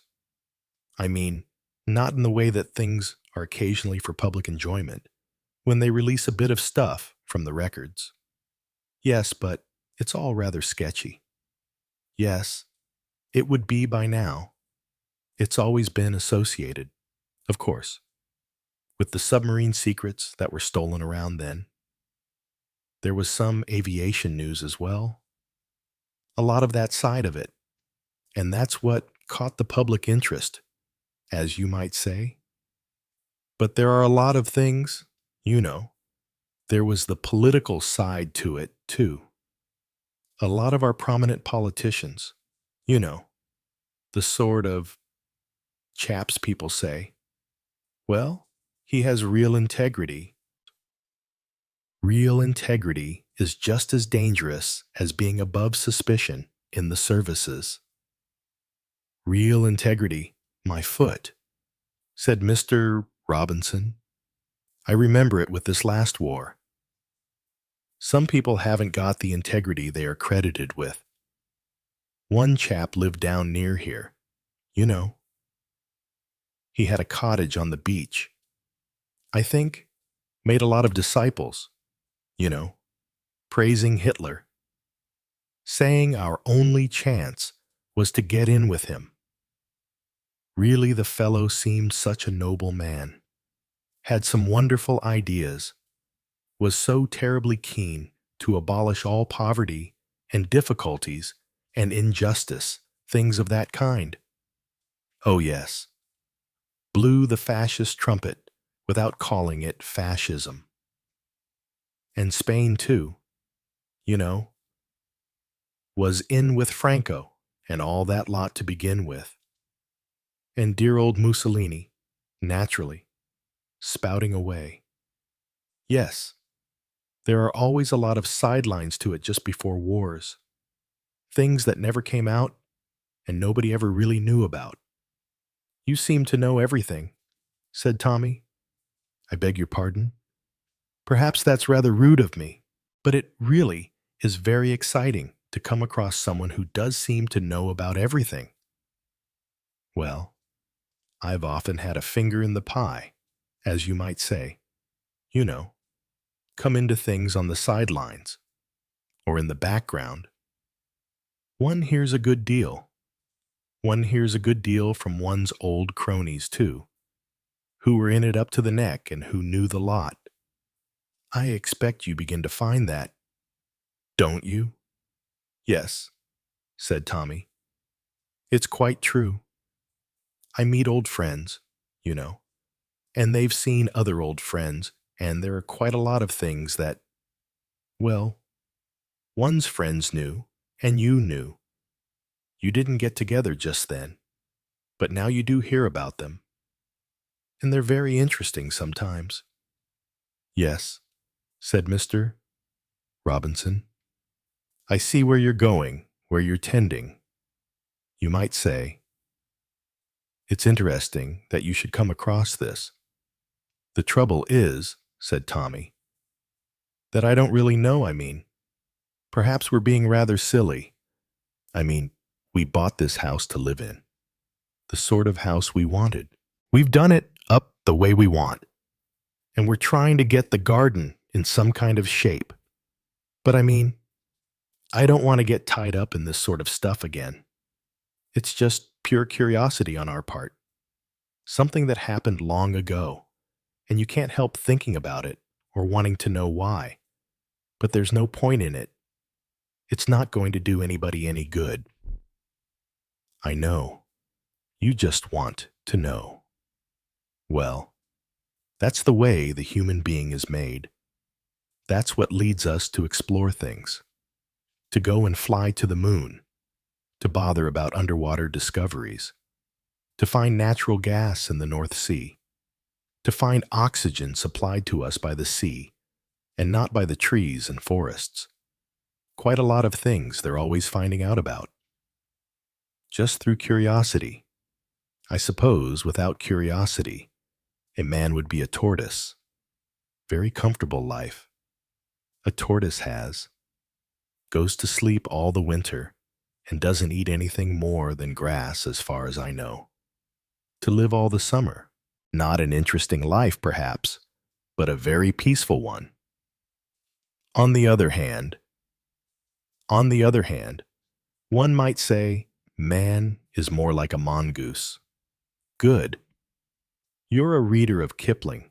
I'm so glad. Kipling's not appreciated as much as he should be nowadays. He was a wonderful chap, a wonderful person to read nowadays. His short stories, amazingly good. They are. I don't think it's ever been realized enough. I don't want to make a fool of myself, said Tommy. I don't want to mix myself up with a lot of things which have nothing to do with me. Not anything to do with anybody nowadays, I should say. That you never know, said Mr. Robinson. I mean, really, said Tommy, who was now completely swamped in a cloud of guilt for having disturbed a very important man. I mean, I'm not just trying to find out things. Got to try and find out things just to satisfy your wife. I suppose. Yes, I've heard of her. I've never had the pleasure of meeting her. I don't think. Rather wonderful person, isn't she? I think so, said Tommy. That's good hearing. I like people who stick together and enjoy their marriage and go on enjoying it. Really, I'm like the tortoise, I suppose. I mean, there we are. We're old and we're tired. And although we've got very good health for our age, we don't want to be mixed up in anything nowadays. We're not trying to butt into anything. We just, I know, said Mr. Robinson. Don't keep apologizing for it. You want to know. Like the mongoose. You want to know. And Mrs. Beresford, she wants to know. Moreover, I should say, from all I've heard of her and been told of her, I should say she will get to know somehow. You think she's more likely to do it than I am? Well, I don't think perhaps you're quite as keen on finding out things as she is. But I think you're just as likely to get onto it, because I think you're rather good at finding sources. It's not easy to find sources for something as long ago as that. That's why I feel awful about having come and disturbed you. But I wouldn't have done it on my own. It was only mutton chop. I mean, I know who you mean. Had mutton chop whiskers, and was rather pleased with them at one time. That's why he was called that. A nice chap. Done good work in his time. Yes. He sent you to me because he knew that I am interested in anything like that. I started quite early. You know, poking about, I mean, and finding out things. And now, said Tommy, now you're the tops. Now who told you that? Said Mr. Robinson. All nonsense. I don't think it is, said Tommy. Well, said Mr. Robinson, Some get to the tops, and some have the tops forced upon them. I would say the latter applies to me, more or less. I've had a few things of surpassing interest forced upon me. That business, connected with Frankfurt, wasn't it? You've heard rumors. Have you, well, don't think about them anymore. They're not supposed to be known much. Don't think I'm going to rebuff you for coming here asking me questions. I probably can answer some of the things you want to know. If I said there was something that happened years ago that might result in something being known that would be possibly interesting nowadays, sometimes that would give one a bit of information about things that might be going on nowadays. That might be true enough. I wouldn't put it past anyone or anything. I don't know what I can suggest to you, though. It's a question of worry about. Listen to people. Find out what you can about bygone years. If anything comes along that you think might be interesting to me, just give me a ring or something. We'll find some code words, just to make ourselves feel excited again. Feel as though we really mattered. Crabapple jelly? How would that be? You say your wife's made some jars of crabapple jelly, and would I like a pot? I'll know what you mean. You mean that I would have found out something about Mary Jordan. I don't see there's any point in going on with that. After all, she's dead. Yes, she's dead. But well, you see, sometimes one has the wrong ideas about people because of what you've been told, or because of what's been written. You mean we have wrong ideas about Mary Jordan? You mean she wasn't important at all? Oh, yes. She could have been very important. Mr. Robinson looked at his watch. I have to push you off now. There's a chap coming in 10 minutes. An awful bore. But he's high up in government circles. And you know what life is nowadays. Government. Government. You've got to stand it everywhere. In the office. In the home. In the supermarkets. On the television. Private life. That's what we want more of nowadays. Now, this little fun and games that you and your wife are having, you're in private life, and you can look at it from the background of private life. Who knows? You might find out something. Something that would be interesting. Yes. You may, and you may not. I can't tell you anything more about it. I know some of the facts that probably nobody else can tell you. And in due course, I might be able to tell them to you. But as they're all dead and done with, that's not really practical. I'll tell you one thing that will help you perhaps in your investigations. You read about this case, the trial of Commander whatever he was. I've forgotten his name now, and he was tried for espionage.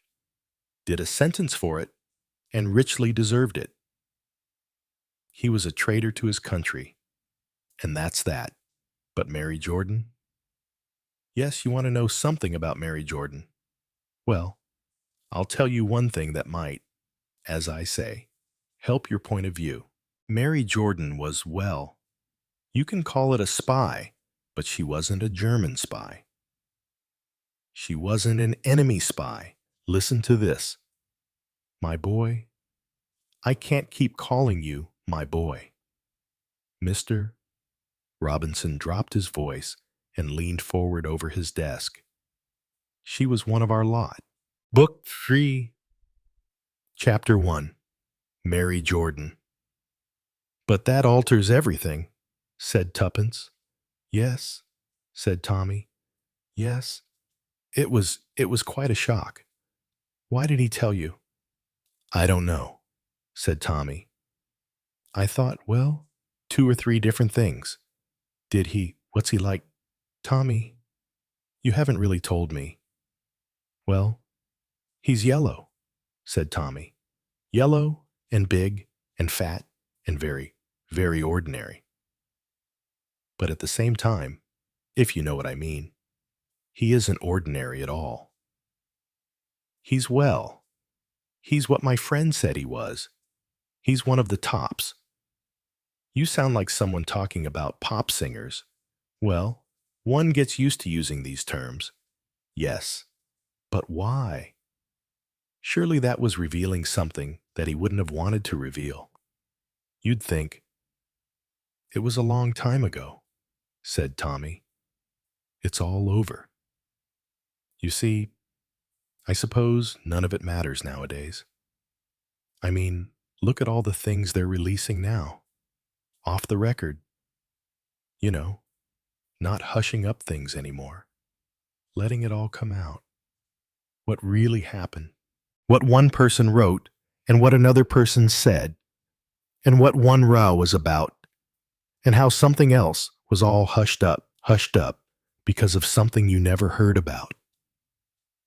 You make me feel horribly confused, said Tuppence. When you say things like that, it makes everything wrong, too, doesn't it? How do you mean, makes everything wrong? Well, I mean, the way we've been looking at it. I mean, what do I mean? Go on, said Tommy. You must know what you mean. Well, what I said. It's all wrong. I mean, we found this thing in the Black Arrow, and it was all clear enough. Somebody had written it in there. Probably this boy Alexander. And it meant that somebody, one of them. He said. At least one of us, I mean, he put it that way, but that's what he meant. One of the family, or somebody in the house or something, had arranged to bring about the death of Mary Jordan. And we didn't know who Mary Jordan was, which was very baffling. Goodness knows it's been baffling, said Tommy. Well, it hasn't baffled you as much as me. It's baffled me a great deal. I haven't really found out anything about her. At least, what you found out about her was that she had been apparently a German spy. Isn't that what you mean? You found out that, yes, that is what was believed about her. And I supposed it was true. Only now. Yeah, said Tommy. Only now we know that it wasn't true. She was the opposite to a German spy. She was a sort of English spy. Well, she must have been in the English espionage or security, whatever it was called. And she came here in some capacity to find out something. To find out something about what's his name now? I wish I could remember names better. I mean the naval officer or the army officer or whatever he was. The one who sold the secret of the submarine or something like that. Yes, I suppose there was a little cluster of German agents here. Rather like an N or a RAM all over again. All busy preparing things. It would seem so. Yes, and she was sent here in that case, presumably, to find out all about it. I see. So one of us didn't mean what we thought it meant. One of us meant well. It had to be someone who was in this neighborhood, and somebody who had something to do with this house, or was in this house for a special occasion. And so, when she died, her death wasn't a natural one, because somebody got wise to what she was doing, and Alexander found out about it. She was pretending to spy. Perhaps, said Tuppence, for Germany, making friends with Commander whoever it was. Call him Commander X, said Tommy. If you can't remember.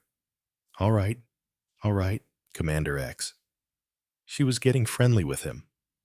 There was also, said Tommy, an enemy agent living down here, the head of a big organization.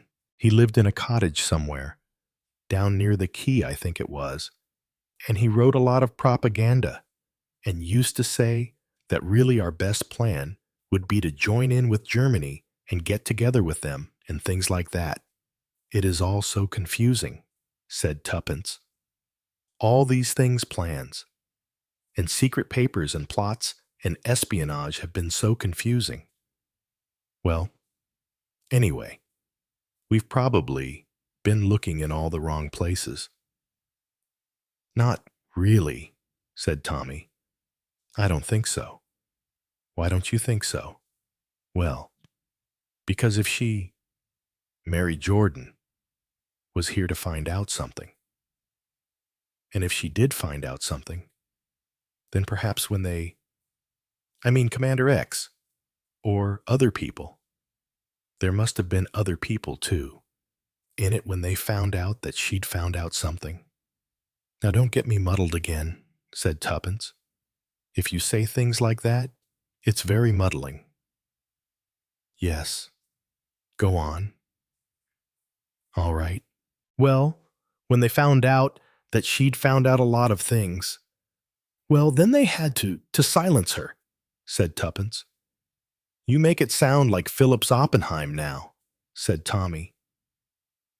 And he was before 1914.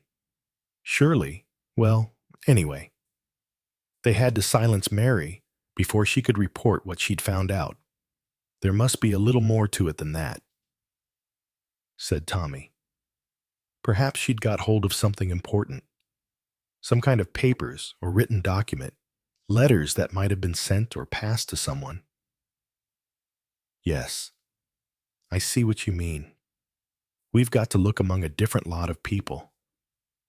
But if she was one of the ones to die because of a mistake that had been made about the vegetables, then I don't see quite how it could be what Alexander called one of us. It presumably wasn't one of his family. It could have been like this, said Tommy. It needn't have been actually someone in the house. It's very easy to pick wrong leaves looking alike, bunch them all up together, and take them into the kitchen. You wouldn't, I think, make them really, not really too lethal. Just the people at one particular meal would get rather ill after it, and they'd send for a doctor, and the doctor would get the food analyzed, and he'd realize somebody'd made a mistake over vegetables. He wouldn't think anyone had done it on purpose. But then everybody at that meal would have died, said Tuppence. Or everybody would have been ill, but not died. Not necessarily, said Tommy. Suppose they wanted a certain person, Mary J., to die, and they were going to give a dose of poison to her. Oh, in a cocktail before the lunch or dinner or whatever it was, or in coffee or something after the meal actual digitaline. Or aconite, or whatever it is in foxgloves, aconites in monkshood. I think, said Tuppence. Don't be so knowledgeable, said Tommy. The point is, everyone gets a mild dose by what is clearly a mistake. So everyone gets mildly ill, but one person dies. Don't you see? If most people were taken ill after whatever it was, dinner or lunch one day, and it was looked into, and they found out about the mistake, well, things do happen like that. You know, people eat fungus instead of mushrooms, and deadly nightshade berries children eat by mistake because the berries look like fruit. Just a mistake, and people are ill. But they don't usually all die. Just one of them does. And the one that did die would be assumed to have been particularly allergic to whatever it was, and so she had died, but the others hadn't. You see, it would pass off as really due to the mistake, and they wouldn't have looked to see or even suspected there was some other way in which it happened. She might have got a little ill like the others, and then the real dose might have been put in her early tea the next morning, said Tuppence. I'm sure, Tuppence, that you've lots of ideas about that part of it. Yes, said Tuppence.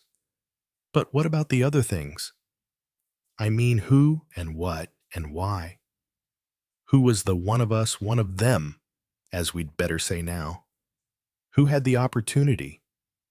Someone staying down here, friends of other people perhaps. People who brought a letter, forged perhaps, from a friend saying, "Do be kind to my friend, Mr. or Mrs. Murray Wilson," or some name, who is down here. She is so anxious to see your pretty garden, or something. All that would be easy enough. Yes, I think it would. In that case, said Tuppence, there's perhaps something still here in the house that would explain what happened to me today and yesterday, too. What happened to you yesterday, Tuppence? The wheels came off that beastly little cart and horse I was going down the hill in the other day, and so I came a terrible cropper right down behind the monkey puzzle and into it. And I very nearly I might have had a serious accident. That silly old man Isaac ought to have seen that the thing was safe. He said he did look at it. He told me it was quite all right before I started. And it wasn't, no. He said afterwards that he thought someone had been playing about with it, tampering with the wheels or something, so that they came off. Tuppence, said Tommy, do you think that's the second or third thing that's happened here to us? You know that other thing that nearly came down on the top of me in the book room. You mean somebody wants to get rid of us. But that would mean, said Tommy, that there must be something that's here in the house. Tommy looked at Tuppence, and Tuppence looked at Tommy. It was the moment for consideration. Tuppence opened her mouth 3 times, but checked herself each time, frowning, as she considered. It was Tommy who spoke at last. What did he think? What did he say about true love? Old Isaac. I mean, that it was only to be expected. That the thing was pretty rotten anyway. But he said somebody had been monkeying about with it. Yes, said Tuppence, very definitely. Ah, he said, these youngsters have been trying it out, you know. Enjoy pulling wheels off things, they do. Young monkeys. Not that I've seen anyone about. But then I suppose they'd be sure that I didn't catch them at it. They'd wait till I'm away from home. I expect. I asked him if he thought it was just something mischievous, said Tuppence. What did he say to that, said Tommy. He didn't really know what to say. It could have been mischief, I suppose, said Tommy. People do those things.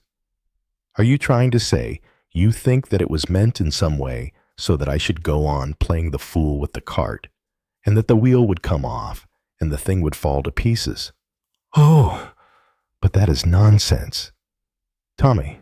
Well, it sounds like nonsense, said Tommy. But things aren't nonsense sometimes. It depends where and how they happen and why.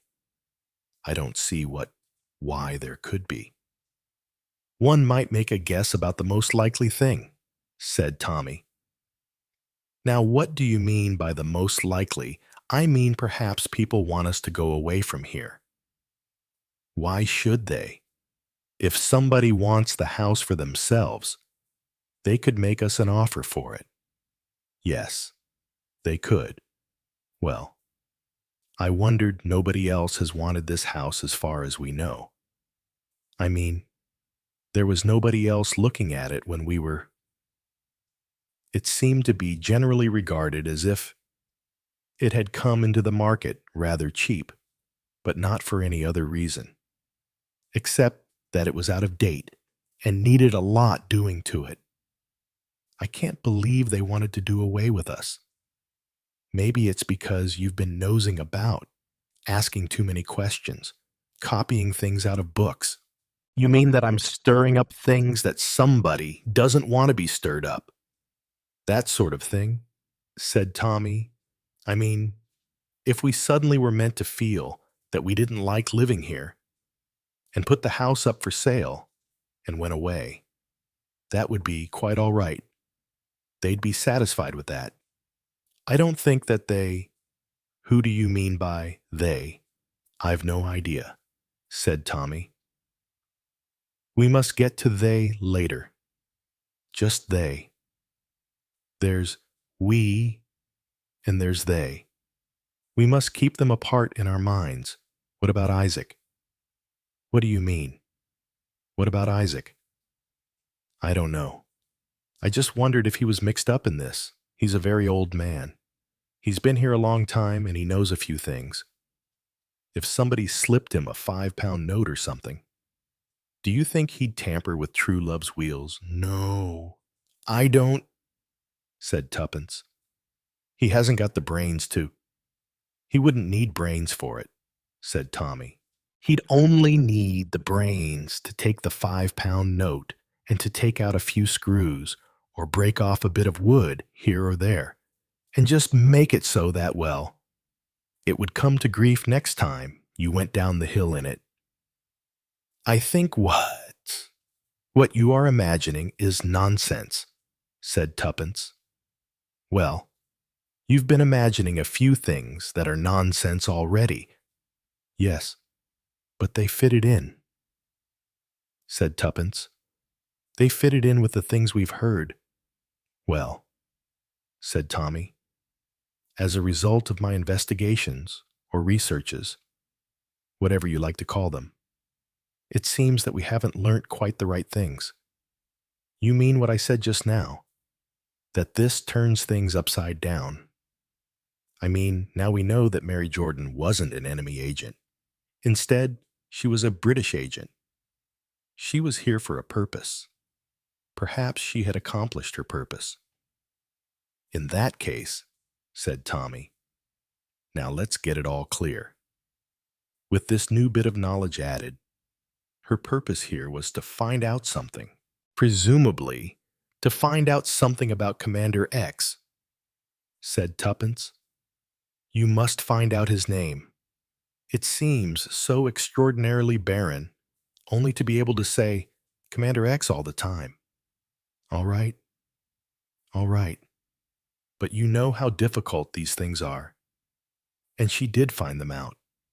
And she reported what she had found out. And perhaps someone opened the letter, said Tuppence. What letter? Said Tommy. The letter she wrote to whoever was her contact. Yes. Do you think he was her father? Or her grandfather? Or something like that? I shouldn't think so, said Tommy. I don't think that's the sort of way things would be done. She might just have chosen to take the name of Jordan. Or they thought it was quite a good name because it was not associated in any way, which it wouldn't be if she was partly German, and had perhaps come from some other work that she had been doing for us but not for them. For us and not for them, agreed Tuppence. Abroad.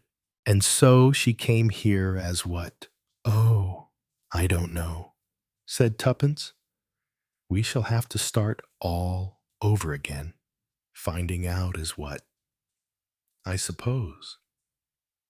Anyway, she came here and she found out something, and she either passed it on to someone or didn't.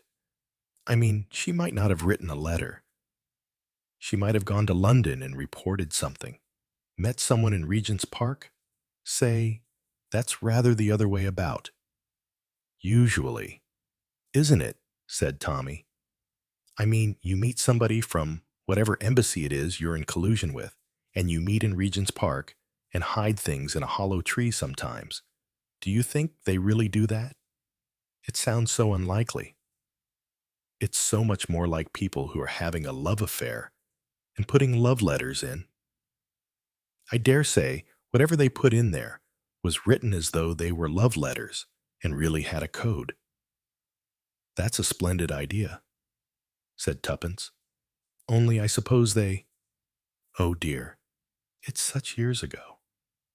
how difficult it is to get anywhere. The more you know, the less use it is to you, but we're not going to stop. Tommy, are we? I don't suppose we are for a moment, said Tommy. He sighed. You wish we were said tuppence? Almost, yes, far as I can see. Well, cut in tuppence. I can't see you taking yourself off the trail. No, and it would be very difficult to get me off the trail. I'd go on thinking about it, and it would worry me. I dare say I should go off my food and everything. The point is, said Tommy, do you think we know in a way, perhaps what this starts from? Espionage? Espionage by the enemy with certain objects in view, some of which were accomplished, perhaps some which weren't quite accomplished. But we don't know who was mixed up in it. From the enemy point of view. There were people here, I should think. People perhaps among security forces. People who were traitors but whose job it was to appear to be loyal servants of the state. Yes, said Tuppence. I'll go for that one. That seems to be very likely. And Mary Jordan's job was to get in touch with them. To get in touch with Commander X. I should think so. Yes. Or with friends of Commander X. And to find out about things. But apparently, it was necessary for her to come here to get it. Do you mean that the Parkinsons, I suppose, were back at the Parkinsons again? Before we know where we are, we're in it. That the Parkinsons were part of the enemy. It seems very unlikely, said Tommy. Well, then, I can't see what it all means. I think the house might have something to do with it, said Tommy. The house. Well, other people came and lived here afterwards, didn't they? Yes, they did. But I don't suppose they were people quite like you. Tuppence. What do you mean by quite like me? Well, wanting old books and looking through them and finding out things. Being a regular mongoose. In fact, they just came and lived here, and I expect the upstairs rooms and the books were probably servants' rooms, and nobody went into them. There may be something that was hidden in this house. Hidden perhaps by Mary Jordan. Hidden in a place ready to deliver to someone who would come for them, or deliver them by going herself to London or somewhere on some excuse. Visit to a dentist. Seeing an old friend? Quite easy to do. She had something she had acquired or got to know. Hidden in this house. You're not saying it's still hidden in this house? No, said Tommy. I shouldn't have thought so, but one doesn't know. Somebody is afraid we may find it or have found it, and they want to get us out of the house. Or they want to get hold of whatever it is they think we've found, but that they've never found. Though perhaps they've looked for it in past years and then thought it had been hidden somewhere else outside. Oh, Tommy, said Tuppence, that makes it all much more exciting.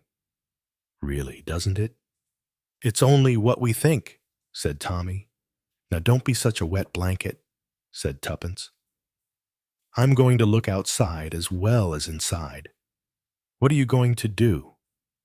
Dig up the kitchen garden? No, said Tuppence. Cupboards, the cellar, things like that. Who knows? Oh, Tommy. Oh. Tuppence, said Tommy. Just when we were looking forward to a delightful, peaceful old age. No peace for the pensioners, said Tuppence gaily. That's an idea, too. What I must go and talk to some old age pensioners at their club. I hadn't thought of them up to now. For goodness sake, Look after yourself, said Tommy. I think I'd better stay at home and keep an eye on you, but I've got to do some more research in London tomorrow. I'm going to do some research here, said Tuppence. Chapter 2. Research by Tuppence. I hope, said Tuppence, that I'm not interrupting you. Coming along like this, I thought I'd better ring up first, in case you were out, or busy, but, it's nothing particular, so I could go away again at once if you liked. My feelings wouldn't be hurt or anything like that. Oh, I'm delighted to see you, Mrs. Beresford, said Mrs. Griffin. She moved herself 3 inches along her chair so as to settle her back more comfortably, and looked with what seemed to be distinct pleasure into Tuppence's somewhat anxious face. It's a great pleasure, when somebody new comes and lives in this place. We're so used to all our neighbors that a new face, or if I may say so, a couple of new faces, is a treat, an absolute treat. I hope indeed that you'll both come to dinner one day. I don't know what time your husband gets back. He goes to London, does he not? Most days? Yes, said Tuppence. That's very nice of you. I hope you'll come and see our house when it's more or less finished. I'm always thinking it's going to be finished, but it never is. Houses are rather like that, said Mrs. Griffin. Mrs. Griffin, as Tuppence knew very well from her various sources of information, which consisted of daily women, old Isaac, Gwenda in the post office, and sundry others, was 94. The upright position, which she enjoyed arranging because it took the rheumatic pains out of her back, together with her erect carriage, gave her the air of someone much younger. In spite of the wrinkled face, the head of uprising white hair surmounted by a lace scarf tied round her head reminded Tuppence faintly of a couple of her great-aunts in past days. She wore bifocal spectacles and had a hearing aid which she sometimes, but very seldom as far as Tuppence could see, had to use, and she looked thoroughly alert and perfectly capable of reaching the age of 100 or even 110. What have you been doing with yourself lately? Inquired Mrs. Griffin. I gather you've got the electricians out of the house now. So Dorothy told me. Mrs. Rogers, She used to be my housemaid once, and she comes now and cleans twice a week. Yes, thank goodness, said Tuppence. I was always falling into the holes they made. I really came, said Tuppence. And it may sound rather silly, but it's something I just wondered about. I expect you'll think it's rather silly, too. I've been turning out things, a lot of old bookshelves and things like that. We bought some books with the house, mostly children's books, years and years old, but I found some old favorites among them. Ah, yes, said Mrs. Griffin. I quite understand that you must very much have enjoyed the prospect of being able to read certain old favorites again. The Prisoner of Zenda, perhaps. My grandmother used to read The Prisoner of Zenda. I believe I read it once myself. Really very enjoyable. Romantic. The first romantic book. I imagine. One is allowed to read. Novel reading was not encouraged. My mother and my grandmother never approved of reading anything like a novel in the mornings. A storybook, as it was called. You could read history or something serious, but novels were only pleasurable, and so to be read in the afternoon. I know, said Tuppence. Well, I found a good many books that I liked reading again. Mrs. Molesworth. The tapestry room said Mrs. Griffin with immediate comprehension. Yes, the tapestry room was one of my favorites. Well, I always liked Four Winds Farm best, said Mrs. Griffin. Griffin. Yes, that was there too, and several others, many different kinds of authors. Anyway, I got down to the last shelf, and I think there must have been an accident there.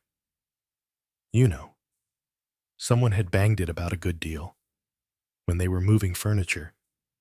There was a sort of hole, and I scooped up a lot of old things out of that, mostly torn books, and among it there was this.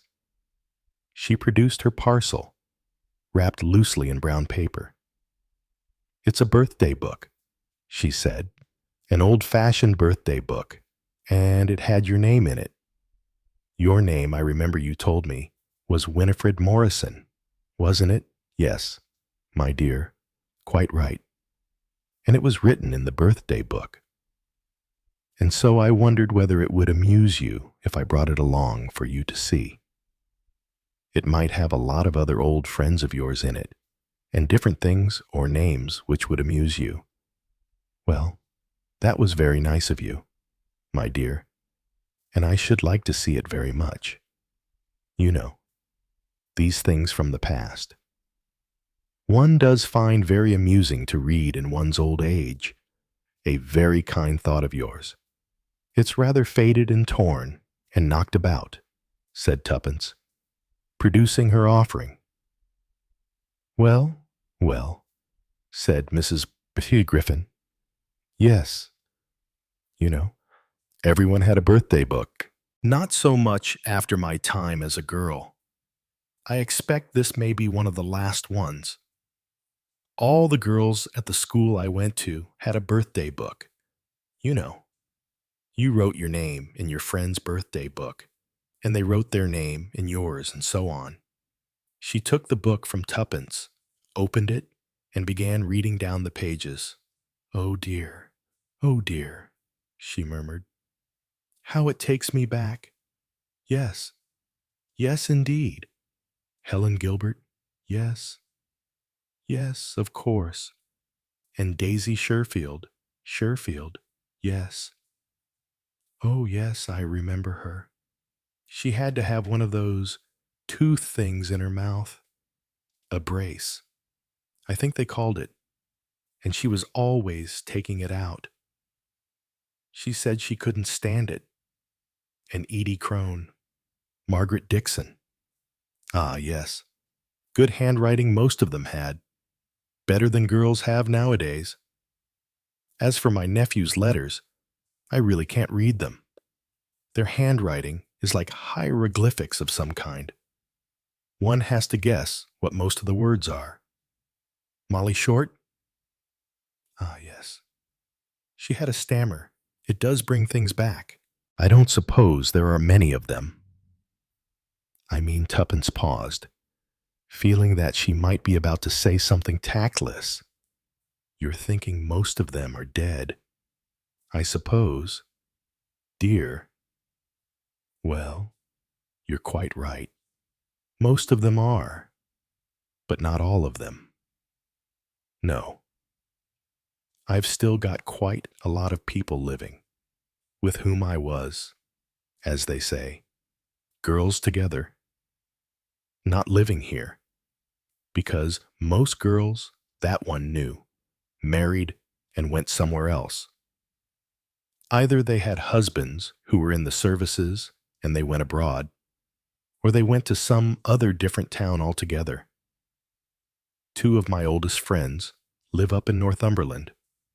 Yes, yes. It's very interesting. There weren't, I suppose, any Parkinsons left then, said Tuppence. I don't see the name anywhere. Oh no. It was after the Parkinsons' time. There's something you want to find out about the Parkinsons, isn't there, oh? Yes, there is, said Tuppence. It's pure curiosity. You know, nothing else. But well, somehow in looking at things, I got interested in the boy, Alexander Parkinson. And then, as I was walking through the churchyard the other day, I noticed that he died fairly young, and his grave was there, and that made me think about him more. He died young, said Mrs. Griffin. Yes, everyone seems to think it was sad that he should have done so. He was a very intelligent boy, and they hoped for well, quite a brilliant future for him. It wasn't really any illness. Some food he had on a picnic, I believe. So Mrs.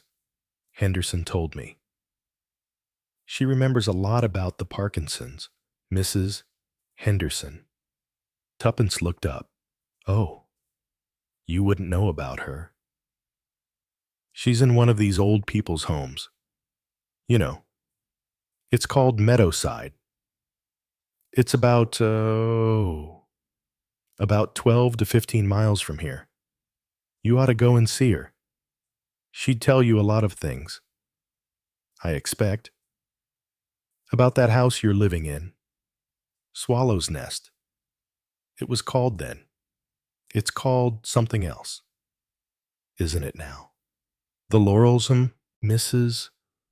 Henderson is older than I am, although she was the youngest of quite a large family. She was a governess at one time. And then I think she was a kind of nurse companion with Mrs. Bedingfield, who had Swallow's Nest. I mean the Laurels. Then, and she likes talking about old times very much. You ought to go and see her. I think, oh, she wouldn't like, oh, my dear, I'm sure she would like, go and see her.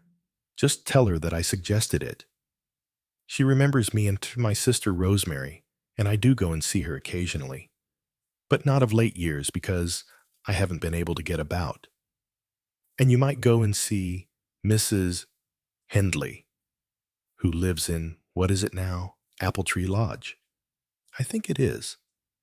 That's mainly old age pensioners. Not quite the same class, you know, but it's very well run.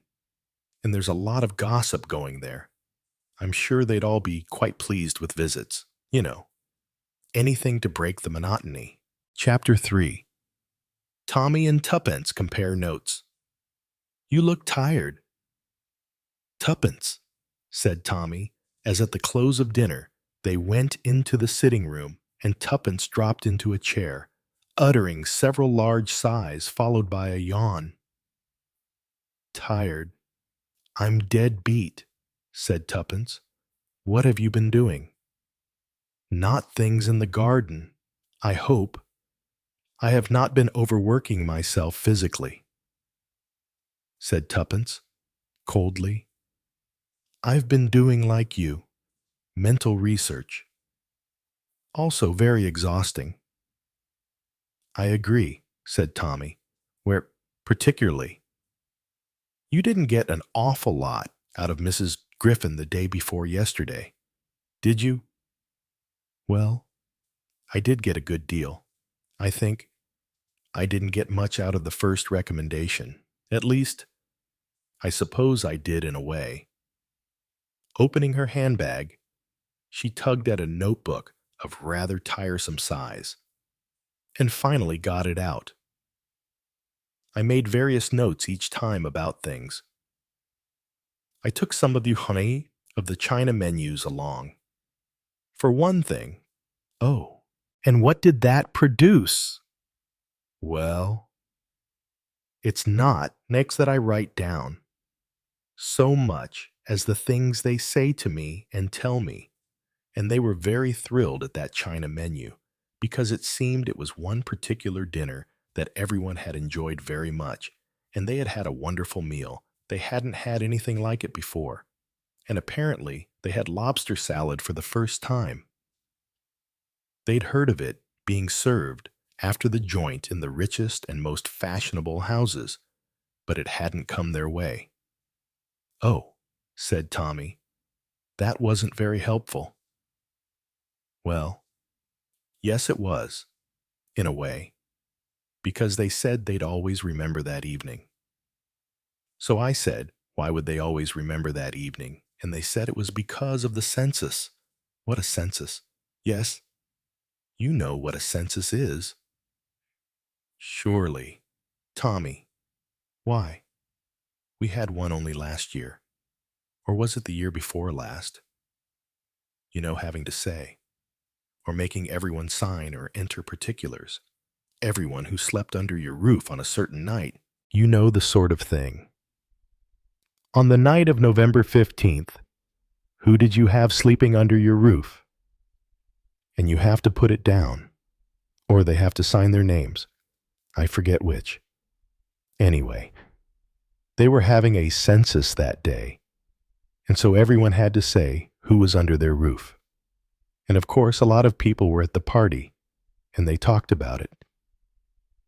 They said it was very unfair and a very stupid thing to have, and that anyway, they thought it was really a most disgraceful thing to go on having nowadays, because you had to say if you had children and if you were married, or if you were not married but did have children, and things like that. You had to put down a lot of very difficult particulars, and you didn't think it was nice. Not nowadays. So they were very upset about it. I mean, they were upset. Not about the old census because nobody minded then. It was just a thing that happened. The census might come in useful if you've got the exact date of it. Said Tommy, "Do you mean you could check up about the census?" "Oh, yes. If one knows the right people, I think one could check up fairly easily." And they remembered Mary Jordan being talked about. Everyone said what a nice girl she had seemed and how fond everyone was of her. And they would never have believed you know how people say things. Then they said, well, she was half German, so perhaps people ought to have been more careful in engaging her. Tuppence put down her empty coffee cup and settled back in her chair. "Anything hopeful?" said Tommy. "No, not really," said Tuppence, "but it might be. Anyway, the old people talked about it and knew about it. Most of them had heard it from their elderly relations or something. Stories of where they had put things or found things. There was some story about a will that was hidden in a Chinese vase. Something about Oxford and Cambridge, though I don't see how anyone would know about things being hidden in Oxford or Cambridge. It seems very unlikely. Perhaps someone had a nephew undergraduate," said Tommy, "who took something back with him to Oxford or Cambridge. Possible, I suppose, but not likely." Did anyone actually talk about Mary Jordan? Only in the way of hearsay, not of actually knowing definitely about her being a German spy. Only from their grandmothers or great aunts or sisters or mother's cousins or Uncle John's naval friend who knew all about it. Did they talk about how Mary died? They connected her death with the foxglove and spinach episode. Everyone recovered, they said, except her. "Interesting," said Tommy. "Same story, different setting." "Too many ideas, perhaps," said Tuppence. Someone called Bessie said, well, it was only my grandmother who talked about that, and of course it had all been years before her time, and I expect she got some of the details wrong. She usually did, I believe. You know, Tommy, with everyone talking at once, it's all muddled up. There was all the talk about spies and poison on picnics and everything. I couldn't get any exact dates, because of course nobody ever knows the exact date of anything your grandmother tells you. If she says, "I was only 16 at the time, and I was terribly thrilled," you probably don't know now how old your grandmother really was. She'd probably say she was 90 now, because people like to say they're older than their age when they get to 80. Or if, of course, she's only about 70. She says she's only 52. Mary Jordan, said Tommy thoughtfully, as he quoted the words, did not die naturally. He had his suspicions. Wonder if he ever talked to a policeman about them. You mean Alexander, yes, and perhaps because of that, he talked too much. He had to die. A lot depends on Alexander, doesn't it? We do know when Alexander died, because of his grave here. But Mary Jordan, we still don't know when or why. We'll find out in the end.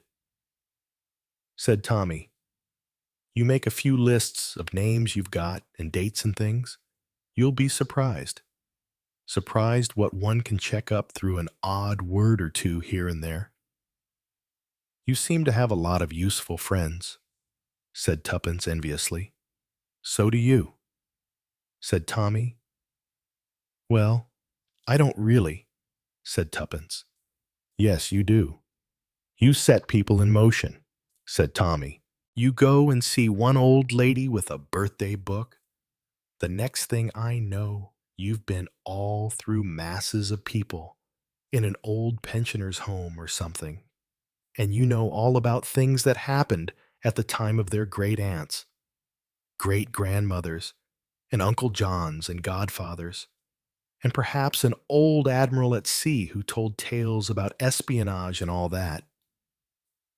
Once we can figure a few dates down and get on with a few inquiries, we might, who knows, get something. I wonder who the undergraduates were who were mentioned Oxford and Cambridge, the ones who were said to have hidden something. They don't sound very like espionage, said Tommy. No, they don't really, said Tuppence. And doctors and old clergymen, said Tommy. One could, I expect, check up on them, but I don't see it would lead one anywhere. It's all too far away. We're not near enough. We don't know. Has anybody tried anything more funny on you? Tuppence, do you mean has anyone attempted my life in the last 2 days? No, they haven't. Nobody's invited me to go on a picnic. The brakes of the car are all right. There's a jar of weed killer in the potting shed, but it doesn't even seem to be opened yet. Isaac keeps it there to be handy in case you come out with some sandwiches one day. Oh, poor Isaac, said Tuppence. You are not to say things against Isaac. He is becoming one of my best friends. Now I wonder, that reminds me. What does that remind you of? I can't remember, said Tuppence, blinking her eyes. It reminded me of something when you said that about Isaac. Oh dear, said Tommy and sighed. One old lady, said Tuppence, was said to have always put her things in her mittens every night. Earrings, I think it was. That's the one who thought everyone was poisoning her. And somebody else remembered someone who put things in a missionary box or something. You know, the China thing for the waifs and strays. There was a label stuck onto it, but it wasn't for the waifs and strays at all.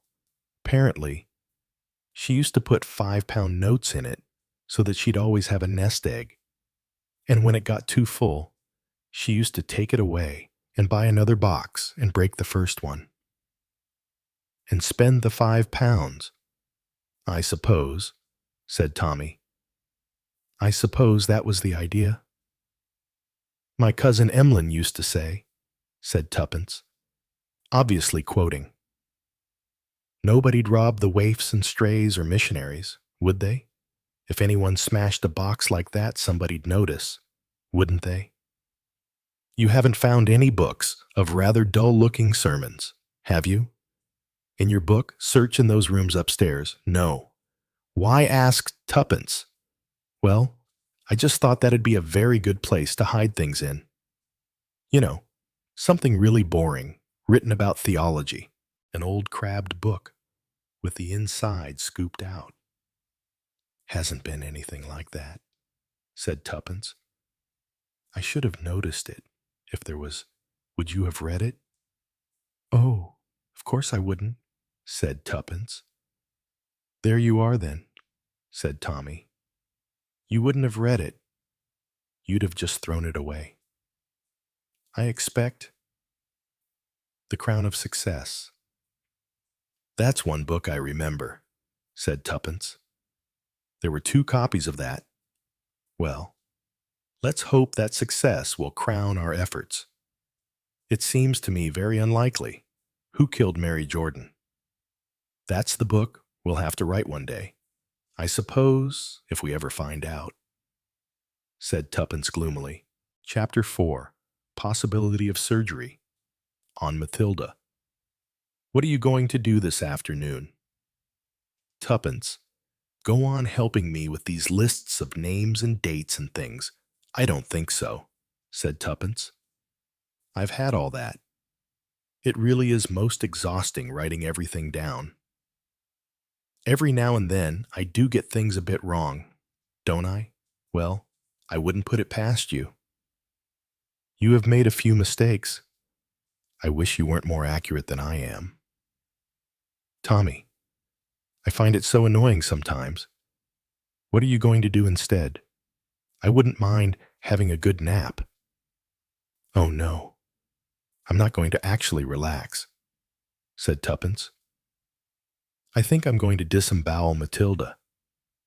I beg your pardon. Tuppence, I said I was going to disembowel Matilda. What's the matter with you?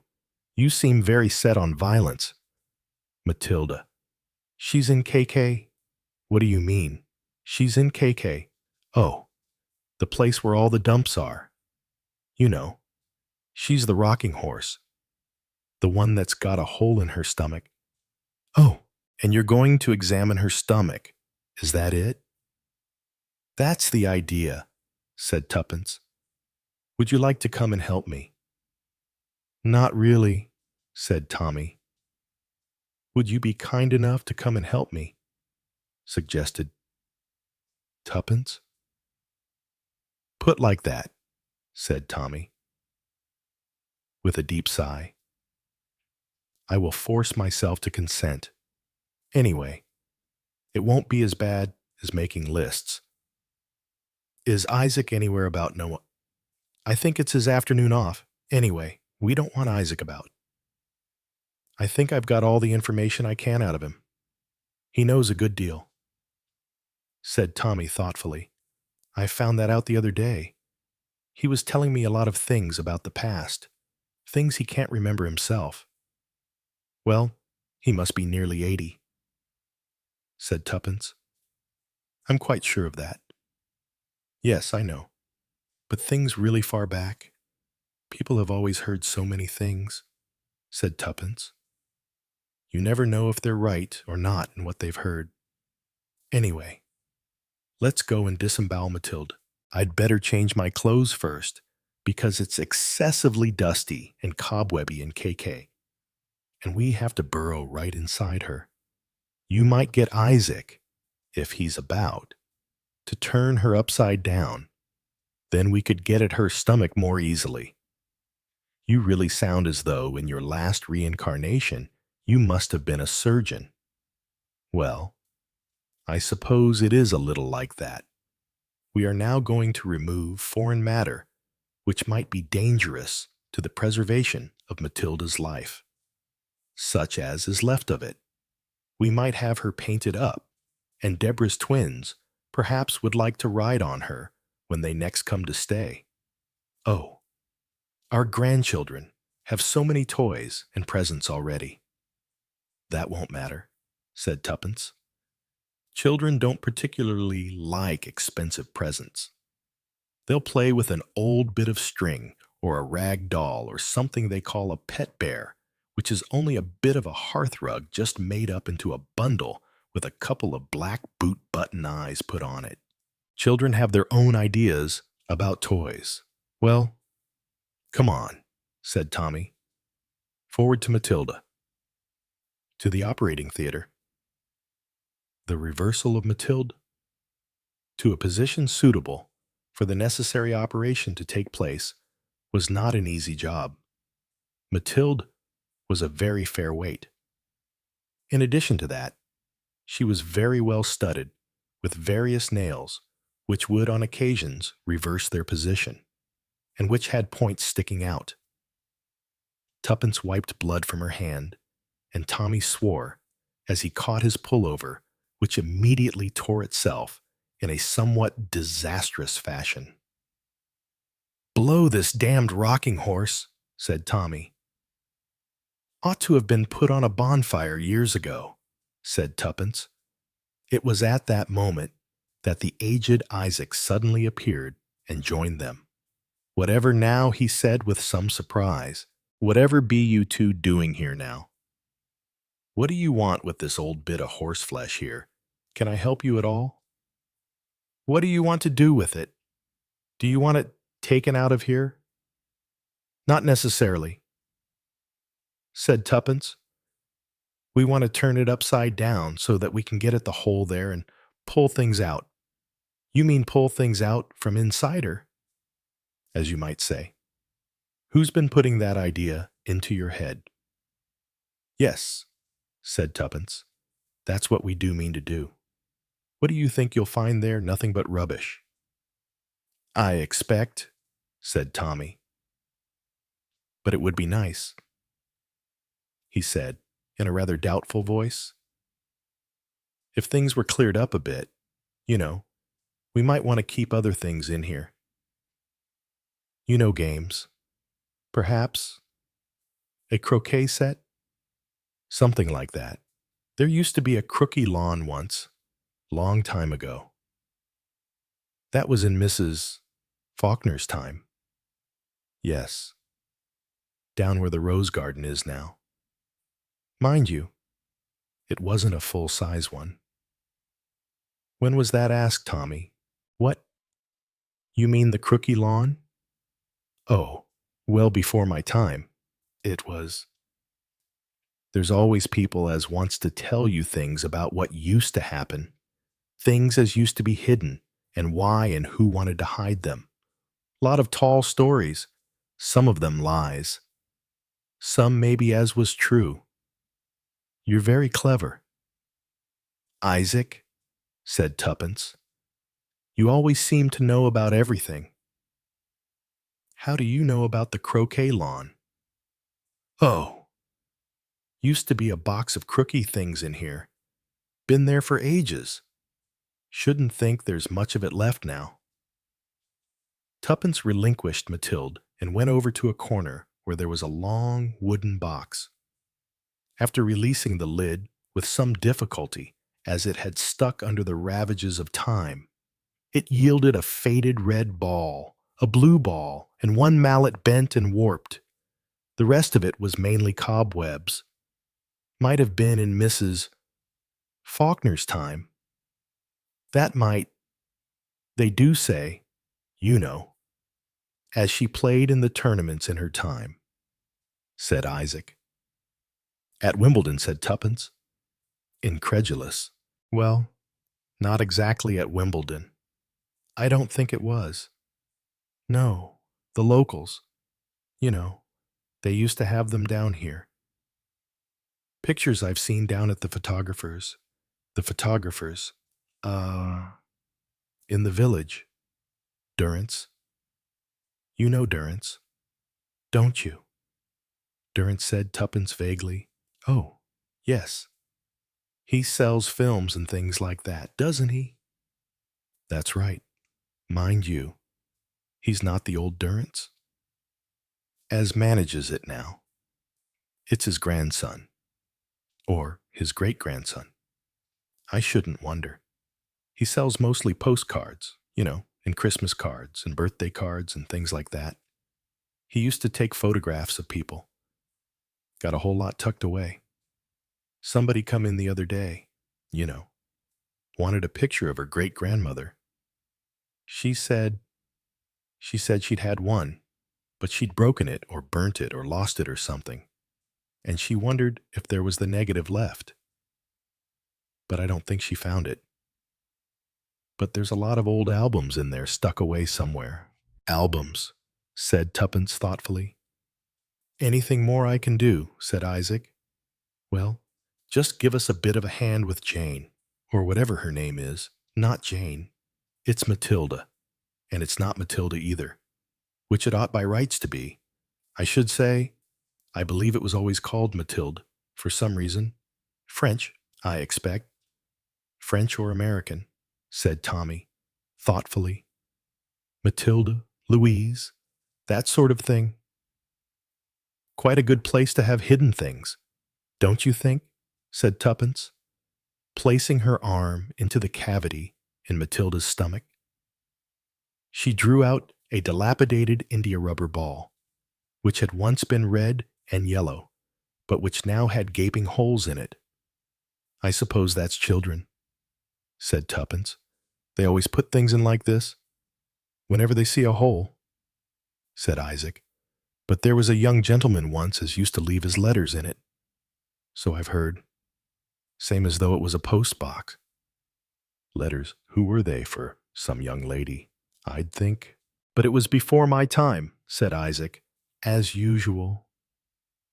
The things that always happened long before Isaac's time, said Tuppence.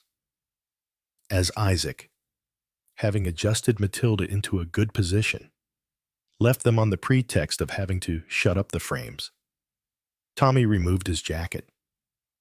It's incredible, said Tuppence, panting a little as she removed a scratched and dirty arm from the gaping wound in Matilda's stomach, that anyone could put so many things or want to put them in this thing, and that nobody should ever have cleaned it out.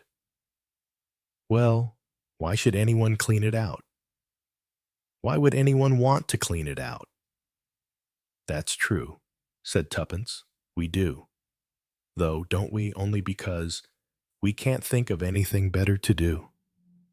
I don't think anything will come of it, though. Oh, what's the matter? Said Tuppence.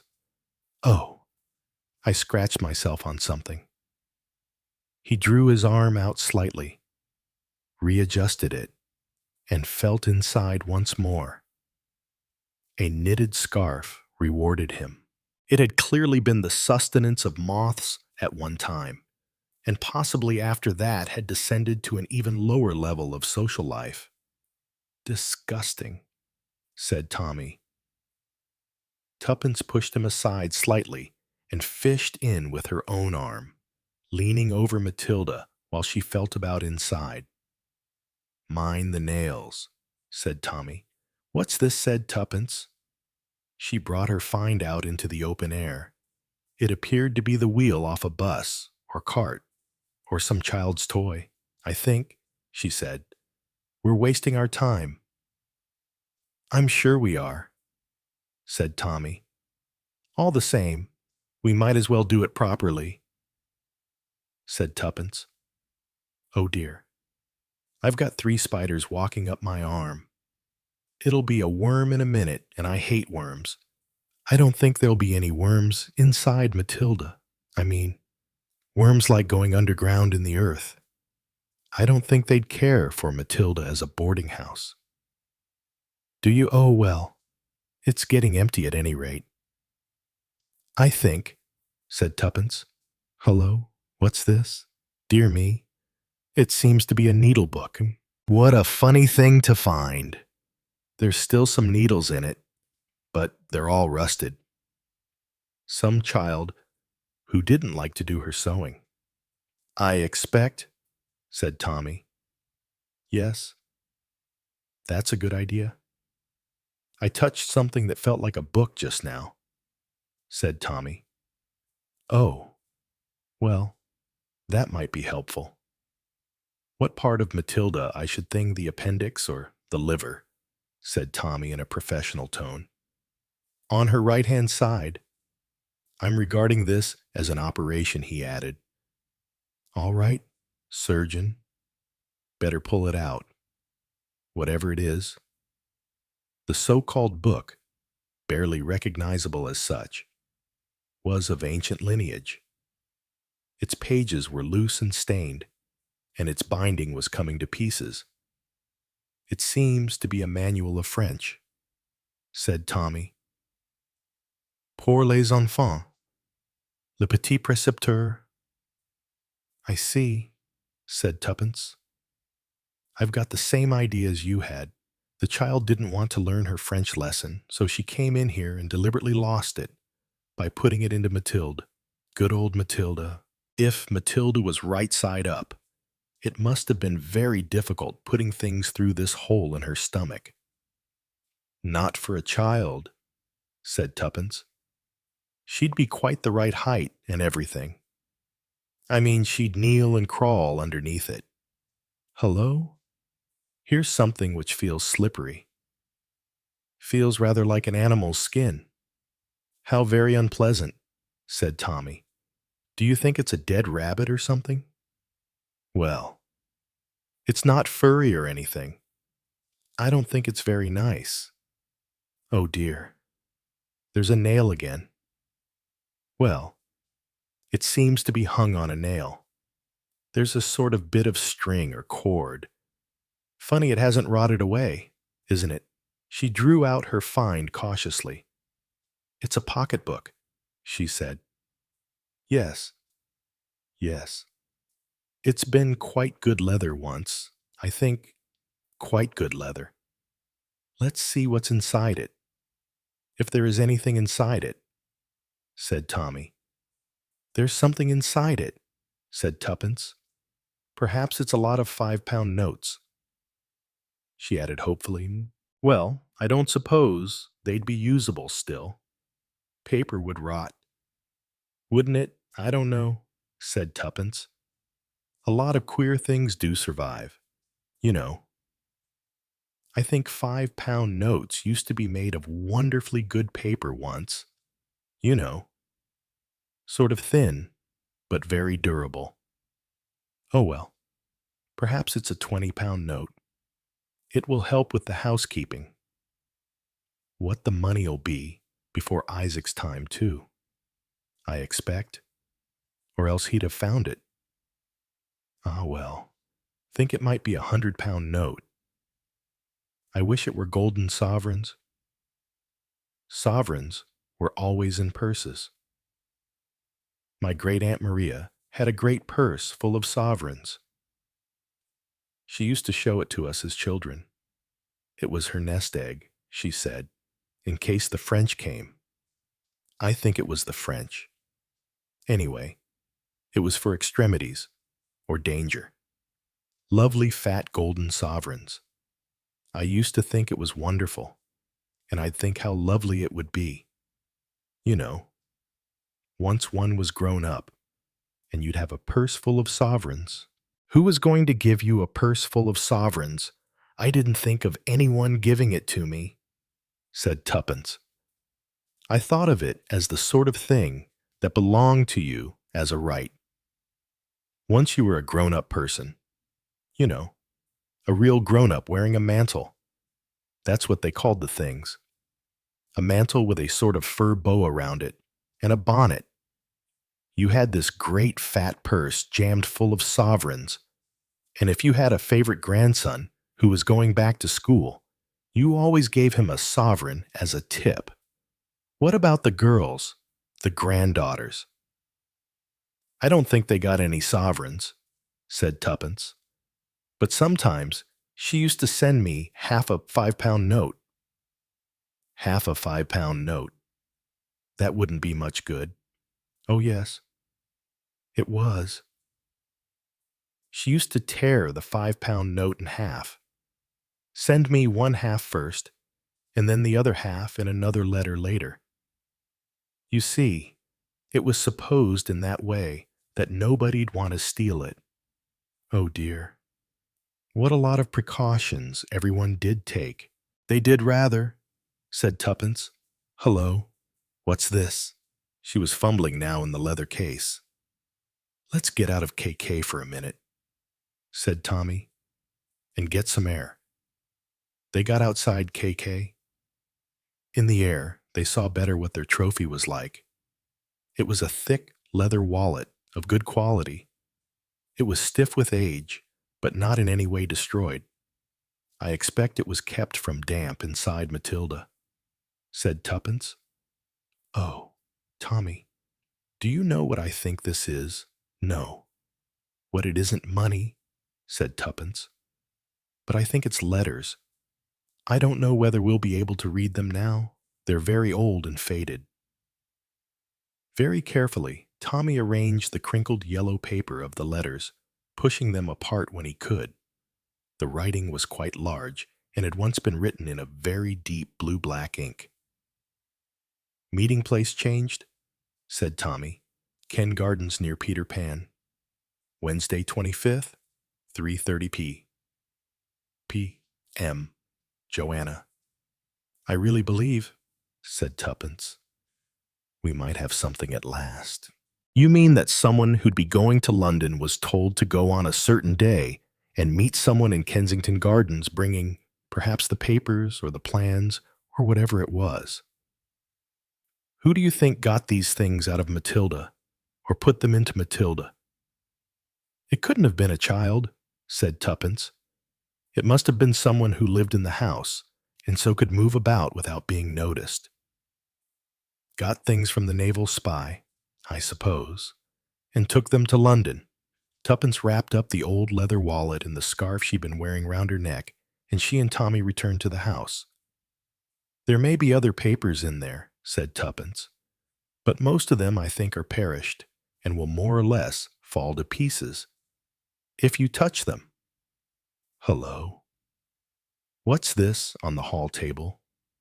A rather bulky package was lying. Albert came out from the dining room. It was left by hand. Madam, he said, left by hand this morning for you. I wonder what it is, said Tuppence. She took it. Tommy and she went into the sitting room together. Tuppence undid the knot of the string and took off the brown paper wrapping. It's a kind of album, she said. I think... Oh, there's a note with it. Ah, it's from Mrs. Griffin. Dear Mrs. Beresford, it was so kind of you to bring me the birthday book the other day. I have had great pleasure looking over it and remembering various people from past days. One does forget so soon. Very often, one only remembers somebody's Christian name and not their surname. Sometimes it's the other way about. I came across, a little time ago, this old album. It doesn't really belong to me. I think it belonged to my grandmother. But it has a good many pictures in it, and among them, I think, there are one or two of the Parkinsons, because my grandmother knew the Parkinsons. I thought perhaps you would like to see it, as you seemed to be so interested in the history of your house and who has lived in it in the past. Please don't bother to send it back to me, because it means nothing to me personally, really. I can assure you. One has so many things in the house, always belonging to aunts and grandmothers. And the other day, when I was looking in an old chest of drawers in the attic, I came across 6 needle books, years and years old. And I believe that was not my grandmother, but her grandmother again, who used at one time always to give a needle book to the maids for Christmas, and I think these were some she had bought at a sale and would do for another year. Of course, quite useless now. Sometimes it seems sad to think of how much waste there has always been. A photo album, said Tuppence. Well, that might be fun. Come along. Let's have a look. They sat down on the sofa. The album was very typical of bygone days. Most of the prints were faded by now, but every now and then, Tuppence managed to recognize surroundings that fitted the gardens of their own house. Look, there's the monkey puzzle. Yes, and look, there's true love behind it. That must be a very old photograph, and a funny little boy hanging on to true love. Yes, and there's the wisteria, and there's the pampas grass. I suppose it must have been a tea party or something. Yes, there are a lot of people sitting round a table in the garden. They've got names underneath them, too. Mabel. Mabel's no beauty. And who's that Charles? Said Tommy. Charles and Edmund. Charles and Edmund seem to have been playing tennis. They've got rather queer tennis rackets. And there's William, whoever he was, and Major Coates. And there's Tommy. There's Mary. Yes, Mary Jordan. Both names there, written under the photograph. She was pretty. Very pretty. I think it is very faded and old. But oh, Tommy, it really seems wonderful to see Mary Jordan. I wonder who took the photograph. Perhaps the photographer that Isaac mentioned. The one in the village here. Perhaps he'd have old photographs too. I think perhaps one day we'll go and ask. Tommy had pushed aside the album by now and was opening a letter which had come in the midday post. Anything interesting? Asked Tuppence. There are 3 letters here. 2 are bills. I can see. This one, yes. This one is rather different. I asked you if it was interesting, said Tuppence. It may be, said Tommy. I'll have to go to London tomorrow again. To deal with your usual committees, not exactly, said Tommy. I'm going to call on someone. Actually, it isn't London. It's out of London. Somewhere Harrow way, I gather. What is said, Tuppence? You haven't told me yet. I'm going to call on someone called Colonel Pikeaway. What a name, said Tuppence. Yes, it is rather, isn't it? Have I heard it before, said Tuppence. I may have mentioned it to you once. He lives in a kind of permanent atmosphere of smoke. Have you got any cough lozenges? Tuppence, cough lozenges. Well, I don't know. Yes, I think I have. I've got an old box of them from last winter. But you haven't got a cough. Not that I've noticed. At any rate. No. But I shall have if I'm going to see Pikeaway, as far as I can remember. You take 2 choking breaths and then go on choking. You look hopefully at all the windows which are tightly shut. But Pikeaway would never take a hint of that kind. Why do you think he wants to see you? Can't imagine, said Tommy. He mentions Robinson. What's the yellow one? The one who's got a fat yellow face and is something very hush-hush. That's the one, said Tommy. Oh, well, said Tuppence. Perhaps what we're mixed up in here is hush-hush. Hardly could be considering. It all took place whatever it was. If there is anything years and years ago, before even Isaac can remember. New sins have old shadows, said Tuppence. If that's the saying, I mean. I haven't got it quite right. New sins have old shadows. Or is it old sins make long shadows? I should forget it, said Tommy. None of them sounds right. I shall go and see that photographer man this afternoon. I think, want to come? No, said Tommy. I think I shall go down and bathe. Bathe. It'll be awfully cold. Never mind. I feel I need something cold, bracing and refreshing, to remove all the taste of cobwebs, the various remains of which seem to be clinging round my ears and round my neck, and some even seem to have got between my toes. This does seem a very dirty job, said Tuppence. Well, I'll go and see Mr. Durrell or Durrance, if that's his name. There was another letter. Tommy, which you haven't opened. Oh, I didn't see it. Ah, well, that might be something. Who is it from? My researcher, said Tommy, in a rather grand voice. The one who has been running about England, in and out of Somerset House looking up deaths, marriages and births, consulting newspaper files and census returns. She's very good. Good and beautiful. Not beautiful, so that you'd notice it, said Tommy. I'm glad of that, said Tuppence. You know, Tommy, now that you're getting on in years, you might get some rather dangerous ideas about a beautiful helper. You don't appreciate a faithful husband when you've got one, said Tommy. All my friends tell me you never know with husbands, said Tuppence. You have the wrong kind of friends, said Tommy. Chapter 5. Interview with Colonel Pikeaway. Tommy drove through Regent's Park. Then he passed through various roads he'd not been through for years. Once when he and Tuppence had had a flat near Belsize Park, he remembered walks on Hampstead Heath and a dog they had had who'd enjoyed the walks. A dog with a particularly self-willed nature.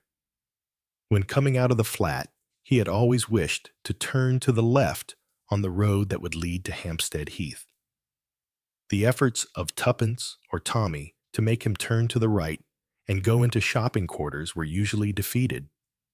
James, a Sealy ham of obstinate nature, had allowed his heavy sausage-like body to rest flat on the pavement.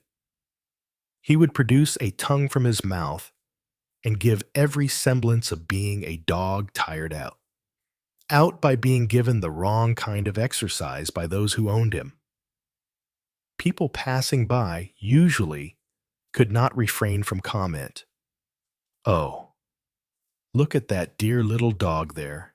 You know, the one with the white hair looks rather like a sausage, doesn't he? And panting, poor fellow. Those people of his, they won't let him go the way he wants to. He looks tired out, just tired out. Tommy had taken the lead from Tuppence and had pulled James firmly in the opposite direction from the one he wanted to go. Oh dear, said Tuppence, can't you pick him up? Tommy, what? Pick up James. He's too much of a weight. James, with a clever maneuver, turned his sausage body so that he was facing once more in the direction of his expectation. Look, poor little doggy. I expect he wants to go home. Don't you? James tugged firmly on his lead. Oh. All right, said Tuppence. We'll shop later. Come on. We'll have to let James go where he wants to go. He's such a heavy dog. You can't make him do anything else. James looked up and wagged his tail. I quite agree with you. The wag seemed to say, You've got the point at last. Come on. Hampstead Heath it is. And it usually had been, Tommy wondered. He'd got the address of the place where he was going. The last time he had been to see Colonel Pikeaway, it had been in Bloomsbury, a small, poky room full of smoke. Here, when he reached the address, it was a small, nondescript house fronting on the heath not far from the birthplace of Keats. It did not look particularly artistic or interesting. Tommy rang a bell. An old woman with a close resemblance to what Tommy imagined a witch might look like, with a sharp nose and a sharp chin which almost met each other, stood there, looking hostile. "Can I see Colonel Pikeaway?" "Don't know, I'm sure," said the witch. "Who would you be now?" "My name is Beresford." "Oh, I see. Yes, he did say something about that. Can I leave the car outside?" "Yes. It'll be all right for a bit. Don't get many of the wardens poking around this street. No yellow lines just along here. Better lock it up." "Sir, you never know." Tommy attended to these rules as laid down and followed the old woman into the house. "One flight up," she said. "Not more." Already on the stairs, there was the strong smell of tobacco. The witch woman tapped at a door, poked her head in, said, "This must be the gentleman you wanted to see. Says you're expecting him." She stood aside, and Tommy passed into what he remembered before, an aroma of smoke which forced him almost immediately to choke and gulp. He doubted he would have remembered Colonel Pikeaway apart from the smoke and the cloud and smell of nicotine. A very old man lay back in an armchair, a somewhat ragged armchair, with holes on the arms of it. He looked up thoughtfully as Tommy entered. "Shut the door, Mrs. Copes," he said. "Don't want to let the cold air in." "Do we?" Tommy rather thought that they did, but obviously it was his not to reason why. His but to inhale and in due course die. He presumed. "Thomas Beresford," said Colonel Pikeaway thoughtfully. "Well, well, how many years is it since I saw you?" Tommy had not made a proper computation. "Long time ago," said Colonel Pikeaway. "Came here with what's-his-name. Didn't you? Oh, well, never mind. One name's as good as another. A rose by any other name would smell as sweet. Juliet said that, didn't she? Silly things sometimes Shakespeare made them say, of course. He couldn't help it. He was a poet, never cared much for Romeo and Juliet. Myself? All those suicides for love's sake. Plenty of 'em about. Mind you, always happening. Even nowadays. Sit down. My boy, sit down." Tommy was slightly startled at being called my boy again, but he availed himself of the invitation. "You don't mind?" "Sir," he said, dispossessing the only possible seeming chair of a large pile of books. "No, no. Shove 'em all on the floor. Just trying to look something up. I was, well, well, I'm pleased to see you. You look a bit older than you did, but you look quite healthy. Ever had a coronary?" "No," said Tommy. "Ah, good. Too many people suffering from hearts, blood pressure, all those things. Doing too much. That's what it is. Running about all over the place. Telling everyone how busy they are, and the world can't get on without them, and how important they are, and everything else. Do you feel the same, I expect you do?" "No," said Tommy. "I don't feel very important. I feel well. I feel that I really would enjoy relaxing nowadays." "Well, it's a splendid thought," said Colonel Pikeaway. "The trouble is, there are so many people about who won't let you relax. What took you to this place of yours where you're living now?" "I've forgotten the name of it. Just tell me again, will you?" Tommy obliged with his address. "Ah, yes. Ah, yes. I put the right thing on the envelope then. Yes. I got your letter. I understand you've been to see Robinson. He's still going."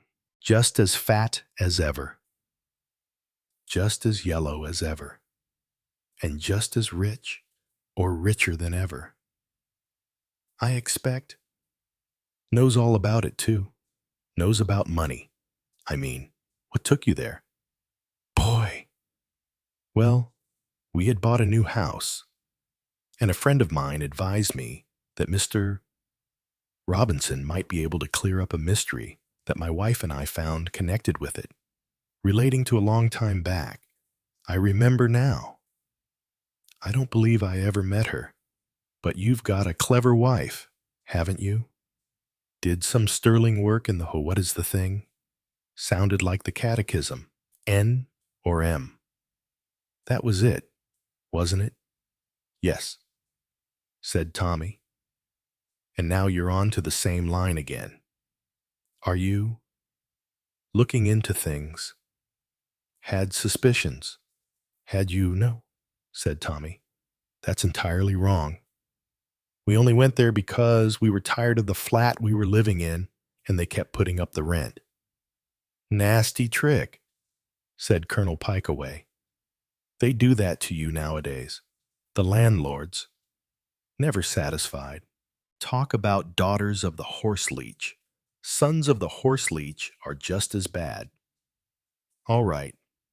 You went to live there.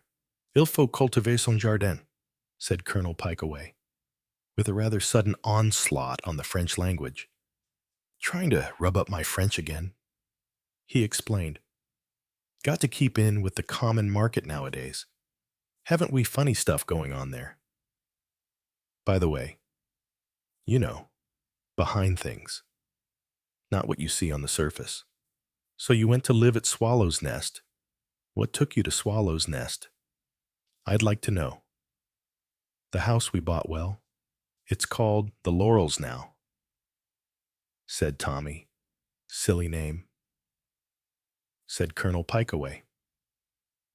Very popular at one time, though. I remember when I was a boy, all the neighbors, you know, they had those great Victorian drives up to the house, always getting in loads of gravel for putting down on it and laurels on each side. Sometimes they were glossy green ones and sometimes the speckled ones.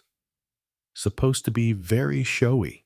I suppose some of the people who've lived there called it that, and the name stuck. Is that right? Yes, I think so, said Tommy. Not the last people. I believe the last people called it Kathmandu, or some name abroad, because they lived in a certain place they liked. Yes, yes. Swallow's Nest goes back a long time. Yes, but one's got to go back sometimes. In fact, that's what I was going to talk to you about. Going back. Did you ever know it? Sir, what Swallow's Nest? Alias the Laurels number. I never went there, but it figured in certain things. It's tied up with certain periods in the past. People over a certain period, a period of great anxiety to this country. I gather you've come in contact with some information pertaining to someone called Mary Jordan, or known by that name. Anyway, that's what Mr. Robinson told us. Want to see what she looked like? Go over to the mantelpiece. There's a photograph on the left side. Tommy got up, went across to the mantelpiece and picked up the photograph. It represented an old-world type of a photograph. A girl wearing a picture hat and holding up a bunch of roses towards her head. Looks damn silly now. Doesn't it, said Colonel Pikeaway? But she was a good-looking girl, I believe. Unlucky, though. She died young. Rather a tragedy. That was. I don't know anything about her, said Tommy. No, I don't suppose so, said Colonel Pikeaway. Nobody does nowadays. There was some idea locally that she was a German spy, said Tommy. Mr. Robinson told me that wasn't the case. No. It wasn't the case. She belonged to us, and she did good work for us, too. But somebody got wise to her. That was when there were some people called Parkinson living there. Said Tommy, maybe, I don't know all the details. Nobody does nowadays. I wasn't personally involved. You know, all this has been raked up since. Because, you see, there's always trouble. There's trouble in every country. There's trouble all over the world now, and not for the first time. No, you can go back 100 years, and you'll find trouble. And you can go back another 100 years, and you'll find trouble. Go back to the Crusades, and you'll find everyone dashing out of the country going to deliver Jerusalem. Or you'll find risings all over the country. Wat Tyler and all the rest of them. This, that, and the other. There's always trouble. Do you mean there's some special trouble now? Of course there is. I tell you, there's always trouble. What sort of trouble? Oh, we don't know, said Colonel Pikeaway. They even come round to an old man like me and ask me what I can tell them, or what I can remember about certain people in the past. Well, I can't remember very much, but I know about one or two people. You've got to look into the past sometimes. You've got to know what was happening then, what secrets people had, what knowledge they had that they kept to themselves, what they hid away, what they pretended was happening and what was really happening. You've done good jobs, you and your missus at different times. Do you want to go on with it now? I don't know, said Tommy. Well, do you think there is anything I could do? I'm rather an old man now. Well, you look to me as though you've got better health than many people of your age. Look to me as though you've got better health than some of the younger ones, too.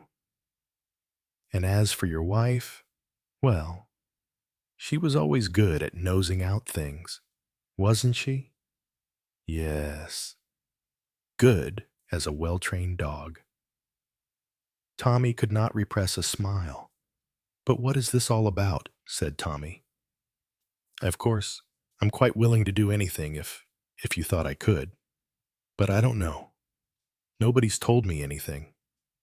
I don't suppose they will, said Colonel Pikeaway. I don't think they want me to tell you anything. I don't suppose that Robinson told you much.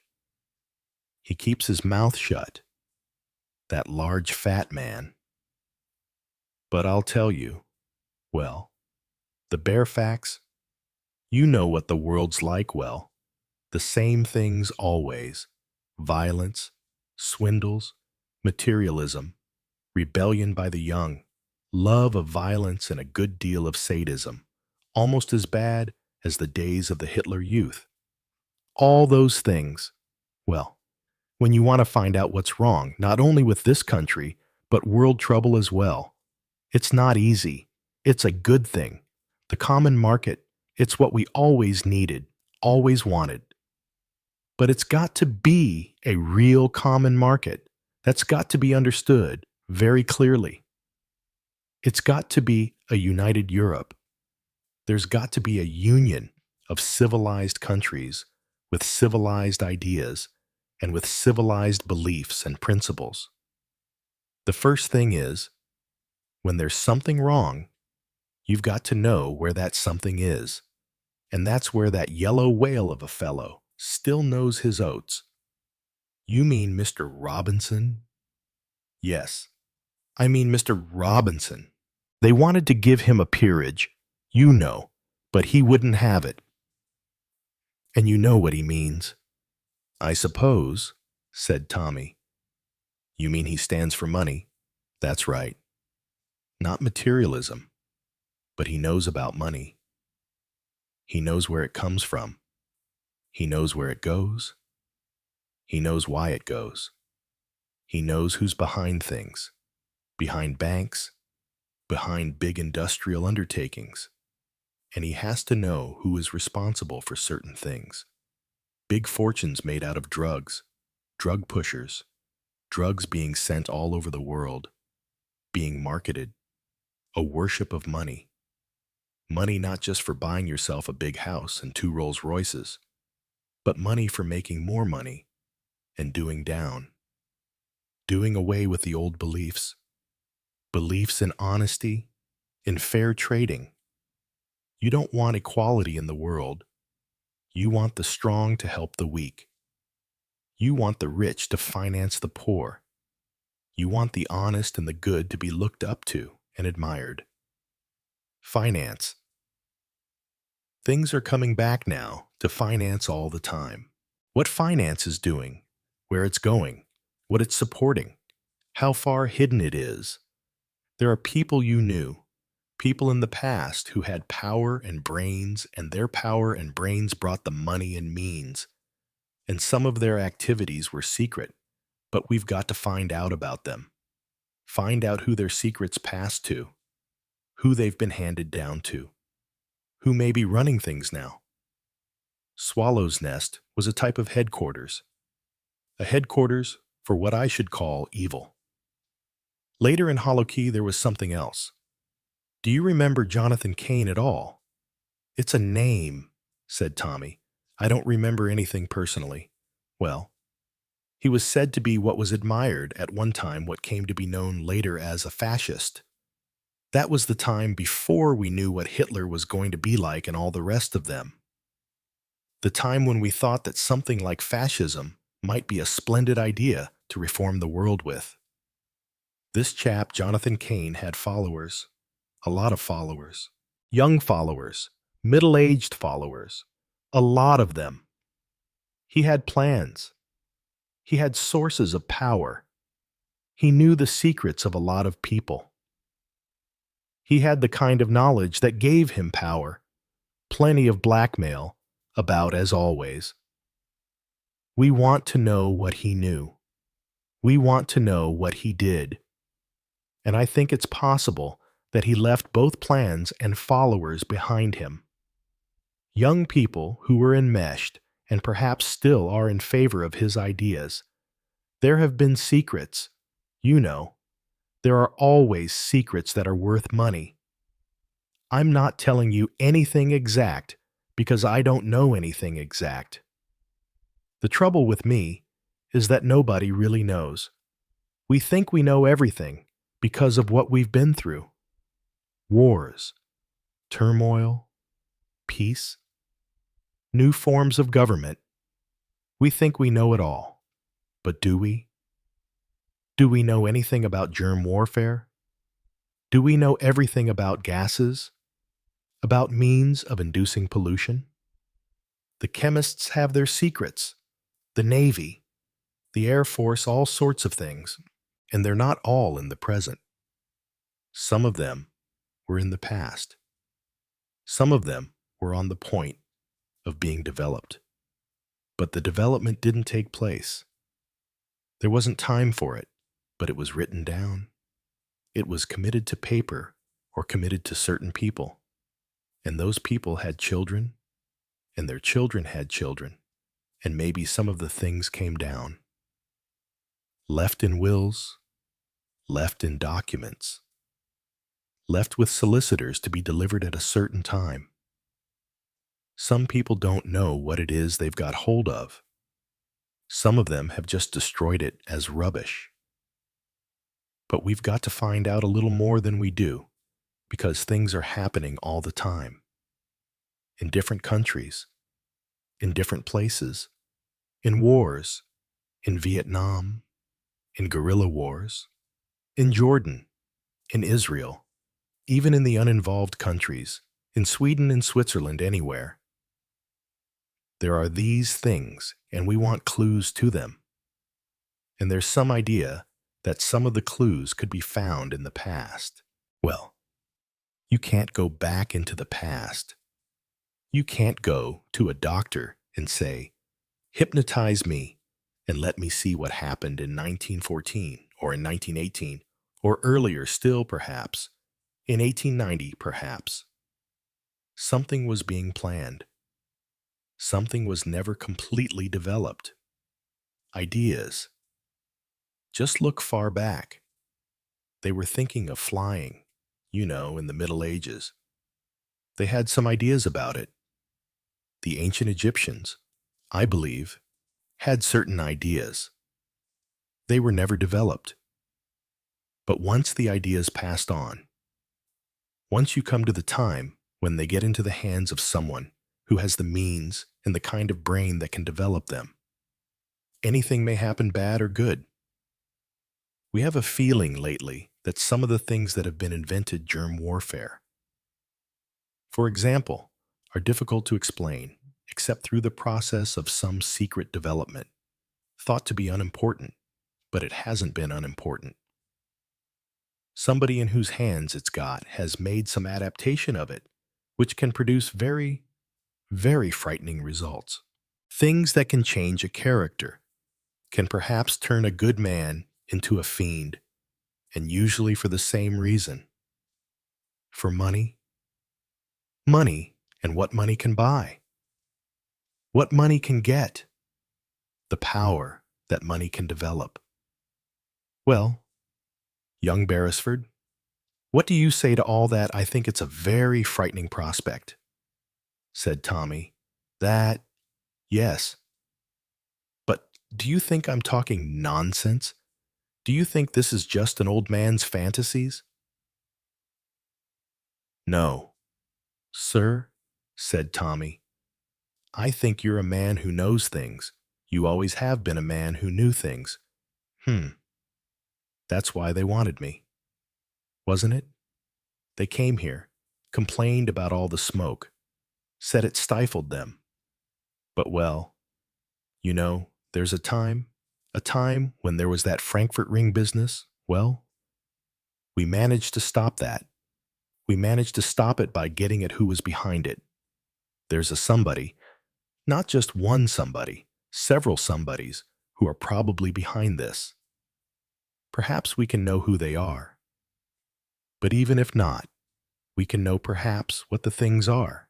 I see, said Tommy. I can almost understand. Can you? Don't you think this is all rather nonsense? Rather fantastic. I don't think anything's too fantastic to be true, said Tommy. I've learnt that, at least, through a pretty long life. The most amazing things are true. Things you couldn't believe could be true. But what I have to make you understand is that I have no qualifications. I have no scientific knowledge. I have been concerned always with security. But, said Colonel Pikeaway, you're a man who has always been able to find out things. You and the other one, your wife, I tell you, she's got a nose for things. She likes to find out things, and you go about and take her about. These women are like that. They can get at secrets. If you're young and beautiful, you do it like Delilah. When you're old, I can tell you. I had an old great-aunt once, and there was no secret that she didn't nose into and find out the truth about. There's the money side. Robinson's on to that. He knows about money.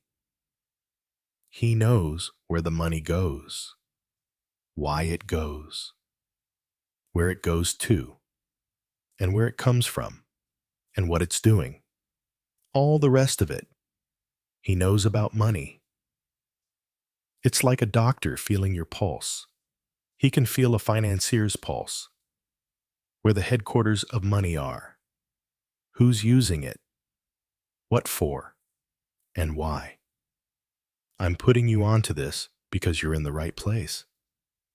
You're in the right place by accident, and you're not there for the reason anyone might suppose you were. For there you are, an ordinary couple, elderly, retired, seeking for a nice house to end your days in, poking about into the corners of it, interested in talking. Some sentence one day will tell you something. That's all I want you to do. Look about. Find out what legends or stories are told about the good old days or the bad old days. A naval scandal, plans of a submarine or something. That's talked about still, said Tommy. Several people keep mentioning it, but nobody seems to know anything really about it. Yes, well, that's a good starting point. It was round about then. Jonathan Cain lived in that part. You know, he had a cottage down near the sea, and he ran his propaganda campaign round there. He had disciples who thought he was wonderful. Jonathan Cain. Kane. But I would rather spell it a different way. I'd spell it Cain. That would describe him better. He was set on destruction and methods of destruction. He left England. He went through Italy to countries rather far away. So it's said. How much is rumor, I don't know. He went to Russia. He went to Iceland. He went to the American continent. Where he went and what he did and who went with him and listened to him, we don't know. But we think that he knew things, simple things. He was popular with his neighbors. He lunched with them and they with him. Now, one thing I've got to tell you. Look about you. Ferret out things. But for goodness sake, take care of yourselves. Both of you. Take care of that, what's her name, Prudence. Nobody ever called her Prudence. Tuppence, said Tommy. That's right. Take care of Tuppence, and tell Tuppence to take care of you. Take care of what you eat, and what you drink, and where you go, and who is making up to you, and being friendly, and why should they? A little information comes along. Something odd or queer. Some story in the past that might mean something. Someone, perhaps, who's a descendant or a relative, or someone who knew people in the past. I'll do what I can. Said Tommy, we both will, but I don't feel that we'll be able to do it. We're too old. We don't know enough. You can have ideas. Yes, Tuppence has ideas. She thinks that something might be hidden in our house. So it might. Others have had the same idea. Nobody's ever found anything so far. But then they haven't really looked with any assurance at all. Various houses and various families. They change. They get sold, and somebody else comes, and then somebody else, and so they go on.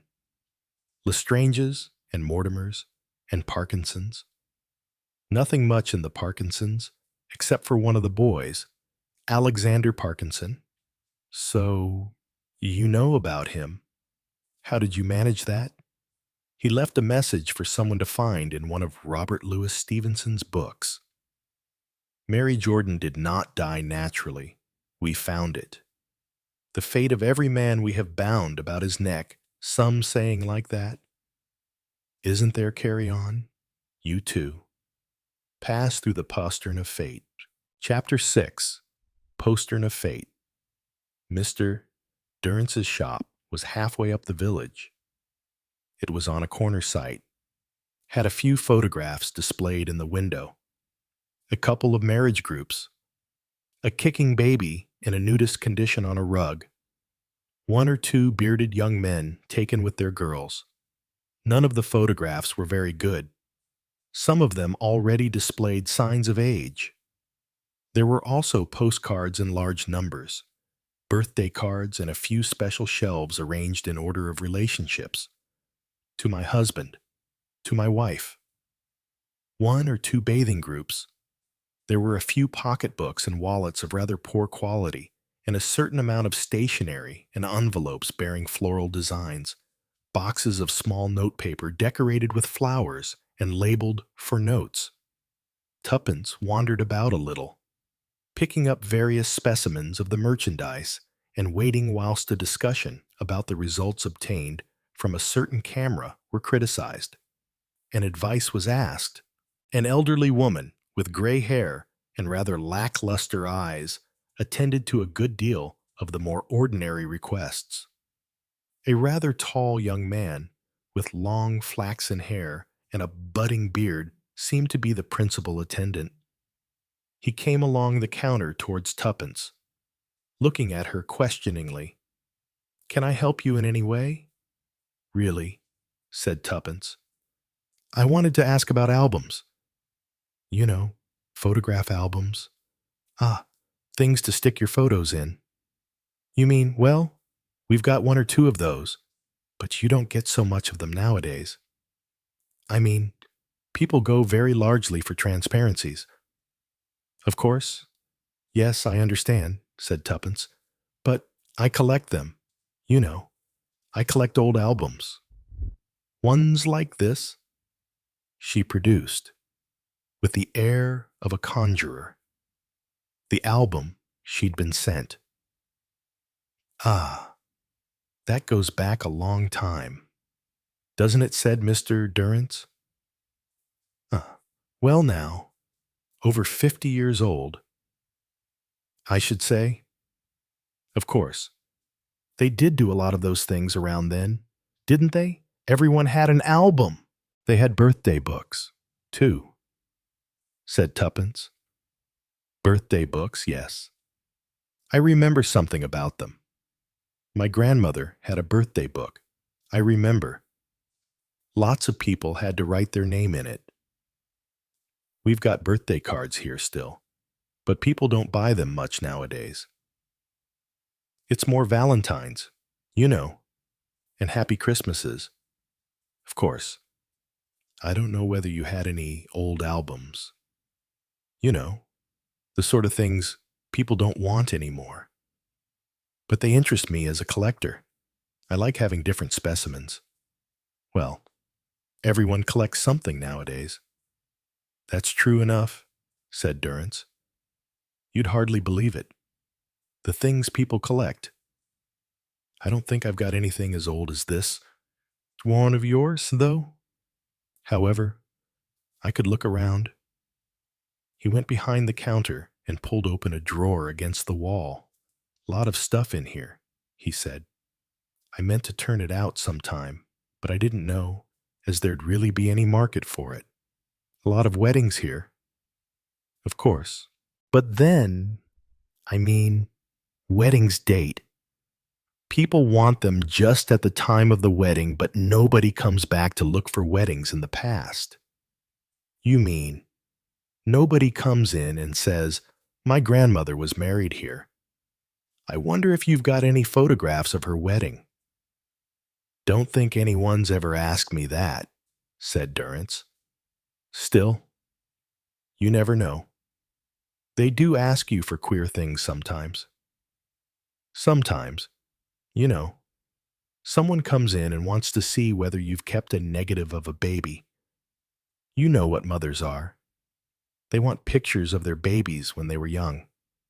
Awful pictures. Most of them are. Anyway, now and then, we've even had the police round. You know, they want to identify someone. Someone who was here as a boy. And they want to see what he looks like, or rather what he looked like then. And whether he's likely to be the same one as one they're looking for now, and whom they're after because he's wanted for murder or for swindles. I must say that cheers things up sometimes," said Durrance with a happy smile. "I see you're quite crime-minded," said Tuppence. "Oh well, you know, you're reading about things like that every day. Why, this man is supposed to have killed his wife about 6 months ago. And all that? Well, I mean, That's interesting, isn't it? Because, some people say that she's still alive. Other people say that he buried her somewhere and nobody's found her. Things like that. Well, a photograph of him might come in useful. Yes, said Tuppence. She felt that though she was getting on good terms with Mr. Durrance, nothing was coming of it. I don't suppose you'd have any photographs of someone called... I think her name was Mary Jordan, some name like that. But it was a long time ago. About, I suppose 60 years. I think she died here. Well, it'd be well before my time, said Mr. Durrance. Father kept a good many things. You know, he was one of those hoarders. They call them never wanted to throw anything away. Anyone he'd known, he'd remember, especially if there was a history about it. Mary Jordan, I seem to remember something about her. Something to do with the Navy, wasn't it? And a submarine. And they said she was a spy, wasn't she? She was half foreign. Had a Russian mother or a German mother, might have been a Japanese mother or something like that. Yes, I just wondered if you had any pictures of her. Well, I don't think so. I'll have a look around sometime when I've got a little time. I'll let you know if anything turns up. Perhaps you're a writer. Are you? He said hopefully. Well, said Tuppence, I don't make a whole-time job of it. But I am thinking of bringing out a rather small book, you know, recalling the times of about anything from 100 years ago down till today. You know, curious things that have happened, including crimes and adventures. And of course, old photographs are very interesting and would illustrate the book beautifully. Well, I'll do everything I can to help you. I'm sure. Must be quite interesting. What you're doing? Quite interesting to do. There were some people called Parkinson, said Tuppence. I think they lived in our house once. You come from the house up on the hill, don't you? The Laurels or Kathmandu, I can't remember what it was called last. Swallow's Nest it was called once. Wasn't? Can't think why. I suppose there were a lot of swallows nesting in the roof. Suggested Tuppence? There still are? Well, may have been, I suppose. But it seems a funny name for a house. Tuppence. Having felt that she'd opened relations satisfactorily, though not hoping very much that any result would come of it, bought a few postcards and some flowered notes in the way of stationery, and wished Mr. Durrance goodbye, got back to the gate, walked up the drive, then checked herself on the way to the house and went up the side path round it to have one more look at KK. She got near the door. She stopped suddenly, then walked on. It looked as though something like a bundle of clothes was lying near the door. Something they'd pulled out of Matilda and not thought to look at. Tuppence wondered. She quickened her pace, almost running. When she got near the door, she stopped suddenly. It was not a bundle of old clothes. The clothes were old enough, and so was the body that wore them. Tuppence bent over and then stood up again, steadied herself with a hand on the door. Isaac, she said. Isaac? Poor old Isaac. I do believe that he's dead. Somebody was coming towards her on the path from the house as she called out, taking a step or two. Oh, Albert, Albert. Something awful's happened. Isaac, old Isaac, he's lying there, and he's dead. And I think somebody has killed him. Chapter 7. The inquest. The medical evidence had been given. 2 passers-by not far from the gate had given their evidence. The family had spoken, giving evidence as to the state of his health. Any possible people who had had reason for enmity towards him. 1 or 2 youngish adolescent boys who had before now been warned off by him had been asked to assist the police and had protested their innocence. 1 or 2 of his employers had spoken, including his latest employer, Mrs. Prudence Beresford, and her husband, Mr. Thomas Beresford. All had been said and done, and a verdict had been brought in willful murder by a person or persons unknown.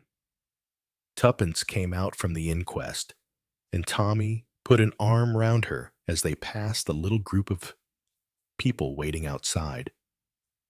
"You did very well, Tuppence," he said, as they returned through the garden gate towards the house. "Very well indeed. Much better than some of those people. You were very clear, and you could be heard. The coroner seemed to me to be very pleased with you." "I don't want anyone to be very pleased with me," said Tuppence. "I don't like old Isaac being coshed on the head and killed like that. I suppose someone might have had it in for him," said Tommy. "Why should they?" said Tuppence. "I don't know," said Tommy. "No," said Tuppence. "And I don't know either. But I just wondered if it's anything to do with us." "Do you mean, what do you mean?" "Tuppence, you know what I mean really," said Tuppence. "It's this place. Our house, our lovely new house, and garden and everything. It's as though, isn't it just the right place for us? We thought it was," said Tuppence. "Well, I still do," said Tommy. "Yes," said Tuppence. "I think you've got more hope than I have. I've got an uneasy feeling that there's something wrong with it all here. Something left over from the past." "Don't say it again," said Tommy. "Don't say what again?" "Oh, just those 2 words." Tuppence dropped her voice.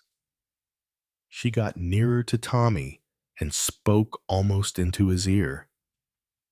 "Mary Jordan."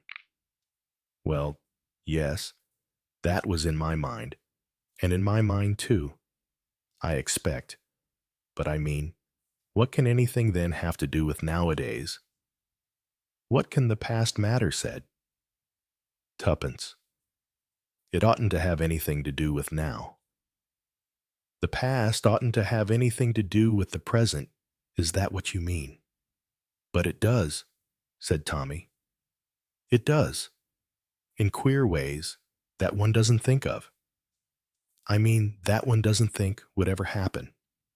A lot of things, you mean, happen because of what there was in the past. Yes, it's a sort of long chain, the sort of thing you have, with gaps and then with beads on it from time to time. Jane Finn and all that. Like Jane Finn in our adventures when we were young, because we wanted adventures, and we had them," said Tommy. "Sometimes I look back on it and wonder how we got out of it alive. And then other things.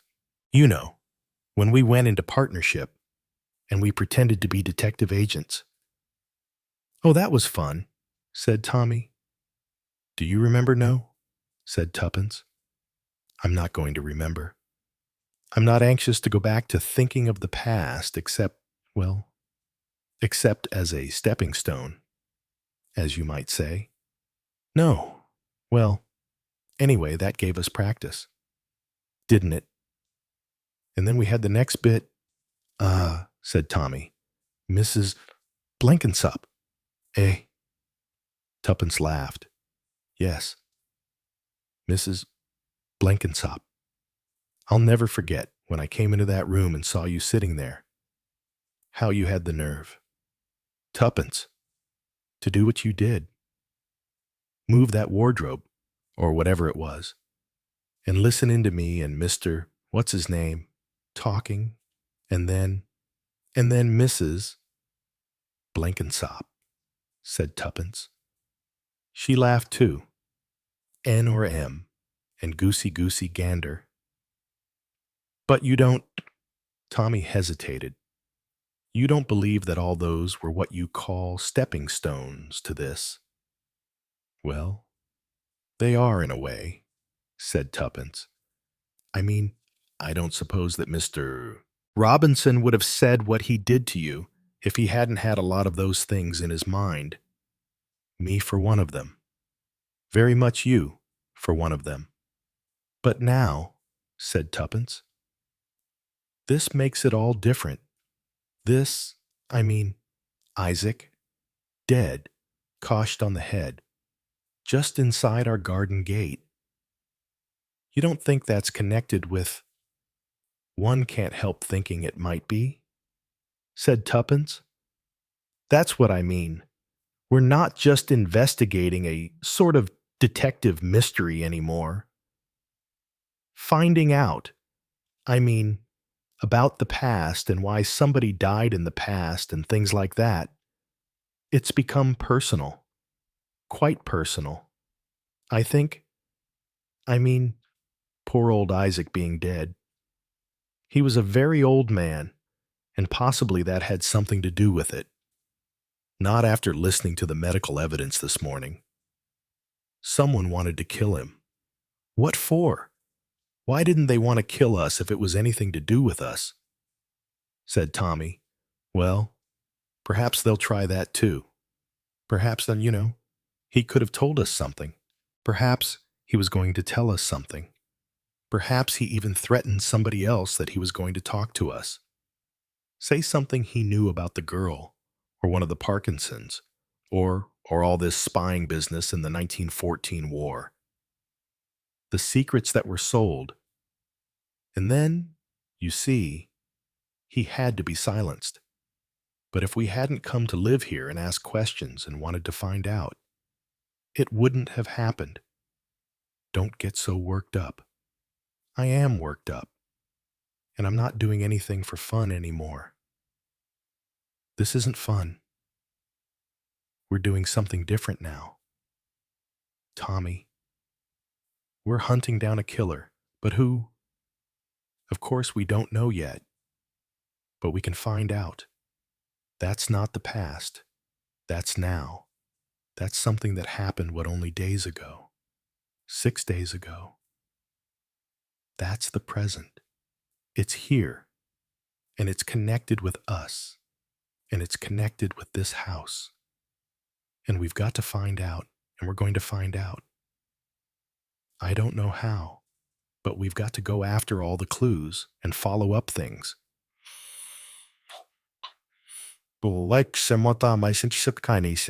I feel like a dog with my nose to the ground, following a trail.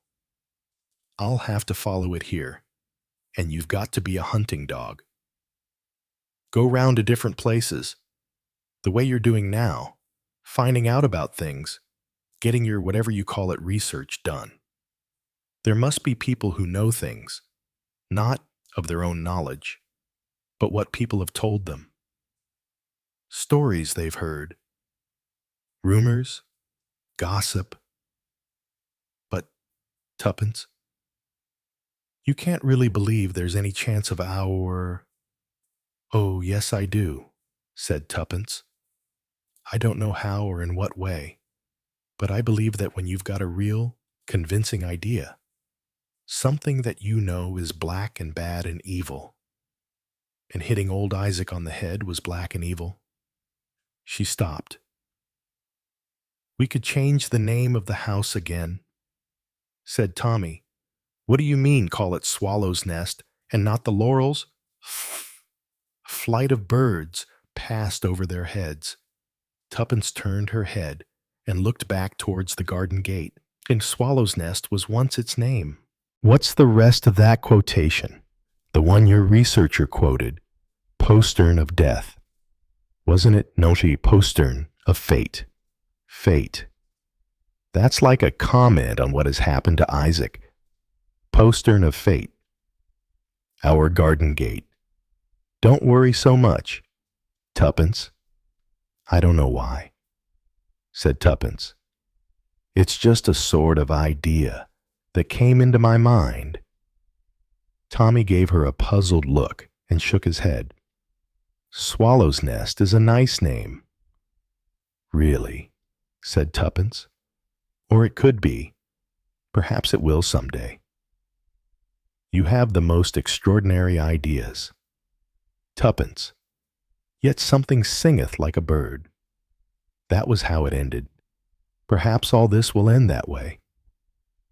Just before they reached the house, Tommy and Tuppence saw a woman standing on the doorstep. I wonder who that is, said Tommy. Someone I've seen before, said Tuppence. I don't remember who at the moment. Oh, I think it's one of old Isaac's family. You know they all lived together in one cottage. About 3 or 4 boys, and this woman and another one, a girl. I may be wrong, of course. The woman on the doorstep had turned and came towards them. Mrs. Beresford. Isn't it, she said, looking at Tuppence. Yes, said Tuppence. And I don't expect you know me. I'm Isaac's daughter-in-law. You know, married to his son. Stephen. Stephen, he got killed in an accident. One of them lorries, the big ones that go along. It was on one of the M roads. The M1, I think it was. M1 or the M5. No. The M5 was before that. The M4 it could be. Anyway, there it was. 5 or 6 years ago it was. I wanted just to speak to you. You and your husband. She looked at Tommy. You sent flowers, didn't you? To the funeral Isaac worked in the garden here for you, didn't he? Yes, said Tuppence. He did work for us here. It was such a terrible thing to have happened. I came to thank you. Very lovely flowers they was. 2 good ones, classy ones, a great bunch of them. We thought we'd like to do it, said Tuppence, because Isaac had been very helpful to us. He'd helped us a lot, you know, with getting into the house, telling us about things. Because we don't know much about the house, where things were kept, and everything. And he gave me a lot of knowledge about planting things, too, and all that sort of thing. Yes, he knew his stuff, as you might say. He wasn't much of a worker because he was old, you know, and he didn't like stooping. Got lumbago a lot, so he couldn't do as much as he'd have liked to do. He was very nice and very helpful, said Tuppence firmly.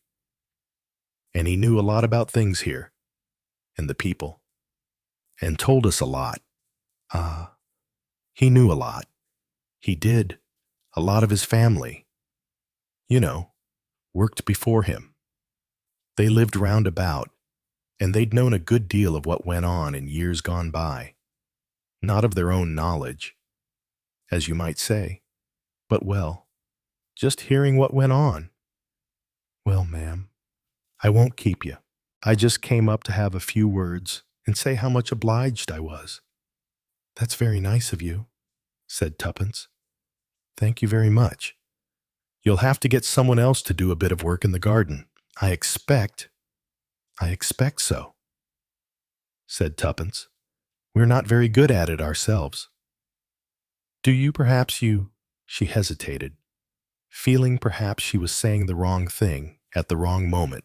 Perhaps you know of someone who would like to come and work for us. Well, I can't say I do offhand, but I'll keep it in mind. You never know. I'll send along Henry. That's my second boy. You know I'll send him along and let you know if I hear of anyone. Well, good day for now. What was Isaac's name? I can't remember," said Tommy, as they went into the house. I mean his surname. "Oh, Isaac Bodlicott. I think so. That's a Mrs. Bodlicott, is it?" "Yes, though I think she's got several sons. Boys and a girl, and they all live together. You know, in that cottage halfway up the Marston Road." "Do you think she knows who killed him?" said Tuppence. "I shouldn't think so," said Tommy. "She didn't look as though she did. I don't know how you'd look," said Tuppence. "It's rather difficult to say, isn't it? I think she just came to thank you for the flowers. I don't think she had the look of someone who was, revengeful. I think she'd have mentioned it if so." Might not," said Tuppence. She went into the house looking rather thoughtful. Chapter 8. Reminiscences about an Uncle. The following morning, Tuppence was interrupted in her remarks to an electrician who had come to adjust portions of his work which were not considered satisfactory. "Boy at the door," said Albert, "wants to speak to you, madam." "Oh, what's his name?" "Didn't ask him. He's waiting there outside." Tuppence seized her garden hat, shoved it on her head, and came down the stairs. Outside the door, a boy of about 12 or 13 was standing. He was rather nervous, shuffling his feet. "Hope it's all right to come along," he said. "Let me see," said Tuppence. "You're Henry Bodlicott, aren't you?" "That's right. That was my I suppose he was by way of being an uncle. The one I mean whose inquest was on yesterday? Never been to an inquest before. I haven't." Tuppence stopped herself on the brink of saying, "Did you enjoy it?" Henry had the look of someone who is about to describe a treat. "It was quite a tragedy, wasn't it?" said Tuppence. "Very sad." "Oh, well, he was an old one," said Henry. "Couldn't have expected to last much longer, I don't think. You know. Used to cough something terrible in the autumn. Kept us all awake in the house. I just come along to ask if there's anything as you want done here." I understood. "As a matter of fact, Mom told me as you had some lettuces ought to be thinned out now, and I wonder if you'd like me to do it for you. I know just where they are, because I used to come up sometimes and talk to old Izzy when he was at work. I could do it now, if you liked." "Oh, that's very nice of you," said Tuppence. "Come out and show me." They moved into the garden together and went up to the spot designated. "That's it. You see, they've been shoved in a bit tight, and you've got to thin 'em out a bit and put 'em over there instead. You see, when you've made proper gaps." "I don't really know anything about lettuces," Tuppence admitted. "I know a little about flowers. Peas, Brussels sprouts, and lettuces, and other vegetables I'm not very good at." "You don't want a job working in the garden, I suppose, do you?" "Oh, no. I'm still at school." "I am. I takes the papers round, and I do a bit of fruit picking in the summer. You know." "I see," said Tuppence. "Well, if you hear of anyone, and you let me know, I'll be very glad. Yes, I will do that. Well, so long. Mum, just show me what you're doing to the lettuces. I'd like to know." She stood by, watching the manipulations of Henry Bodlicott. "Now that's all right. Yes, nice ones. These. Aren't they webs wonderful? Aren't they? They keep a long time. We finished the Tom Thumbs, said Tuppence. That's right. Those are the little early ones, aren't they? Very crisp and good? Well, thank you very much, said Tuppence. She turned away and started to walk towards the house. She noted she'd lost her scarf and turned back. Henry Bodlicott, just starting for home, stopped and came across to her. Just the scarf, said Tuppence. Is it? Oh, there it is on that bush. He handed it to her, then stood looking at her, shuffling his feet. He looked so very worried and ill at ease that Tuppence wondered what was the matter with him. Is there anything? She said. Henry shuffled his feet, looked at her, shuffled his feet again, picked his nose and rubbed his left ear, and then moved his feet in a kind of tattoo. Just something I wondered if you wouldn't mind me asking you. Well, said Tuppence. She stopped and looked at him inquiringly. Henry got very red in the face and continued to shuffle his feet. Well, I don't like to ask, but I just wondered. People have been saying they said things. I hear them say, oh. Yes, said Tuppence, wondering what had upset Henry. What he could have heard concerning the lives of Mr. and Mrs. Beresford, the new tenants of the Laurels. Yes, you've heard what, just as how it's you. Is the lady what caught spies or something in the last war? You did it. And the gentleman, too. You were in it, and you found someone who was a German spy pretending to be something else. And you found him out, and you had a lot of adventures, and in the end, it was all cleared up. You were, I don't know what to call it. I suppose you were one of our Secret Service people, and you did that, and they said as you'd been wonderful. Of course, some time ago now. But you was all mixed up with something about nursery rhymes, too. That's right, said Tuppence. Goosey Goosey Gander was the one in question. Goosey Goosey Gander. I remember that. Gosh, years ago. It was Whither Will You Wander? That's right, said Tuppence. Upstairs, downstairs, in my lady's chamber. There, he found an old man who wouldn't say his prayers, and he took him by the left leg and threw him down the stairs. At least, I think that's right, but it may be a different nursery rhyme I've tacked on to it. Well, I never, said Henry. Well, it's rather wonderful to have you living here, just like anyone else, isn't it?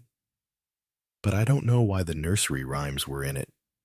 Oh, there was a kind of code, a cipher, said Tuppence.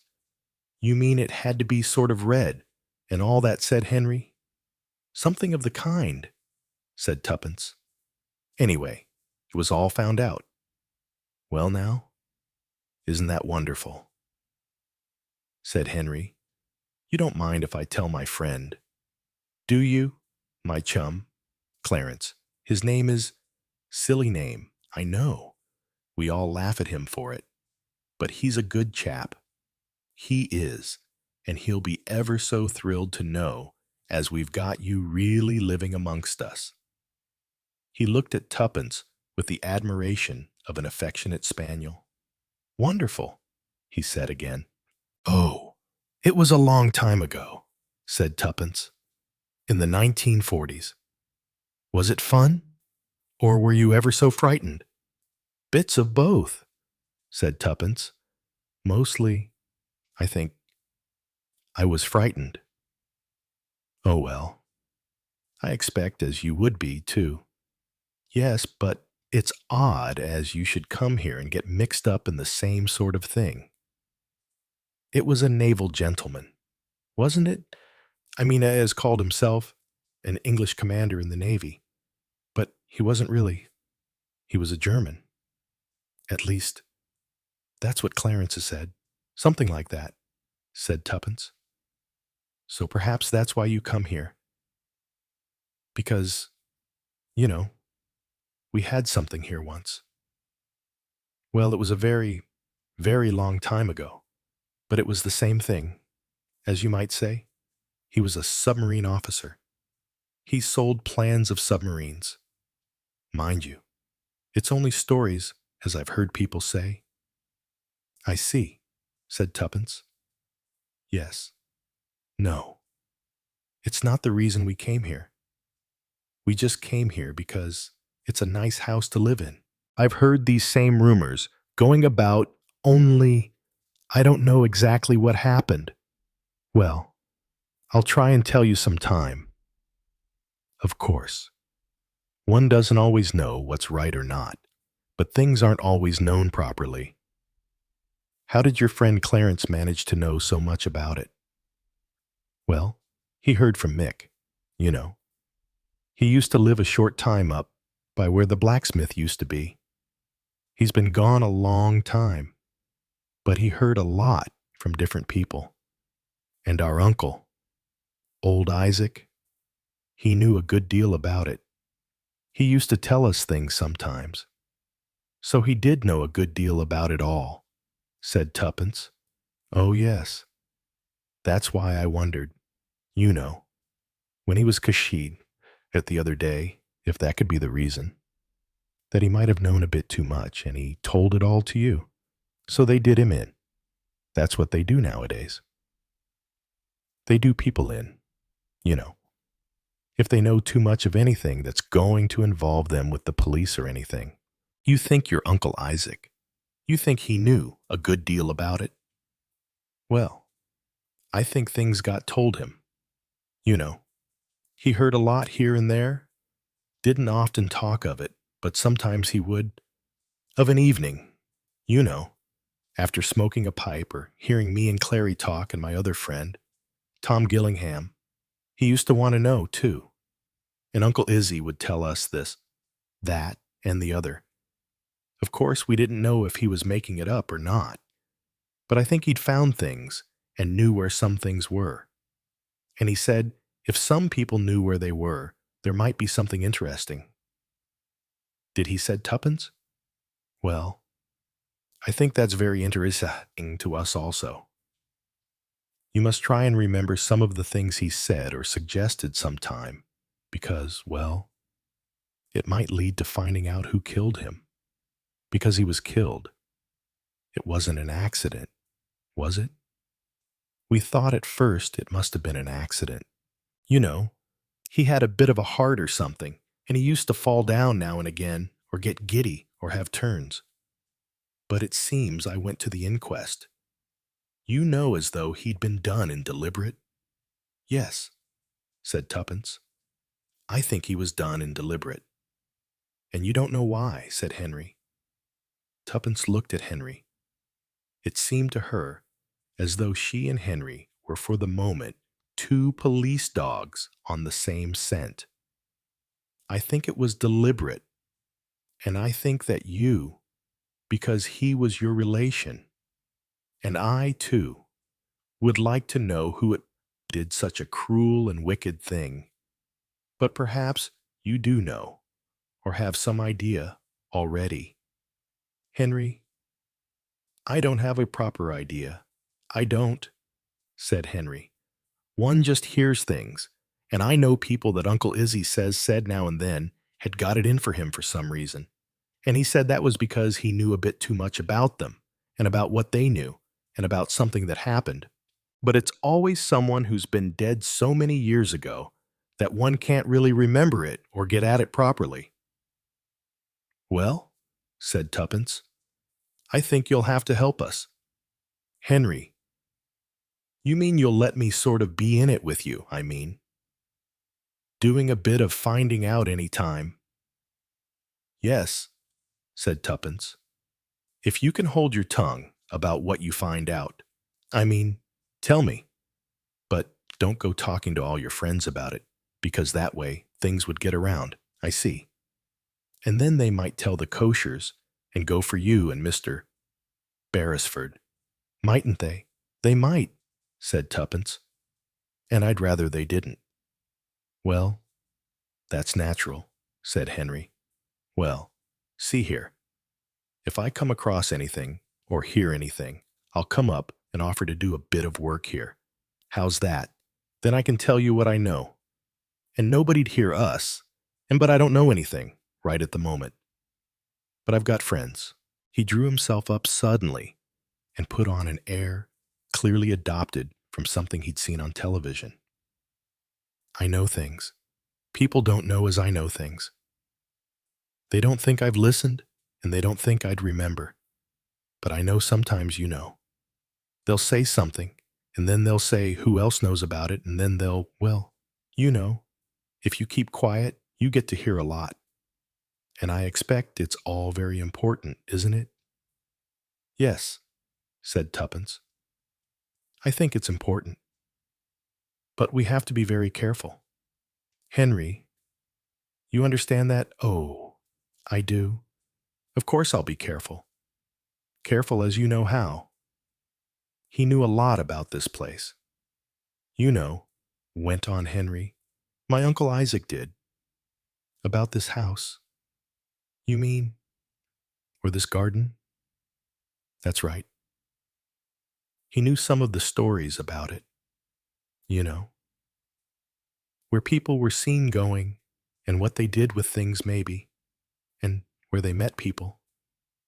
Where there were hiding places and things. He used to talk sometimes. He did. Of course, Mom. She didn't listen much. She'd just think it was all silly. Johnny, that's my older brother.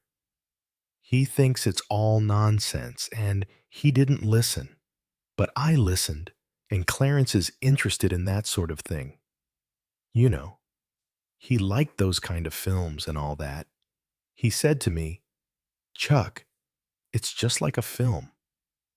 So we talked about it together. Did you ever hear anyone talked about whose name was Mary Jordan? Ah, yes. Of course.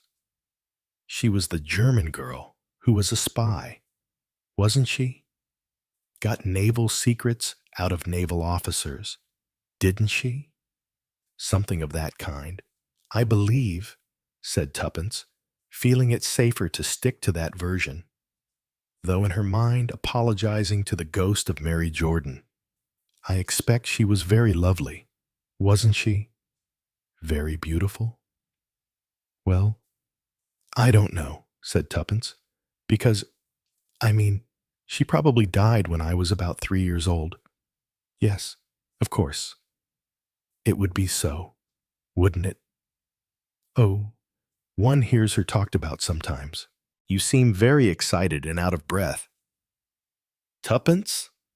Said Tommy as his wife, dressed in her garden clothes, came in through the side door, panting a little as she came. Well, said Tuppence, I am, in a way. Not been overdoing it in the garden. No, actually, I haven't been doing anything at all.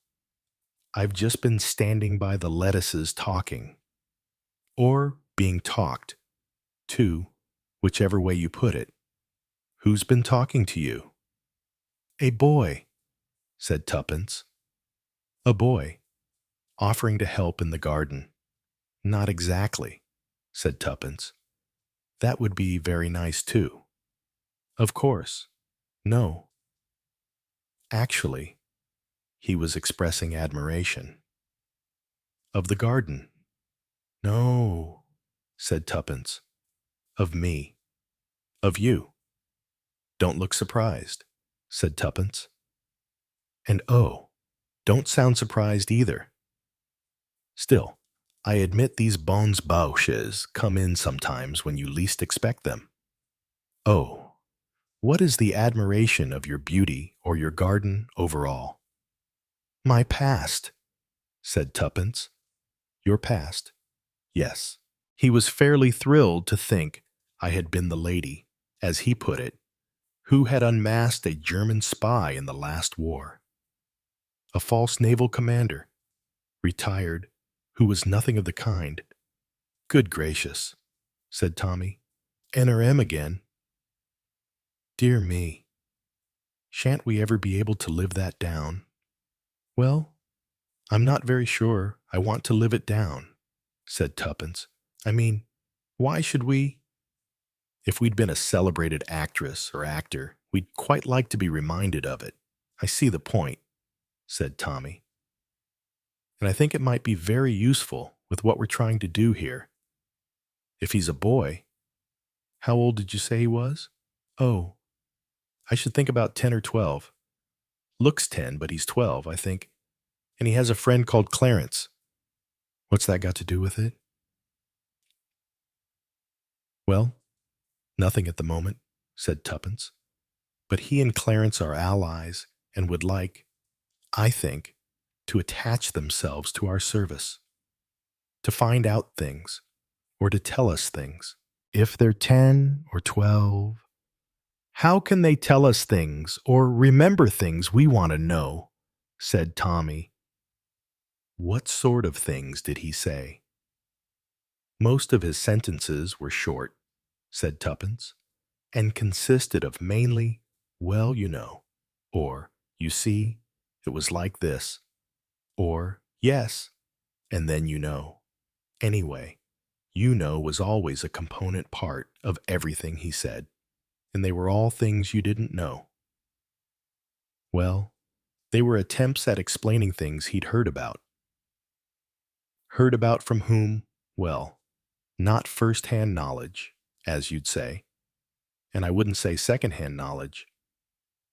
I think it might go up to third-hand, fourth-hand, fifth-hand, sixth-hand knowledge.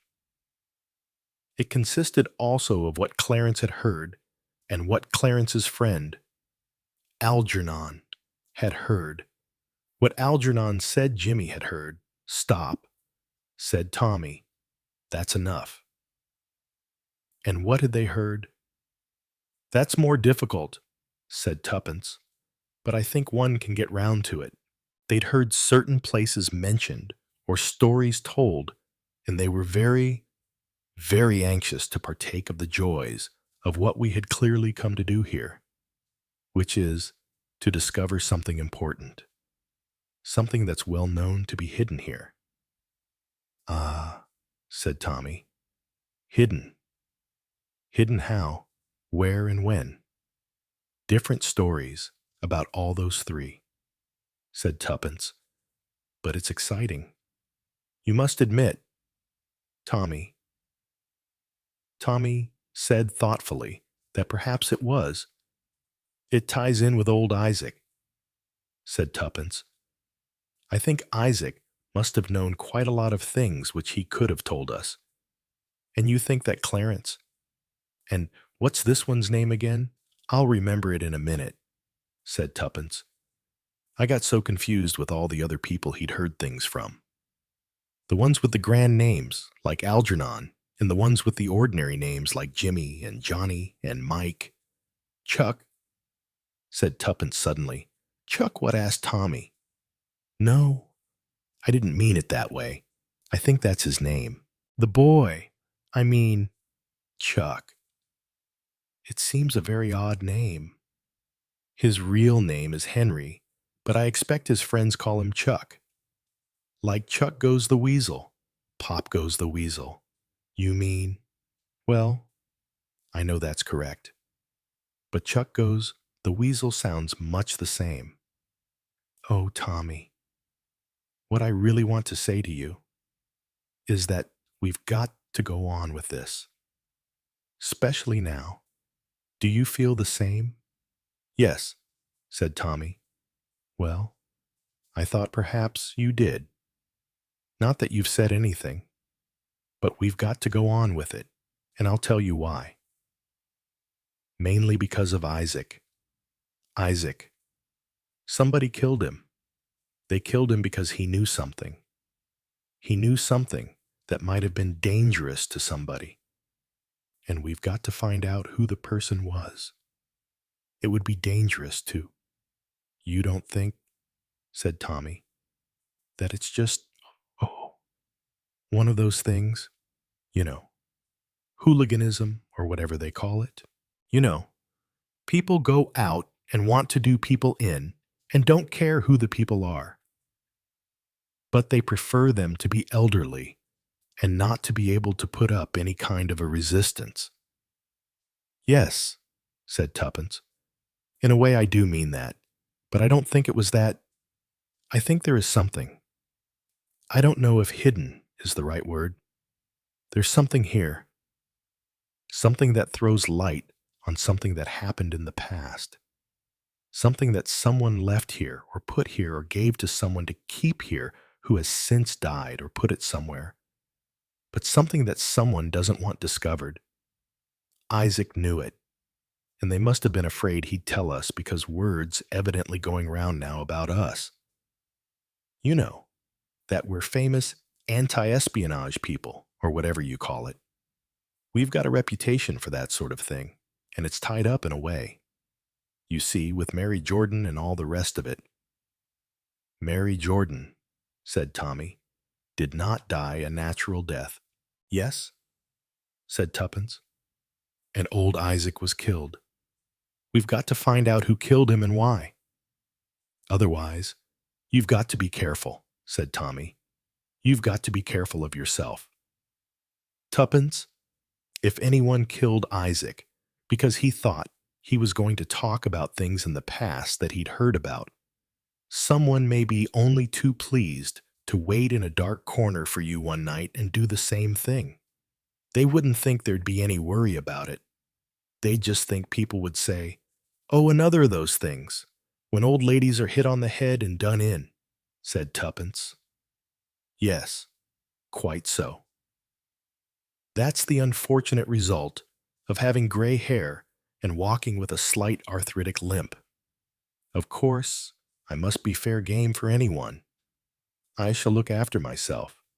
Do you think I ought to carry a small pistol about with me? No, said Tommy. Certainly not. Why? Do you think I'd make some mistake with it? Well, I think you might trip over the root of a tree. You know you're always falling down. And then you might shoot yourself instead of just using the pistol for protection. Oh, you don't really think I'd do anything stupid like that. Do you? Said Tuppence.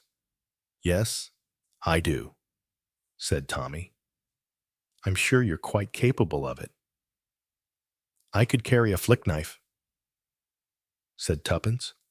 I shouldn't carry anything at all, said Tommy. I should just go about looking innocent and talking about gardening. Say, perhaps we're not sure we like the house and we have plans for going to live elsewhere. That's what I suggest. Who've I got to say that to? Almost anyone, said Tommy. It'll get round. Things always get round, said Tuppence. Quite a place here for things getting round. Are you going to say the same things? Tommy. Well, roughly. Say. Perhaps that we don't like the house as much as we thought we did. But you want to go on, too. Don't you? Said Tuppence. Yes, said Tommy. I'm embroiled all right. Have you thought how to set about it? Go on doing what I'm doing at present. What about you? Tuppence. Have you got any plans? Not quite yet, said Tuppence. I've got a few ideas I can get a bit more out of. What did I say? His name was first Henry, then Clarence. Chapter 9. Junior Brigade. Having seen Tommy depart for London, Tuppence was wandering vaguely round the house, trying to single out some particular activity which might yield successful results. However, her brain did not seem to be full of bright ideas this morning. With the general feeling of one returning to the beginning, she climbed up to the book room and walked round it vaguely, looking at the titles of various volumes. Children's books. Lots of children's books. But really, one couldn't go any farther than that. Could one? She had gone as far as anyone could already. By now, she was almost certain that she had looked at every single book in this particular room. Alexander Parkinson had not revealed any more of his secrets. She was standing there, running her fingers through her hair, frowning and kicking at a bottom shelf of theological works whose bindings were nearly all of them scaling away from the books. When Albert came up, someone as wants to see you downstairs. Madam. What do you mean by someone said tuppence? Anyone I know, I don't know. Shouldn't think so. Boys they are. Mainly. Boys and a girl, or two all in a hump. 'Spect they want a subscription for something or other. Oh. They didn't give any names or say anything. Oh, one of them did.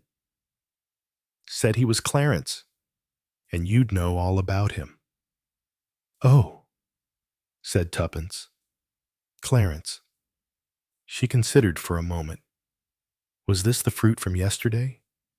Anyway, it could do no harm to follow it up. Is the other boy here too? The one I was talking to yesterday in the garden. Don't know. They all look much alike. Dirty, you know, and all the rest of it. Oh well, said Tuppence. I'll come down. When she had reached the ground floor, she turned inquiringly to her guide. Albert said, Oh, I didn't let them come into the house. Wouldn't be safe. I think, never know what you might lose. These days, they're out in the garden. They said to tell you they was by the gold mine. They was by the what asked Tuppence. The gold mine. Oh, said Tuppence. What way would that be? Tuppence pointed, past the rose garden, and then right by the dahlia walk. I think I know. There's a sort of water thing there. I don't know if it's a brook or a canal or has once been a pond that has had goldfish in it. Anyway, give me my gumboots, and I'd better take my mackintosh as well, in case someone pushes me into it. I should put it on if I was you. Ma'am, it's going to rain presently. Oh dear, said Tuppence. Rain, rain, always rain. She went out and came fairly quickly to what seemed to be a considerable deputation waiting for her. There were, she thought, about 10 or 12 of assorted ages, mainly boys flanked by 2 long-haired girls, all looking rather excited. One of them said in a shrill voice as Tuppence approached, Here she comes. Here she is. Now then, who's going to speak? Go on. George, you'd better talk. You're the one as always talks. Well, you're not going to now. I'm going to talk, said Clarence. You shut up. Clary, you know your voice is weak. It makes you cough if you talk. Now look here. This is my show. Good morning, all, said Tuppence, breaking in. You've come to see me about something. Have you? What is it? Got something for you. We have, said Clarence. Information. That's what you're after, isn't it? It depends, said Tuppence. What kind of information? Oh, not information about nowadays. All long ago. Historical information, said one of the girls, who appeared to be the intellectual chief of the group. Most interesting if you're doing research into the past. I see, said Tuppence, concealing the fact that she did not see. What's this place here? It's a gold mine. Oh, said Tuppence. Any gold in it? She looked about her. Well, really, it's a goldfish pool, explained one of the boys. Used to be goldfish in it once. You know, special ones with lots of tails, from Japan or somewhere. Oh, wonderful it used to be. That was in old Mrs. Forrester's time. That's 10 years ago. 24 years ago, said one of the girls. 60 years ago, said a very small voice. Every bit of 60 years ago. Lots of goldfish there were. Ever so many. Said to be valuable. They used to die sometimes. Sometimes they ate each other. Sometimes they were just lying on top, floating about. You know. Well, said Tuppence, what do you want to tell me about them? There are no goldfish to see here now. No. It's information, said the intellectual girl. A large outbreak of voices occurred. Tuppence waved her hand. Not all at once. She said, one or two speak at a time. What's all this about? Something perhaps you ought to know about where things was hidden once. Hidden once and said to be very important. And how do you know about them? Said Tuppence. This provoked a chorus of replies. It was not very easy to hear everyone at once. It was Janey. It was Janey's Uncle Ben. Said one voice. No, it wasn't. It was Harry. Yes, it was Harry. Harry's cousin Tom. Much younger than that.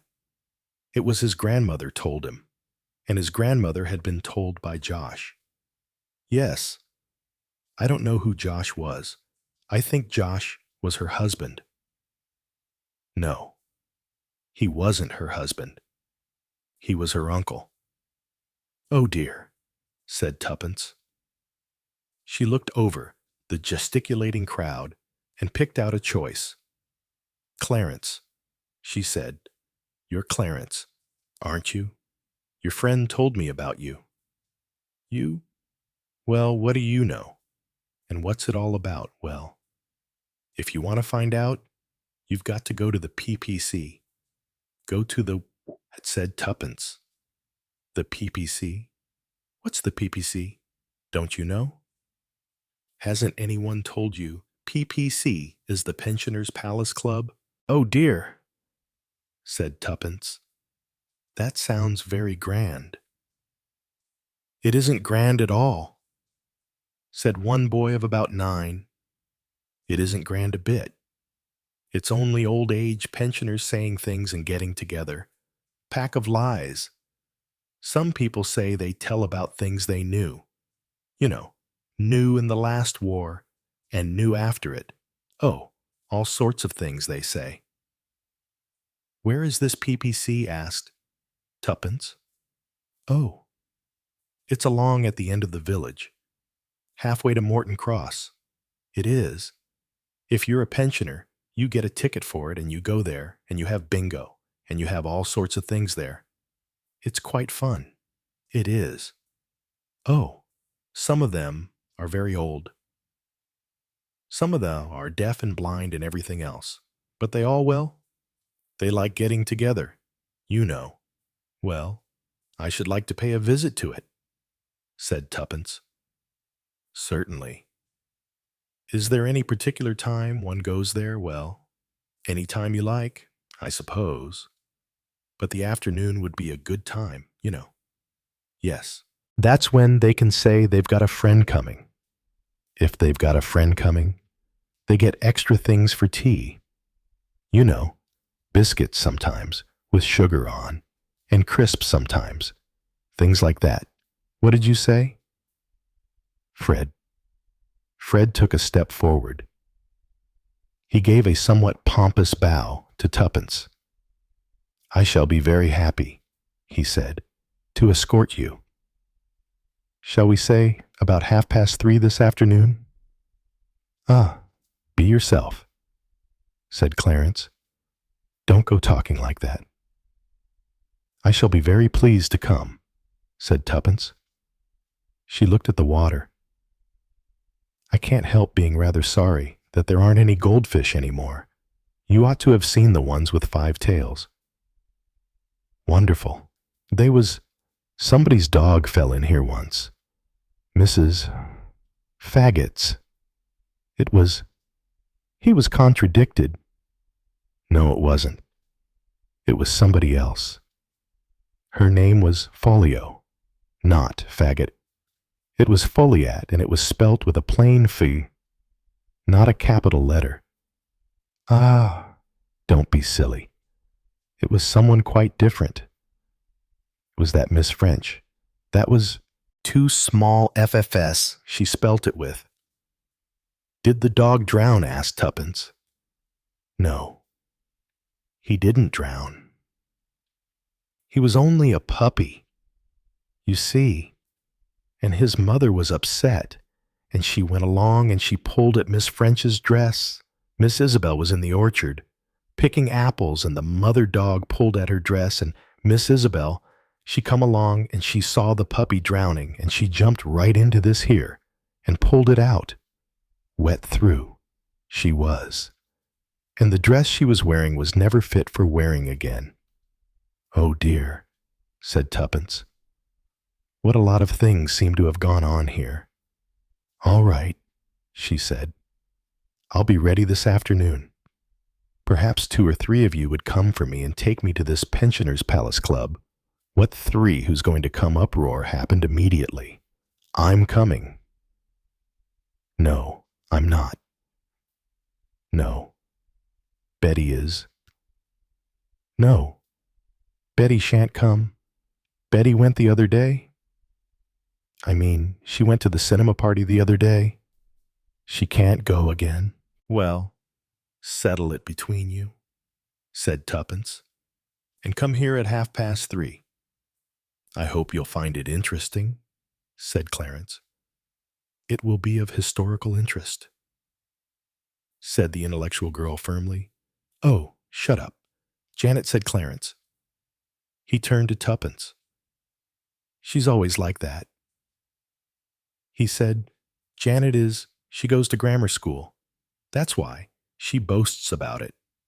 See, a comprehensive wasn't good enough for her, and her parents made a fuss, and now she's at grammar school. That's why she goes on like this all the time, Tuppence wondered, as she finished her lunch, whether the events of the morning would produce any sequel. Would anybody really come to escort her this afternoon and take her to the PPC? Was there any such thing, really, as the PPC? Or was it a nickname of some kind that the children had invented?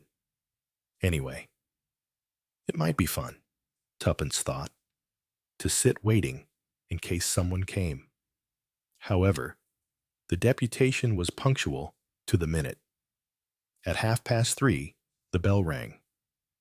Tuppence rose from her seat by the fire, clapped a hat upon her head, an India rubber hat, because she thought it would probably rain, and Albert appeared to escort her to the front door. Not going to let you go with just anyone. He breathed into her ear. Look here. Albert, whispered Tuppence, is there really such a place as the PPC here? I thought that had something to do with visiting cards, said Albert, who was always prone to show his complete knowledge of social customs. You know, what you leave on people when you're going away or when you're arriving. I'm not sure which. I think it's something to do with pensioners. Oh, yes. They've got a sort of a place. Yes. Built just 2 or 3 years ago. I think it was. You know, it's just down after you pass the rectory, and then you turn right and you see it. It's rather an ugly building, but it's nice for the old folk, and any who like can go meeting there. They have games and things, And there's a lot of ladies goes and helps with things, gets up concerts, and sort of, well, rather like, you know, Women's Institute. Only it's specially for the elderly people. They're all very, very old, and most of them deaf. Yes, said Tuppence. Yes. It sounded rather like that. The front door opened. Janet, by reason of her intellectual superiority, stood there first. Behind her was Clarence, and behind him was a tall boy with a squint who appeared to answer to the name of Bert. Good afternoon, Mrs. Beresford, said Janet. Everybody is so pleased that you are coming. I think perhaps you'd better take an umbrella. The weather forecast was not very good today. I've got to go that way anyway, said Albert, so I'll come with you, a short part of it. Certainly, Tuppence thought. Albert was always very protective, perhaps just as well, but she did not think that either Janet, Bert, or Clarence was likely to be a danger to her. The walk took about 20 minutes. When the red building was reached, they went through the gate, up to the door, and were received by a stout woman of about 70. Ah, so we've got visitors. I'm so pleased you could come. My dear, so pleased. She patted Tuppence upon the shoulder. Yes, Janet, thank you very much. Yes, this way, yes, none of you need wait unless you like, you know. Oh, I think the boys will be very disappointed if they didn't wait to hear a little about what all this is about, said Janet. Well, I think, you know, there are not so very many of us here. Perhaps it would be better for Mrs. Beresford not so worrying if there weren't too many of us. I wonder. Janet, if you would just go into the kitchen and tell Molly that we are quite ready for tea to be brought in now. Tuppence had not really come for tea, but she could hardly say so. Tea appeared rather rapidly. It was excessively weak. It was served with some biscuits and some sandwiches with a rather nasty type of paste in between them, with an extra fishy taste. Then they sat around and seemed slightly at a loss.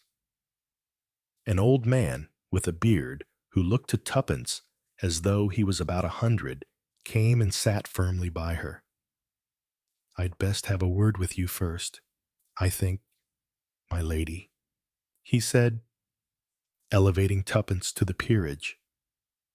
Seeing as I'm about the oldest here, and have heard more of the stories of the old days than anyone else. A lot of history about this place. You know, oh, a lot of things has happened here. Not that we can go into everything at once. Can we? But we've all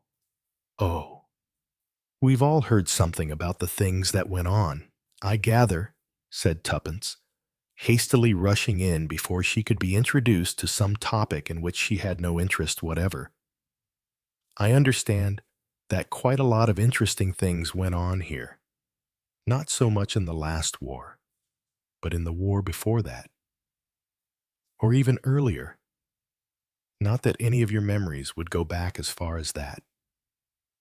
But one wonders perhaps if you could have heard things, you know, from your elderly relations. Ah, that's right, said the old man. That's right, heard a lot. I did, from my Uncle Len. Yes, he was a great chap, was Uncle Len. He knew about a lot of things. He knew what went on. It was like what went on down in the house on the quay before the last war. Yes, a bad show, that. What you call one of those fascists, said one of the elderly ladies, a rather prim one, with gray hair and a lace fichu, rather the worse for wear round her neck. Well, fascist, if you like to say it that way. What does it matter? Ah, yes. One of those he was. Yes. Same sort of thing as that chap in Italy. Mussolini or something. Wasn't it? Anyway, some sort of fishy name like that. Mussels. Or cockles. Oh, yes. He did a lot of harm here. Had meetings. You know, all sorts of things like that. Someone called Mosley started it all. But in the First War, there was a girl called Mary Jordan. Wasn't there, said Tuppence, wondering if this was a wise thing to say or not. Ah, yes. Said to be quite a good looker. You know. Yes. Got hold of secrets out of the sailors and the soldiers. A very old lady piped up in a thin voice. He's not in the Navy, and he's not in the Army. But he's just the man for me. Not in the Navy, not in the Army. He's in the Royal Artillery. The old man took up his personal chant when she had got thus far. It's a long way to Tipperary. It's a long way to go. It's a long way to Tipperary. And the rest of it, I don't know. Now, that's enough. Benny, that's quite enough, said a firm-looking woman who seemed to be either his wife or his daughter. Another old lady sang in a quavering voice, "All the nice girls love a sailor. All the nice girls love a tar. All the nice girls love a sailor. And you know what sailors are." Oh, shut up, Maudie. We're tired of that one. Now let the lady hear something, said Uncle Ben. Let the lady hear something. She's come to hear something. She wants to hear where that thing there was all the fuss about was hidden. Don't you? And all about it. That sounds very interesting, said Tuppence, cheering up. Something was hidden. Ah, yes, long before my time it was, but I heard all about it. Yes, before 1914. Word was handed down, you know, from one to another. Nobody knew clearly what it was and why there was all this excitement. Something to do with the boat race it had. Said an old lady, you know, Oxford and Cambridge. I was taken once. I was taken to see the boat race in London, under the bridges and everything. Oh, it was a wonderful day. Oxford won by a length. A lot of nonsense you're all talking, said a grim-looking woman with iron gray hair. You don't know anything about it. You don't. I know more than most of you, although it happened a long time before I was born. It was my great-aunt Matilda who told me, and she were told by her Auntie Lou. And that was a good 40 years before them. Great talk about it. It was. And people went around looking for it. Some people thought, as it was a gold mine, you know, yes, a gold ingot brought back from Australia. Somewhere like that. Damn silly, said an old man, who was smoking a pipe with an air of general dislike of his fellow members. Mixed it up with goldfish, they did. Was as ignorant as that. It was worth a lot of money, whatever it was, or it wouldn't have been hidden. Said someone else. Yes. Lots of people come down from the government, and yes, police too. They looked around, but they couldn't find anything. Ah, well, they didn't have the right clues. There are clues, you know, if you know where to look for them. Another old lady nodded her head wisely. There's always clues. How interesting, said Tuppence. Where are these clues? I mean, in the village or somewhere outside it, or... This was a rather unfortunate remark, as it brought down at least 6 different replies, all uttered at once. On the moor, beyond Tower West. One was saying, "Oh no, it's past Little Kenny." It was, yes, quite near Little Kenny. No, it was the cave by the seafront, over as far as Baldy's Head. You know, where the red rocks are. That's it. There's an old smuggler's tunnel. Wonderful. It must be. Some people say, as it's there still. I saw a story once of an old Spanish Main or something, right back to the time of the Armada. It was a Spanish boat as went down there, full of doubloons. Chapter 10. Attack on Tuppence. Good gracious, said Tommy, as he returned that evening. You look terribly tired. Tuppence, what have you been doing? You look worn out. I am worn out, said Tuppence. I don't know that I shall ever recover again. Oh dear, what have you been doing? Not climbing up and finding more books or anything? No, no, said Tuppence. I don't want to look at books again. I'm off books. Well, what is it? What have you been doing? Do you know what a PPC is? No, said Tommy. At least, well, yes. It's something. He paused. Yes. Albert knows, said Tuppence, but it's not that kind of one. Now then, I'll just tell you in a minute, but you'd better have something first. A cocktail or a whiskey or something. And I'll have something too. She more or less put Tommy wise to the events of the afternoon. Tommy said good gracious again and added, the things you get yourself into. Tuppence, was any of it interesting? I don't know, said Tuppence. When 6 people are talking at once, and most of them can't talk properly, and they all say different things you see, you don't really know what they're saying. But yes, I think I've got a few ideas for dealing with things. What do you mean? Well, there is a lot of legend, I think, going on about something that was once hidden here and was a secret connected with the 1914 war, or even before it. Well, we know that already, don't we, said Tommy. I mean, we've been briefed to know that. Yes. Well, there are a few old tales still going around the village here, and everybody has got ideas about it put into their heads by their Aunt Mariahs or their Uncle Bens, and it's been put into their Aunt Mariahs by their Uncle Stevens or Auntie Ruth or grandmother something else. It's been handed down for years and years to, well, one of the things might be the right one, of course. What? Lost among all the others. Yes, said Tuppence.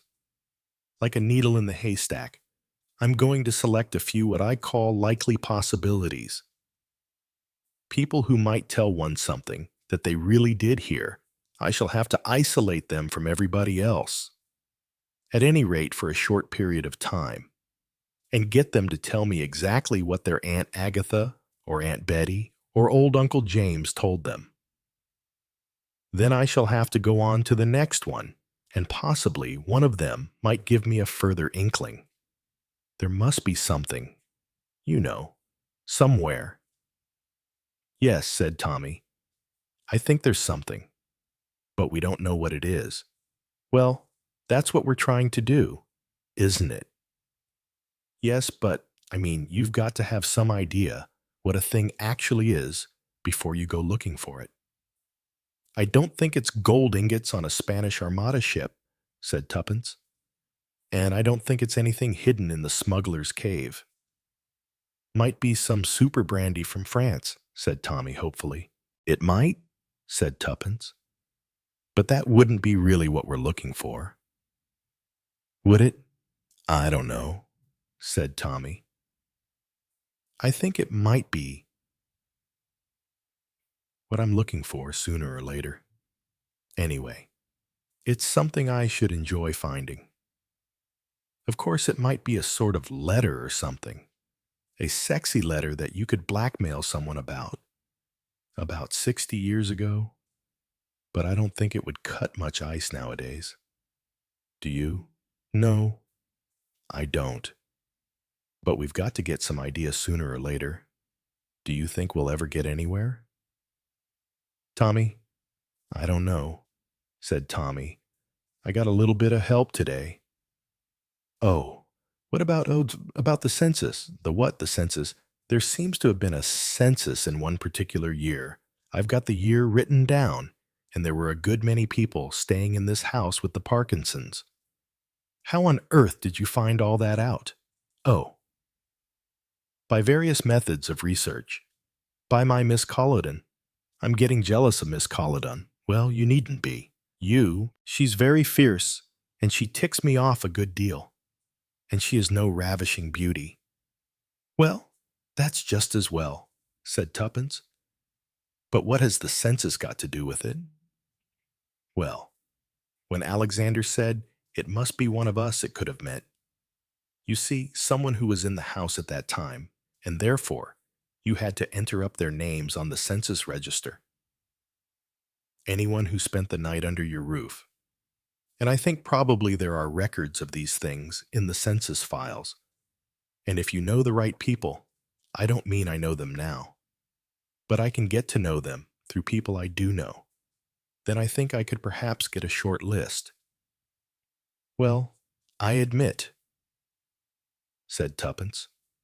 You have ideas all right. For goodness sake, let's have something to eat, and perhaps I shall feel better, and not so faint from trying to listen to 16 very ugly voices all at once. Albert produced a very passable meal. His cooking was erratic. It had its moments of brilliance, which tonight was exemplified by what he called cheese pudding, and Tuppence and Tommy preferred to call cheese soufflé. Albert reproved them slightly for the wrong nomenclature.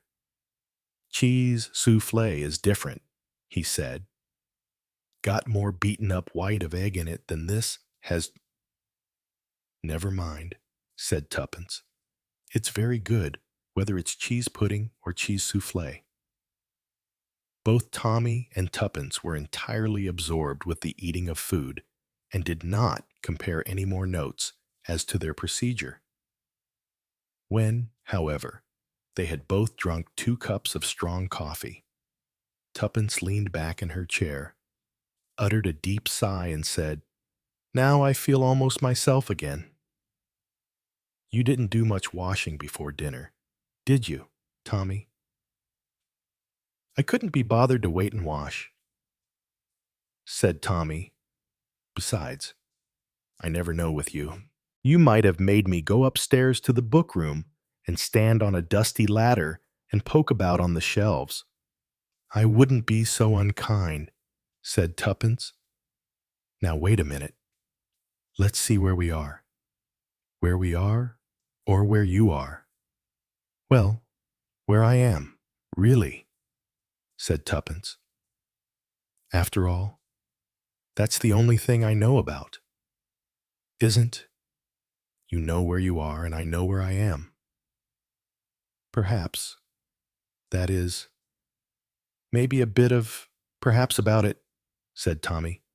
Pass me over my bag. Will you? Unless I've left it in the dining room. You usually do, but you haven't this time. It's under the foot of your chair. No, the other side. Tuppence picked up her handbag. Very nice present. This was, she said, real crocodile. I think, bit difficult to stuff things in sometimes, and apparently to take them out again, said Tommy. Tuppence was wrestling. Expensive bags are always very difficult for getting things out of, she said breathlessly. Those basket-work ones are the most comfortable. They bulge to any extent, and you can stir them up, like you stir up a pudding. Ah, I think I've got it. What is it? It looks like a washing bill. Oh, it's a little notebook. Yes. I used to write washing things in it. You know, what I had to complain about torn pillowcase or something like that. But I thought it would come in useful. You see, because only 3 or 4 pages of it had been used.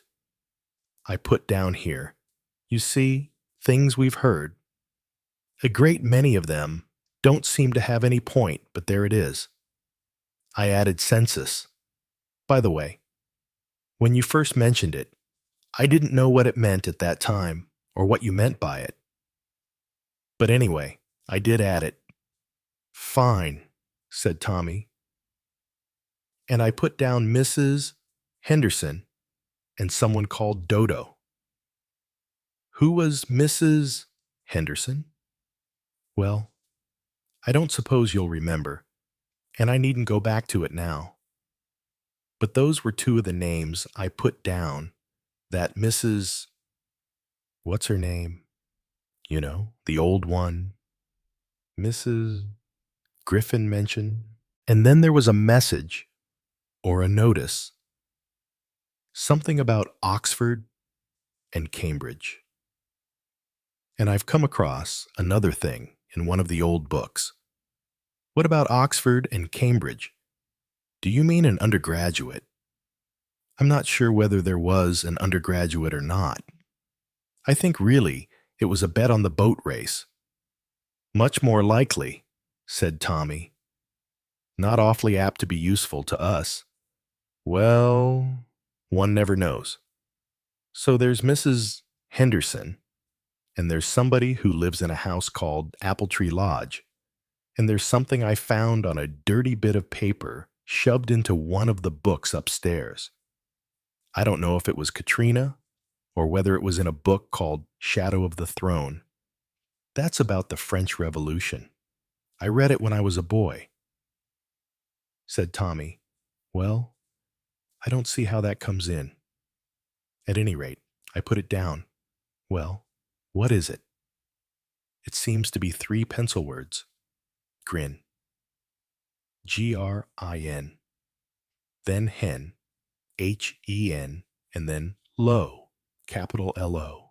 Let me guess, said Tommy. Cheshire cat, that's a grin. Henny penny? That's another fairy story, isn't it? For the hen. And lo-ah, said Tuppence. Lo does you in. Does it? Lo and behold, said Tommy. But it doesn't seem to make sense. Tuppence spoke rapidly. Mrs. Henley, Apple Tree Lodge, I haven't done her yet. She's in Meadowside. Tuppence recited quickly. Now, where are we, Mrs. Griffin? Oxford and Cambridge. Bet on a boat race. Census. Cheshire cat. Henny penny. The story where the hen went to the Doverfell Hans Andersen or something like that, and lo. I suppose lo means when they got there. Got to the Doverfell. I mean, I don't think there's much else, said Tuppence. There's the Oxford and Cambridge boat race, or the bet. I should think the odds are on our being rather silly, but I think if we go on being silly long enough, some gem of great price might come out of it, concealed among the rubbish, as you might say. Just as we found one significant book on the bookshelves upstairs.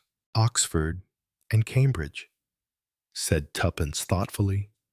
That makes me think of something. It makes me remember something. Now what could it be? Matilda, no. It wasn't Matilde, but true love, suggested Tommy.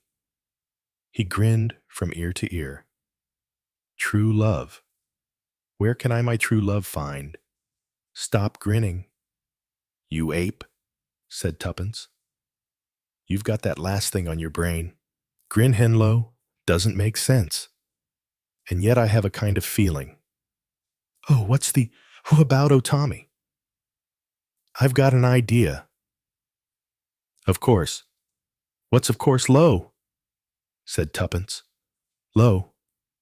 Grin is what made me think of it. You grinning like a Cheshire cat.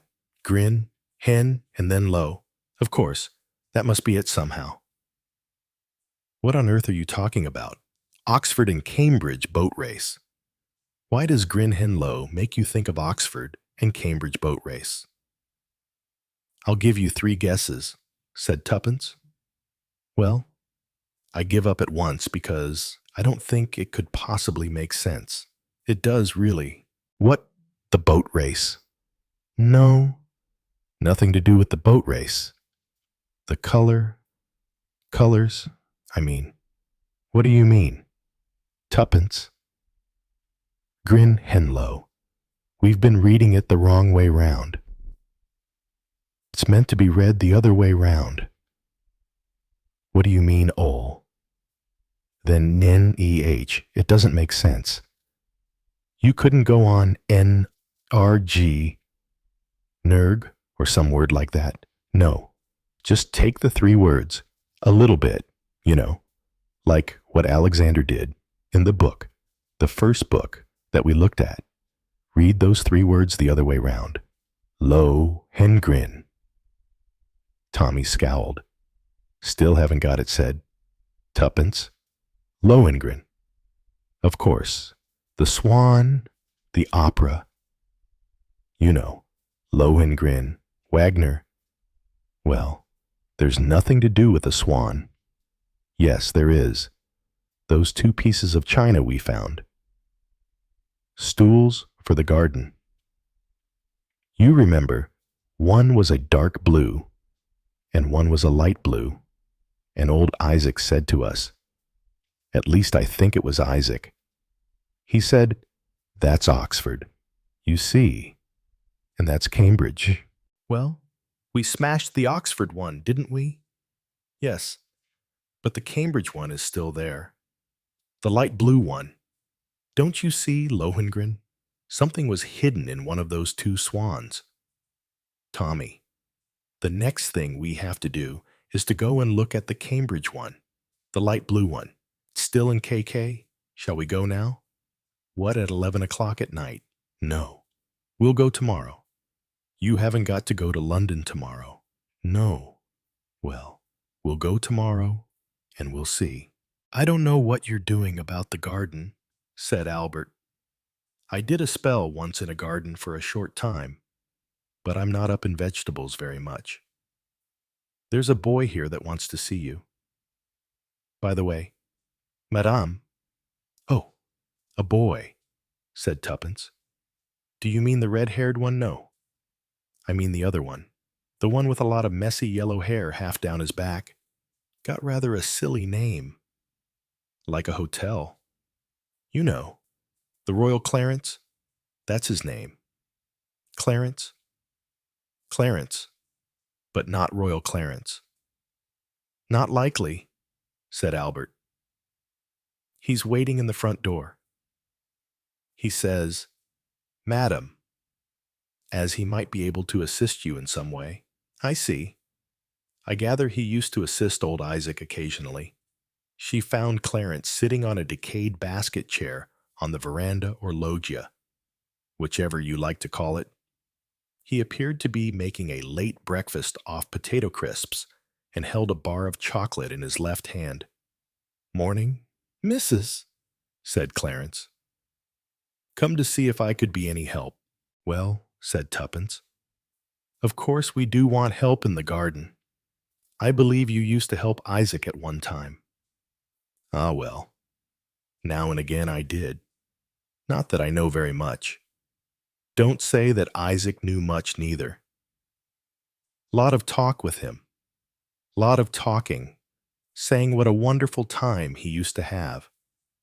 What a wonderful time it was for the people who employed him. Yes, he used to say he was the head gardener to Mr. Bolingo. You know, as lives farther along the river. Great big house. Yes. It's turned into a school now. Head gardener there. He said he used to be, but my grandmother says there isn't a word of truth in that. Well, never mind, said Tuppence. Actually, I wanted to turn a few more things out of that little greenhouse place. What do you mean the shed? The glass shed, KK. Isn't it? Quite right, said Tuppence. Fancy your knowing the proper name of it.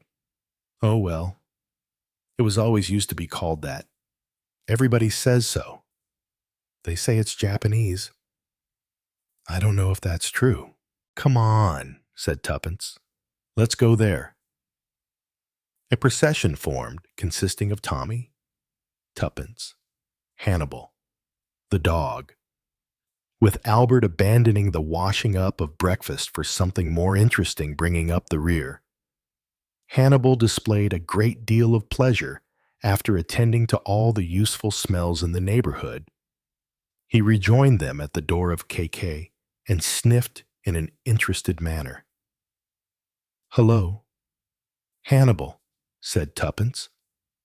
Are you going to help us? You tell us something.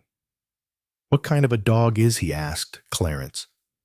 Somebody said, as he is the kind of dog they used to keep for rats. Is that so? Yes, that's quite true, said Tommy. He's a Manchester Terrier, an Old English black and tan. Hannibal, knowing he was being talked about, turned his head, waggled his body, beat his tail with a good deal of exuberance. He then sat down and looked proud of himself. He bites. Doesn't he? Said Clarence. Everyone says so. He's a very good guard dog, said Tuppence. He looks after me. That's quite right. When I'm away, he looks after you, said Tommy. The postman said he nearly got bitten 4 days' age. Dogs are rather like that with postmen, said Tuppence. Do you know where the key of KK is? I do, said Clarence. Hanging up in the shed. You know, the shed where the flower pots are. He went off and returned shortly with the once rusty, but now more or less oiled key. Been oiling this key. Isaac must have, he said. Yet it wouldn't turn very easily before, said Tuppence. The door was opened. The Cambridge china stool with the swan wreathed round it was looking rather handsome. Obviously, Isaac had polished it up and washed it, with the idea of transferring it to the veranda when the weather was suitable for sitting out. Ought to be a dark blue one, too, said Clarence. Isaac used to say, Oxford and Cambridge. Is that true? Yes. Dark blue Oxford and pale blue Cambridge. Oh, and Oxford was the one that smashed. Was it? Yes. Rather like the boat race, isn't it? By the way, something's happened to that rocking horse, hasn't it? There's a lot of mess about in KK. Yes. Funny name like Matilda, hasn't she? Yes. She had to have an operation, said Tuppence. Clarence seemed to think this very amusing. He laughed heartily. My great-aunt Edith had to have an operation. He said, took out part of her inside, but she got well. He sounded slightly disappointed. I suppose there's no real way of getting inside these things, said Tuppence. Well, I suppose you can smash them like the dark blue one was smashed. Yes, there's no other way. Is there? Funny those sort of kind of slits around the top. Why, you could post things in there, couldn't you? Like a post box? Yes, said Tommy. One could. It's an interesting idea. Very interesting. Clarence, he said kindly. Clarence looked pleased. You can unscrew 'em, you know, he said. Unscrew them. Can you said tuppence? Who told you that Isaac? I've seen him do it often. You turn them upside down, and then you begin to swing the top round. It's stiff sometimes. You pour a little oil round all the cracks, and when it's soaked in a bit, you can turn it round. Oh, the easiest way is to put it upside down. Everything here always seems to have to be turned upside down, said Tuppence. We had to do that to Mathilde before we could operate. For the moment, Cambridge seemed to be entirely obstreperous, when quite suddenly the china began to revolve, and very shortly afterwards they managed to unscrew it completely and lift it off. Lot of rubbish in here, I should think, said Clarence. Hannibal came to assist.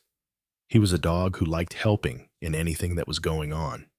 Nothing, he thought, was complete unless he took a hand or a paw in it.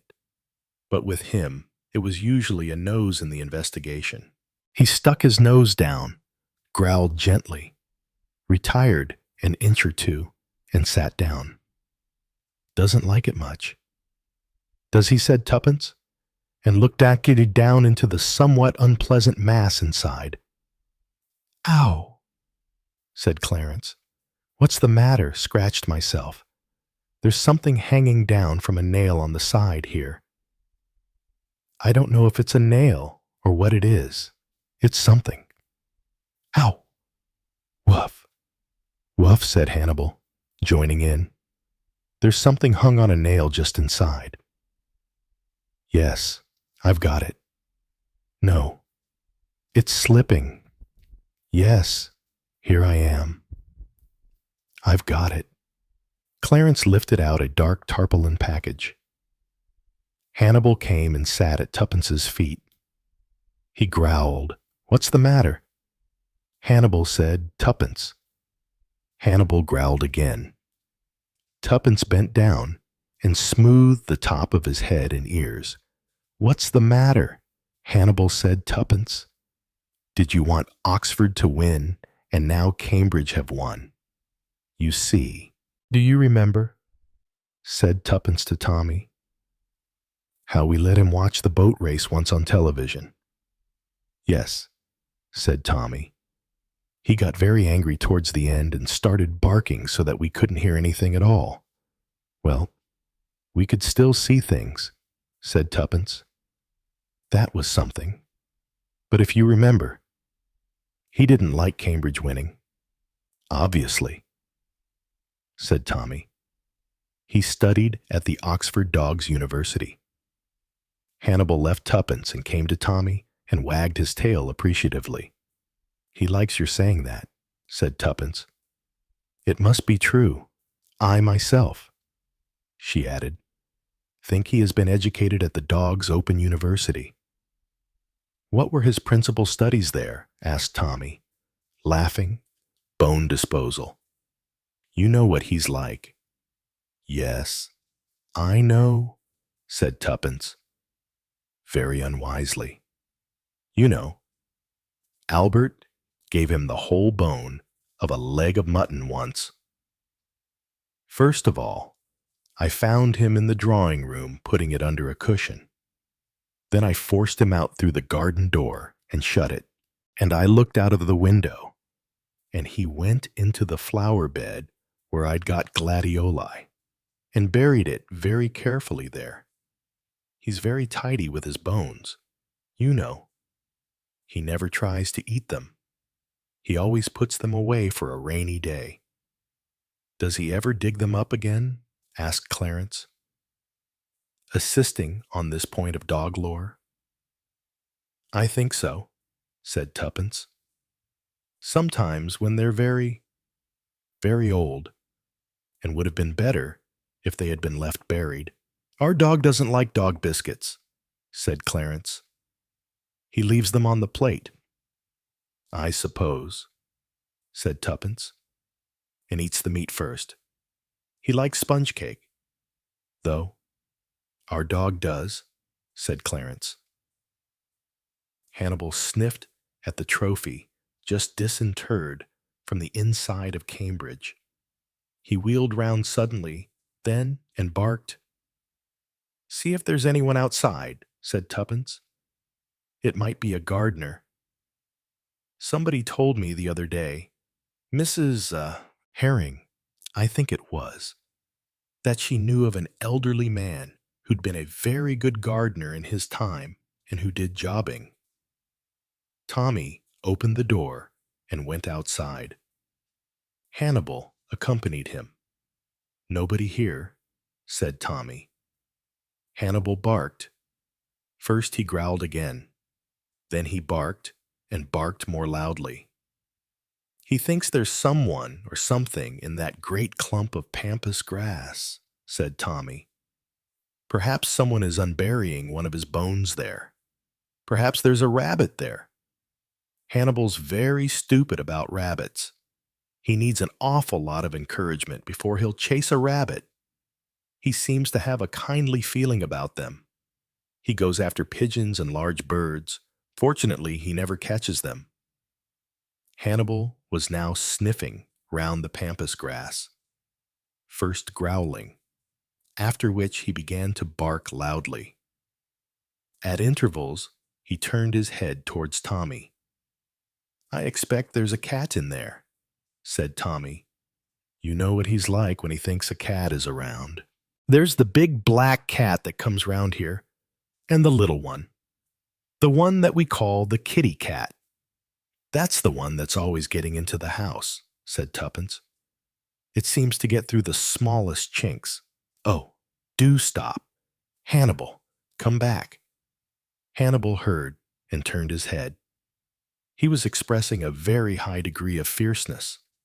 He gave Tuppence a look, went back a little way, then turned his attention, once more, to the clump of pampas grass and began barking furiously.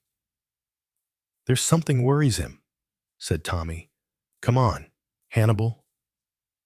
Hannibal shook himself, shook his head, looked at Tommy, looked at Tuppence, and made a prancing attack on the pampas grass, barking loudly.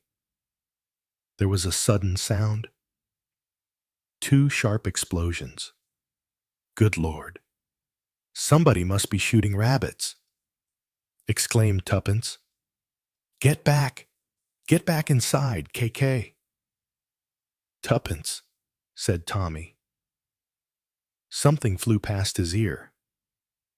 Hannibal, now fully alerted, was racing round and round the pampas grass. Tommy ran after him. "He's chasing someone now," he said. "He's chasing someone down the hill. He's running like mad." "Who was it? What was it?" said Tuppence. "You all right, Tuppence?"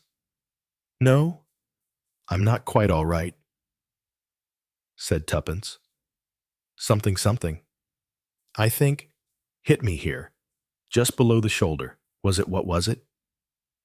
"It was someone shooting at us. Someone who was hidden inside that pampas grass. Someone who was watching what we were doing," said Tuppence. "Do you think that's it?" "Perhaps I expect it's them Irish," said Clarence hopefully. "The IRA. You know, they've been trying to blow this place up. I don't think it's of any political significance," said Tuppence. "Come into the house," said Tommy. "Come quickly. Come on. Clarence, you'd better come too." "You don't think your dog will bite me?" said Clarence uncertainly. "No," said Tommy. "I think he is busy for the moment." They had just turned the corner into the garden door when Hannibal reappeared suddenly. He came racing up the hill, very out of breath. He spoke to Tommy in the way a dog does speak. He came up to him, shook himself, put a paw on Tommy's trouser leg, and tried to pull him in the direction from which he had just come. "He wants me to go with him after whoever the man was," said Tommy. "Well, You're not to, said Tuppence. If there's anyone there with a rifle or a pistol or something that shoots, I'm not going to have you shot. Not at your age. Who would look after me if anything happened to you? Come on, let's get indoors. They went into the house quickly. Tommy went out into the hall and spoke on the telephone. What are you doing? Said Tuppence. Telephoning the police, said Tommy. Can't let anything like this pass. They may get on to someone if we're in time. I think, said Tuppence, that I want something put on my shoulder. This blood is ruining my best jumper. Never mind your jumper, said Tommy. Albert appeared at that moment with a complete service of first aid. Well, I never, said Albert. You mean some dirty guy has shot at the missus? Whatever's happening next in this country, you don't think you ought to go to the hospital, do you? No, I don't, said Tuppence. I'm quite all right, but I want an outsized Band-Aid or something to stick on here. Put on something like Friar's Balsam first. I've got some iodine. I don't want iodine. It stings. Besides, they say now in hospitals that it isn't the right thing to put on. I thought Friar's Balsam was something you breathed in out of an inhaler, said Albert hopefully. That's one use, said Tuppence. But it's very good to put on slight scratches, or scars, or if children cut themselves, or anything like that. Have you got the thing all right? What thing? What do you mean? Tuppence. The thing we just got out of the Cambridge Lohengrin. That's what I mean. The thing that was hanging on a nail. Perhaps it's something important. You know, they saw us, and so if they tried to kill us and tried to get whatever it was, that really would be something. Chapter 11. The Girl Who Died Twice. You stare at the words again, not on the page, but behind your eyes, like they were carved somewhere deeper. Not Mary Jordan did not die naturally. But Mary Jordan did not die completely. The room smells different now. Dust. Something older. The book is shut, but the message lingers. Your fingers tremble, not from fear, from recognition, because you've seen that name before. Not in books, not in papers, but in your childhood drawings. Tommy calls from the hallway. Did you find something? You hesitate, then lie. Just another gardening tip. Lavender cuts. He doesn't press.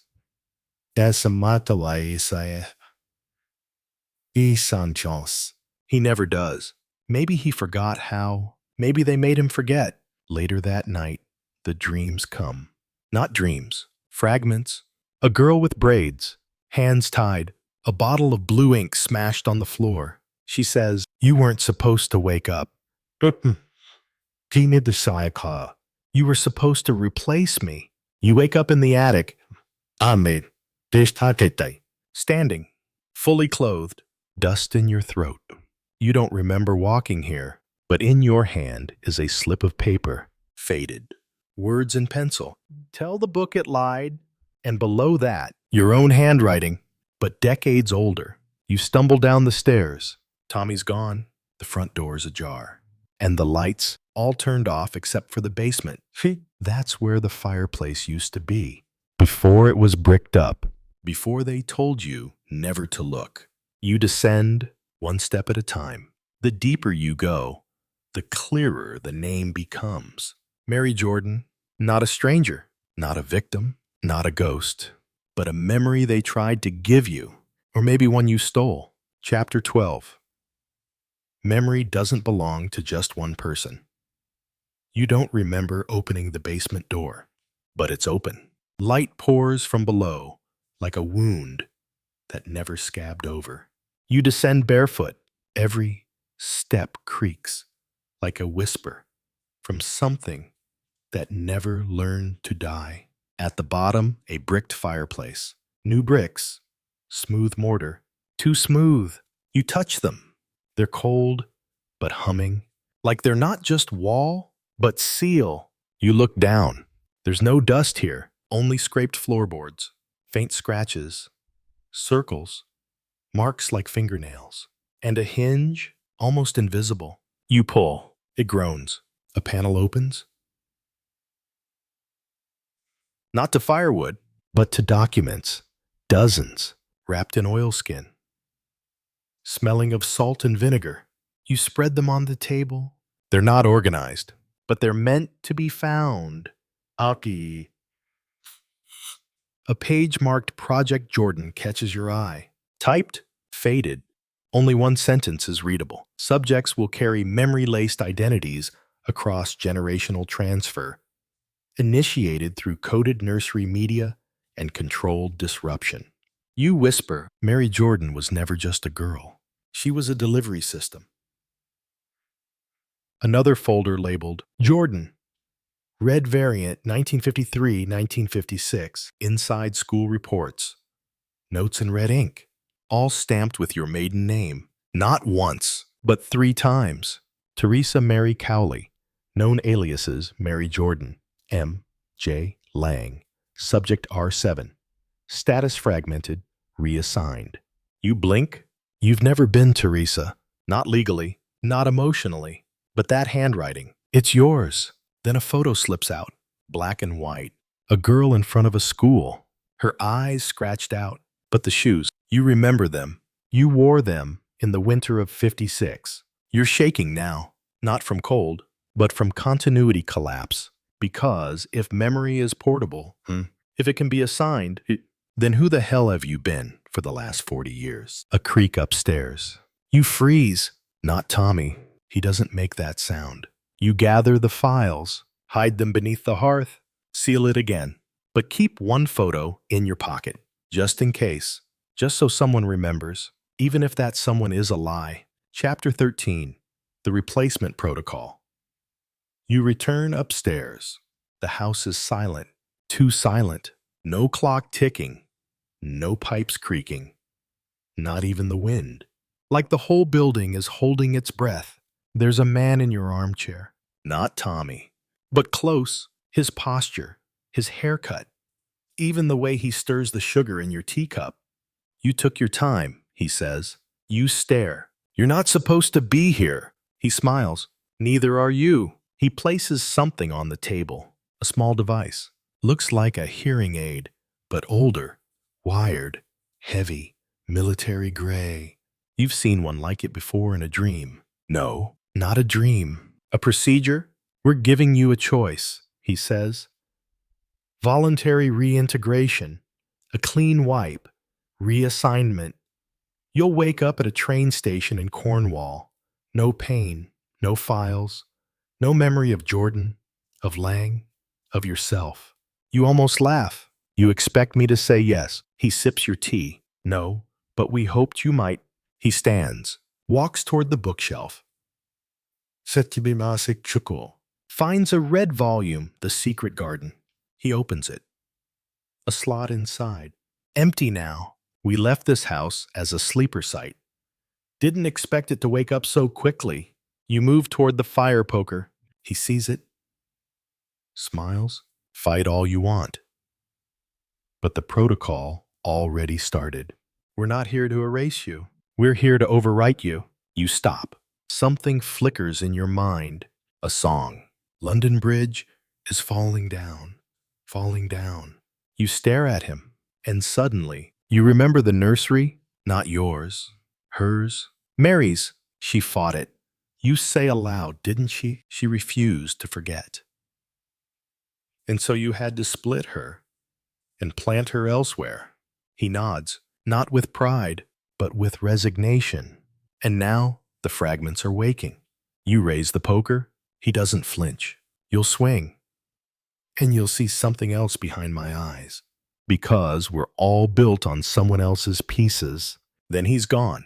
No sound. No exit. Just air that smells of old books and anesthesia. You drop the poker. Soccer.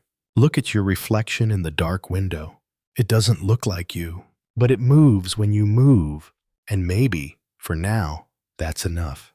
Chapter 14. The Woman Who Remembers Twice. There are 2 toothbrushes in the bathroom. One blue, one red. Both used, but Tommy hasn't been home for 3 nights.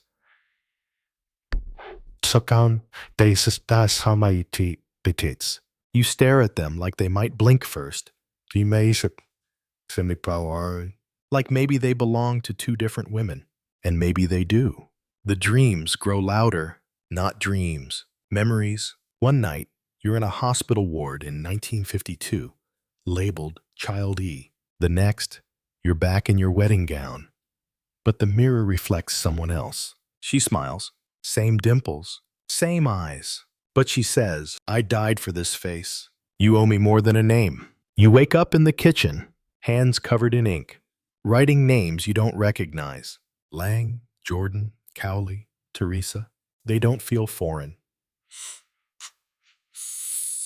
They feel familiar in the way scars are.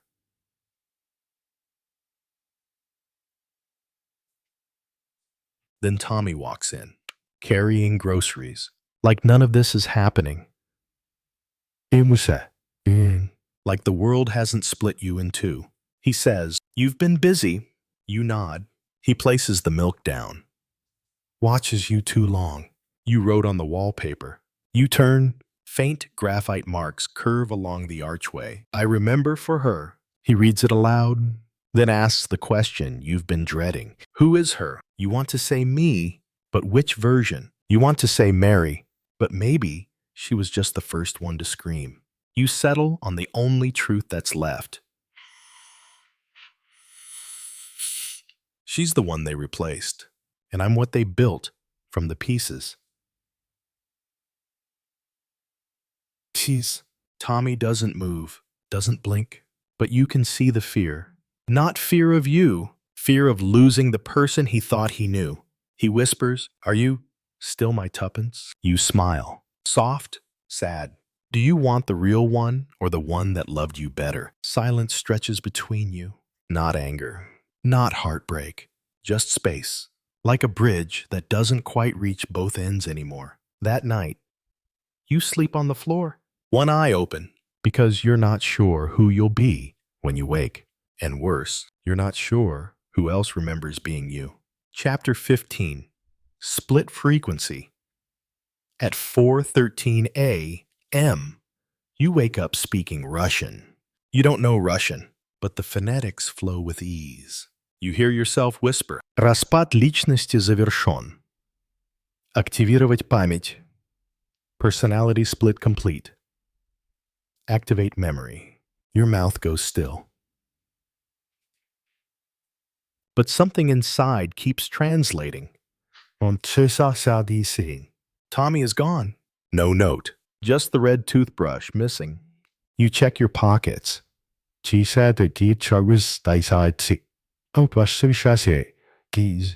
a slip of paper, old, folded. A name Teresa Cowley, and below it, a signed Lang. Dormant, a signed Cowley. Front subject Jordan, core memory, layer sealed. You look in the mirror, and for the first time, you don't see yourself. You see configuration. The doorbell rings. No one rings that early unless they know. You answer. A man in a long coat, unmarked. He doesn't greet you, just stares. Teresa, he says. You don't deny it. Not this time. You're needed again. You step outside. Cold air, gray sky. The world feels pixelated, like it's waiting for you to choose a resolution. He hands you a case. Metal. Locked. Your fingerprint opens it. Inside, a reel-to-reel tape, a microfiche, and a name badge Jordan. M Level 2. Clearance. That's yours, he says. What's on the tape, you ask? The beginning. He hands you a location. Coordinates. Not a street. A grid point. Somewhere beneath London. He turns to leave. You stop him. What happened to the original Mary Jordan? He pauses, then says something that will follow you into every dream after. She was never real. She was a placeholder. Until someone like you could hold everything. And then he's gone. You go back inside. Press play. The reel clicks, and from the static, your own voice begins. You sound younger and terrified. A nice guy. If anyone finds this, I'm not alive anymore. But someone else might be. Don't trust the memories. They've been edited, especially the ones where you were happiest. Tiasheki Wasati. Chapter 16, Underground Echoes. The coordinates lead you to an alley behind Fleet Street. A rusted lift door? No button, just a slot for the badge. You slide it in. It accepts and groans open. The descent is slow. The light flickers, red, then blue, then out. When the door reopens, the air tastes like mold and electricity.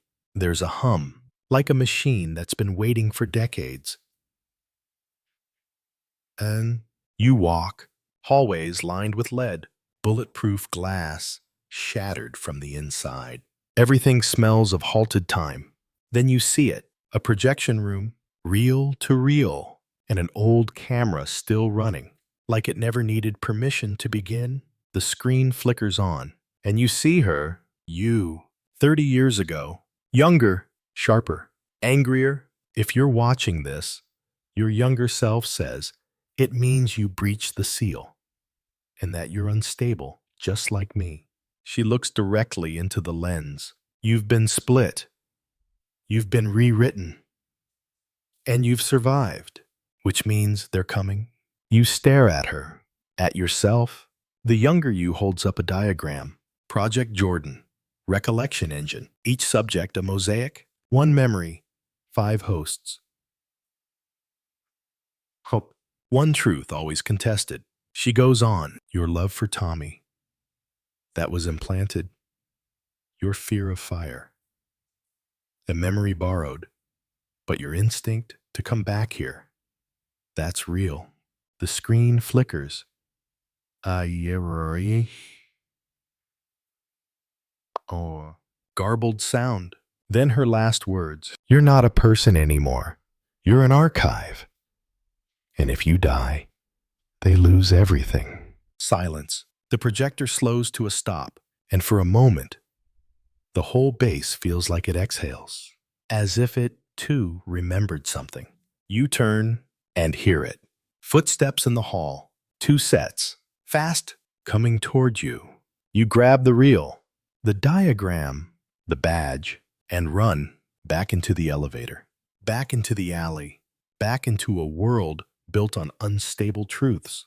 Above ground, the sun is rising, but it feels wrong, like the wrong memory got painted on the sky. You whisper, I'm not going to forget, and I won't let you be overwritten either. You're talking to Mary, or to Teresa, or to yourself. But in the end, maybe they're all the same name. Chapter 17, Code Word, Forget-Me-Not. You find him at Elmwood Care. Room 42. Nameplate says G. Lang. No visitors in 7 years. Nurse says he doesn't speak much. Only paints. Same flower. Every time. She shrugs. You already know which one. Forget-me-not. You enter quietly. He sits by the window. White hair, thin frame, brush in hand. The canvas, a field of blue petals under a black sky. No stem, no soil, just memory. You speak. Do you remember the phrase, the girl was a placeholder? His hand trembles, just slightly, but the brush never leaves the canvas. He replies, she was a container. We were the contents. You sit. Place the reel gently beside him. He stares at it, not with confusion, but calculation. You found tape 7. You nod. He chuckles. Lo, I warned them it would bleed. You can't bury a network inside a person and expect it not to resurface. You ask, what was your role? He puts down the brush. I was a compiler. My job was to edit the fragments, erase the screams, keep the love stories, make the hosts think it was all real. You whisper, Mary Jordan. Teresa Cowley. Me. Which one was the original? He looks at you like someone gazing into a broken mirror. That's the wrong question. The right one is, which one was necessary? A pause. Then he says, you'll need the code word. You wait. He lifts a small notebook from the drawer, opens it. It's blank except for one word. Perennial. He leans in. It unlocks the core layer, but it'll hurt because remembering everything means losing everything that was peaceful. You take the notebook. He smiles faintly. Then returns to his painting. A new canvas.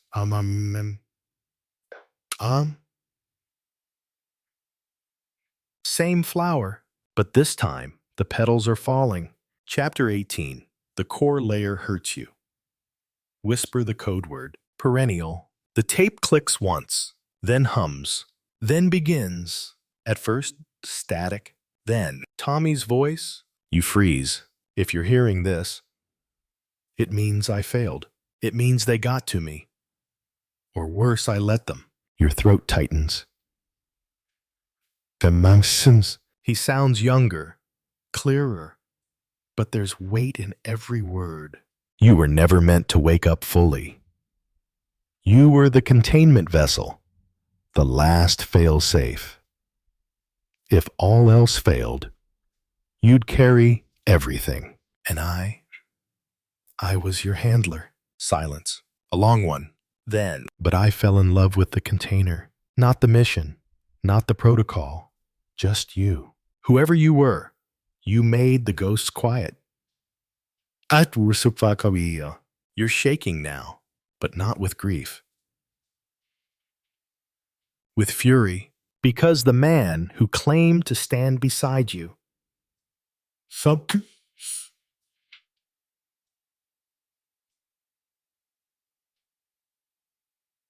was sent to watch you. If I tried to remove myself, the tape continues. They would deploy the protocol, the overwrite, and you'd become someone else. Again and again. Until there was nothing left of the original resonance. So I stayed, and I buried the key.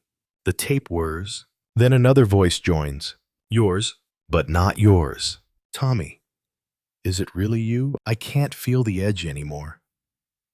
The boundary between me and the rest. He replies, then hold on. Just a little longer. We're almost clear. The recording ends. The reel slows, stops. And the silence that follows is not empty. It's full of everything you forgot and were forced to forget. You don't cry. You don't scream.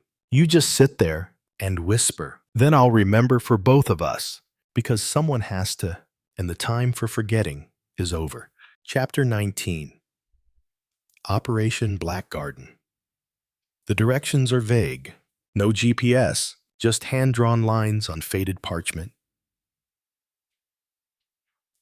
A hill beyond Hampstead, abandoned since the war. Locals call it cursed. You call it familiar. You arrive at dusk. No signs, no fences, just grass that refuses to grow. Like the soil itself remembers too much. You walk, each step, slower, as if the ground is pulling pieces of you back down. Then you see it. A stone arch buried in ivy, carved above it. Oblivion is not the absence of memory. It is the failure to protect it. You enter. The chamber is small. Stone walls, dust suspended like frozen breath. In the center, not a coffin, but a box, wooden, sealed, no lock. Just an inscription. Final key. Do not reconstruct. You hesitate, then open it. Inside, a film strip, a pendant, and a scrap of cloth red. Stain. You unfold it.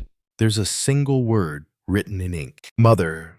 You don't recognize it, but your body does. Every nerve spikes. Your knees give out, because this is what's left of Mary. Not her bones, but her emotion, her trauma, compressed, encoded, entrusted to you. The pendant clicks open. Inside a microdot. You hold it to the light. It contains coordinates. One final location. But no label. Just a name. Lang's error. You whisper. Not an error. A sacrifice. And finally understand, she wasn't just overwritten. She chose to be forgotten. To protect whatever's buried at those final coordinates. And now you carry her will. Behind you, a breeze. No. A voice. Low, familiar. You weren't supposed to make it this far. You turn slowly and see the one person you never wanted to face again. Tommy, but something in his eyes is wrong. Too clear, too empty, too programmed. Chapter 20. Overwrite or override. He steps into the chamber. Tommy, same voice, same face, but not the same man. It's time to go, he says. You've seen enough. You grip the pendant, feel the microdot press against your skin. You're not him. You whisper. He smiles. I'm what he became after he chose peace. You circle each other like old dancers, memories crashing against instincts. You ask, what's at the final coordinate? He pauses, then says, the archive. Every failed personality, every overwritten memory, all the code, all the pain, all the proof. We built you to carry a piece, but not to unlock the whole. You hold up the pendant. This ends tonight. He steps closer. If you run the code, you'll collapse every host, every clone, even the residual patterns, including what's left of me. You stare, then say goodbye. You close your eyes. Say the final command. Override. The pendant glows briefly. The room hums. Then the ground shakes. Walls pulse. 1,000 voices yours. Mary's, Teresa's. Others unnamed whisper through the chamber. I remember. I remember. I remember. Then silence. You wake up outside. Dawn. The hill is gone. No arch. No stone. No sign of black garden. Only you and a single blue flower in your palm. Forget-me-not. You return home. The house is quiet. No teacup. No toothbrush. But your reflection in the mirror smiles. And this time, it's only yours.